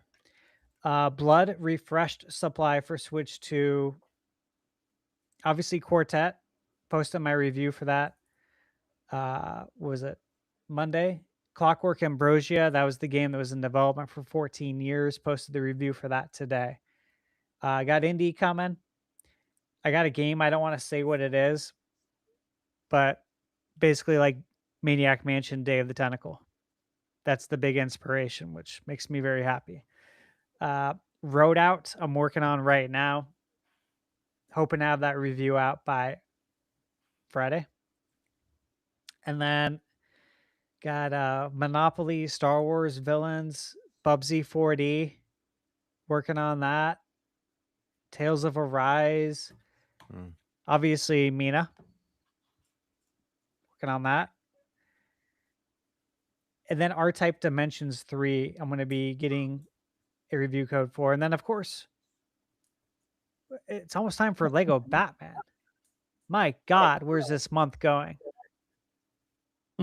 And then Summer Game Fest. Oh, my God. I don't know how this is going to work, man. I don't know how it's going to work. But if I think about it, the anxiety will kick in. So I just got to take action. Start chugging that root beer. You need the caffeine. Seriously. Chug that root beer. All right, Gamebird. What we got going on? Yeah, we got our Gamebird lives every Tuesday night. I was supposed to drop a review this week, but because I was kind of out of commission all last week, I didn't get an opportunity to film and edit. So I'll be dropping a review for Soma on Switch 2 next week.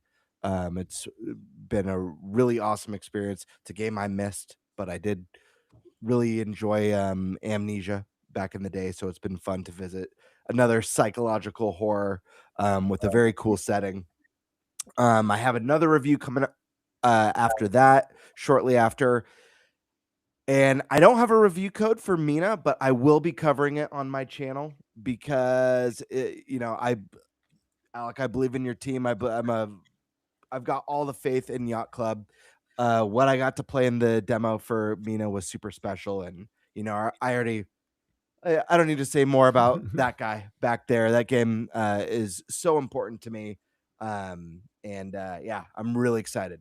I think you guys got something really, really kick ass. I know the nerves are high right now with the launch right on the horizon, but man, it sounds like early previews are pretty damn positive so far. So I think you guys are about to freaking rock and roll, and I'm here for it. Those are some high expectations. I hope we live up to them. All right.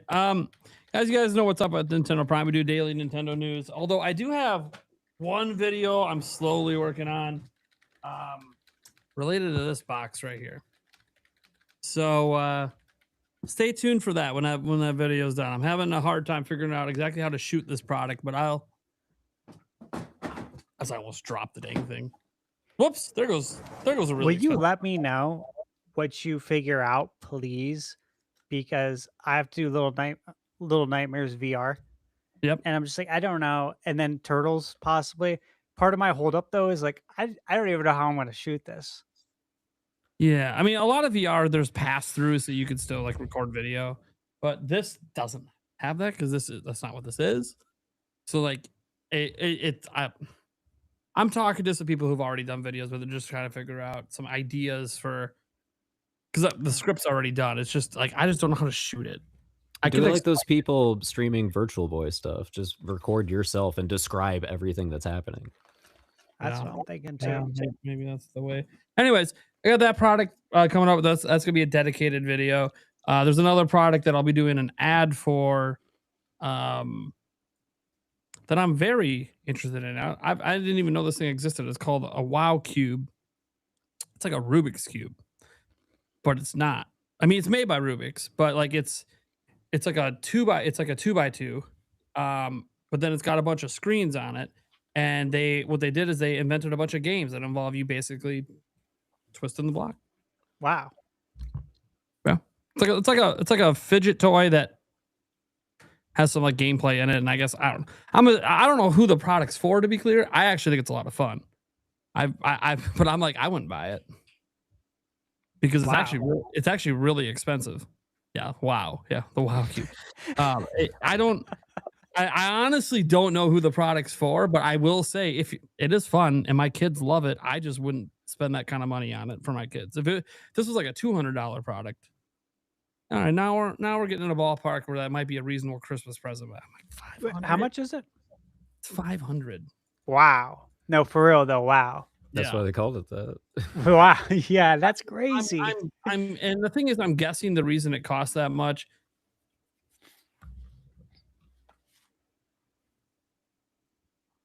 A lot of them when they're making it because they're not planning to sell a lot of them. But I have no idea. It is really fun. I guess it's on sale right now for $400. But it is really fun. It's a unique product. I've definitely never gamed on a product like this before, let alone I actually think it's fun. Like I just wouldn't spend the kind of money for the kind of fun I'm having. But it's one of those like, hey, maybe well, you know who should probably buy the WoW Cube?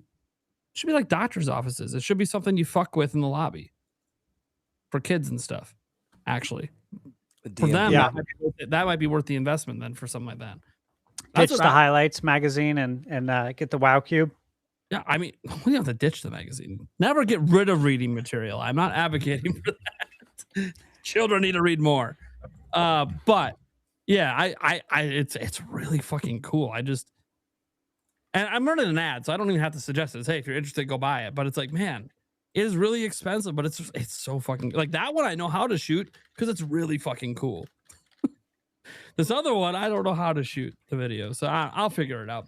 Anyways, I got that stuff in the works. Obviously, daily Nintendo news. I don't have any game previews in the works. I don't do reviews, guys, but I do previews sometimes. I almost was gonna. Originally, I was going to try to do a preview for Mina. I know that went up today, the embargo on it. But only reason I decided against it, guys, is because I have a Steam code and you guys want to know how it's running on Nintendo, and I can't tell you. Yep. So it would be like this big noose hanging around the preview of like, I'm a Nintendo channel, but like I don't have the Nintendo code yet. I'm hoping I get it before it comes out, but if I don't, it is what it is, you know? So that's why I didn't do a preview, but I really wasn't that worried about it because we had this whole podcast episode happening the same day. And I've known for at least a week that these guys were going to be on. So shout out to Alec. Thank you so much for being here. Same to Sandy, who was here earlier. Alec just MVP and sticking through the whole show. I'm wild, man. That is very impressive. You know I was having fun. It's fine. That's fine. I don't get a lot of guests that make it to the end. So congratulations, Alex. Thank you so much for being here. I hope you had a good time. Yeah, it was great. Yeah, and good luck on the launch of your game. Like that's nerve-wracking because you don't know what's gonna happen. Yeah, everything sounds good, but sales got to back. I feel very good about it. I feel good about it too. It's my job to find the flaws so that we can fix them. So, it can be hard to turn that off. It's hard to look at the positive when you're trying to find the negative. I'm calling it now. You guys are going to get killer reviews for Mina the Hollower. You're going to get a nice wave of sales. And then your game's going to get nominated for Indie Game of the Year at the Game Awards, which is going to get all brand, like anyone who wasn't not already... Game of the Year. Hello. I'm not there yet. Not there yet. I was getting there. It could be Mina versus Pocopia this year. I have no idea. Well, the And the way- award this goes point. to GTA 6. Yep.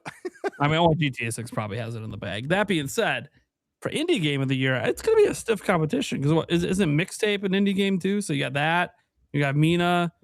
God, what was that other really good one that dropped earlier this year? I mean, there's been a lot of really good indies, but ones that would Eugenics, Mugenics. Yeah, that'll be up for sure. Slay the Spire 2. What other Yeah, indies? Slay are the Spire coming 2 out? really blew up Yeah, on Steam. there's some good ones. Really blew up. Yeah, there's been a lot of good indies this year, so it's gonna be some stiff competition to even make the list, let alone win it. But we'll They're see what gonna happens. crush, dude. They're gonna crush. Yeah, man. Hey, look, I have your guys' game in Fantasy Critics, so I'm hoping for a 99 here. Me too. I need a 99. All right? I'm a little behind. I need this game to do well. All right, guys. Thanks everyone for being here. We'll be back same time next week. And as Alec and Sandy said, they kind of maybe want to do this again sometime after the game launches. We'll figure it out. We'll reach out behind the scenes and figure out a time that works. Thank you guys for being here. And hey, we'll catch you same time next week. Good one. Peace. Bye, everyone.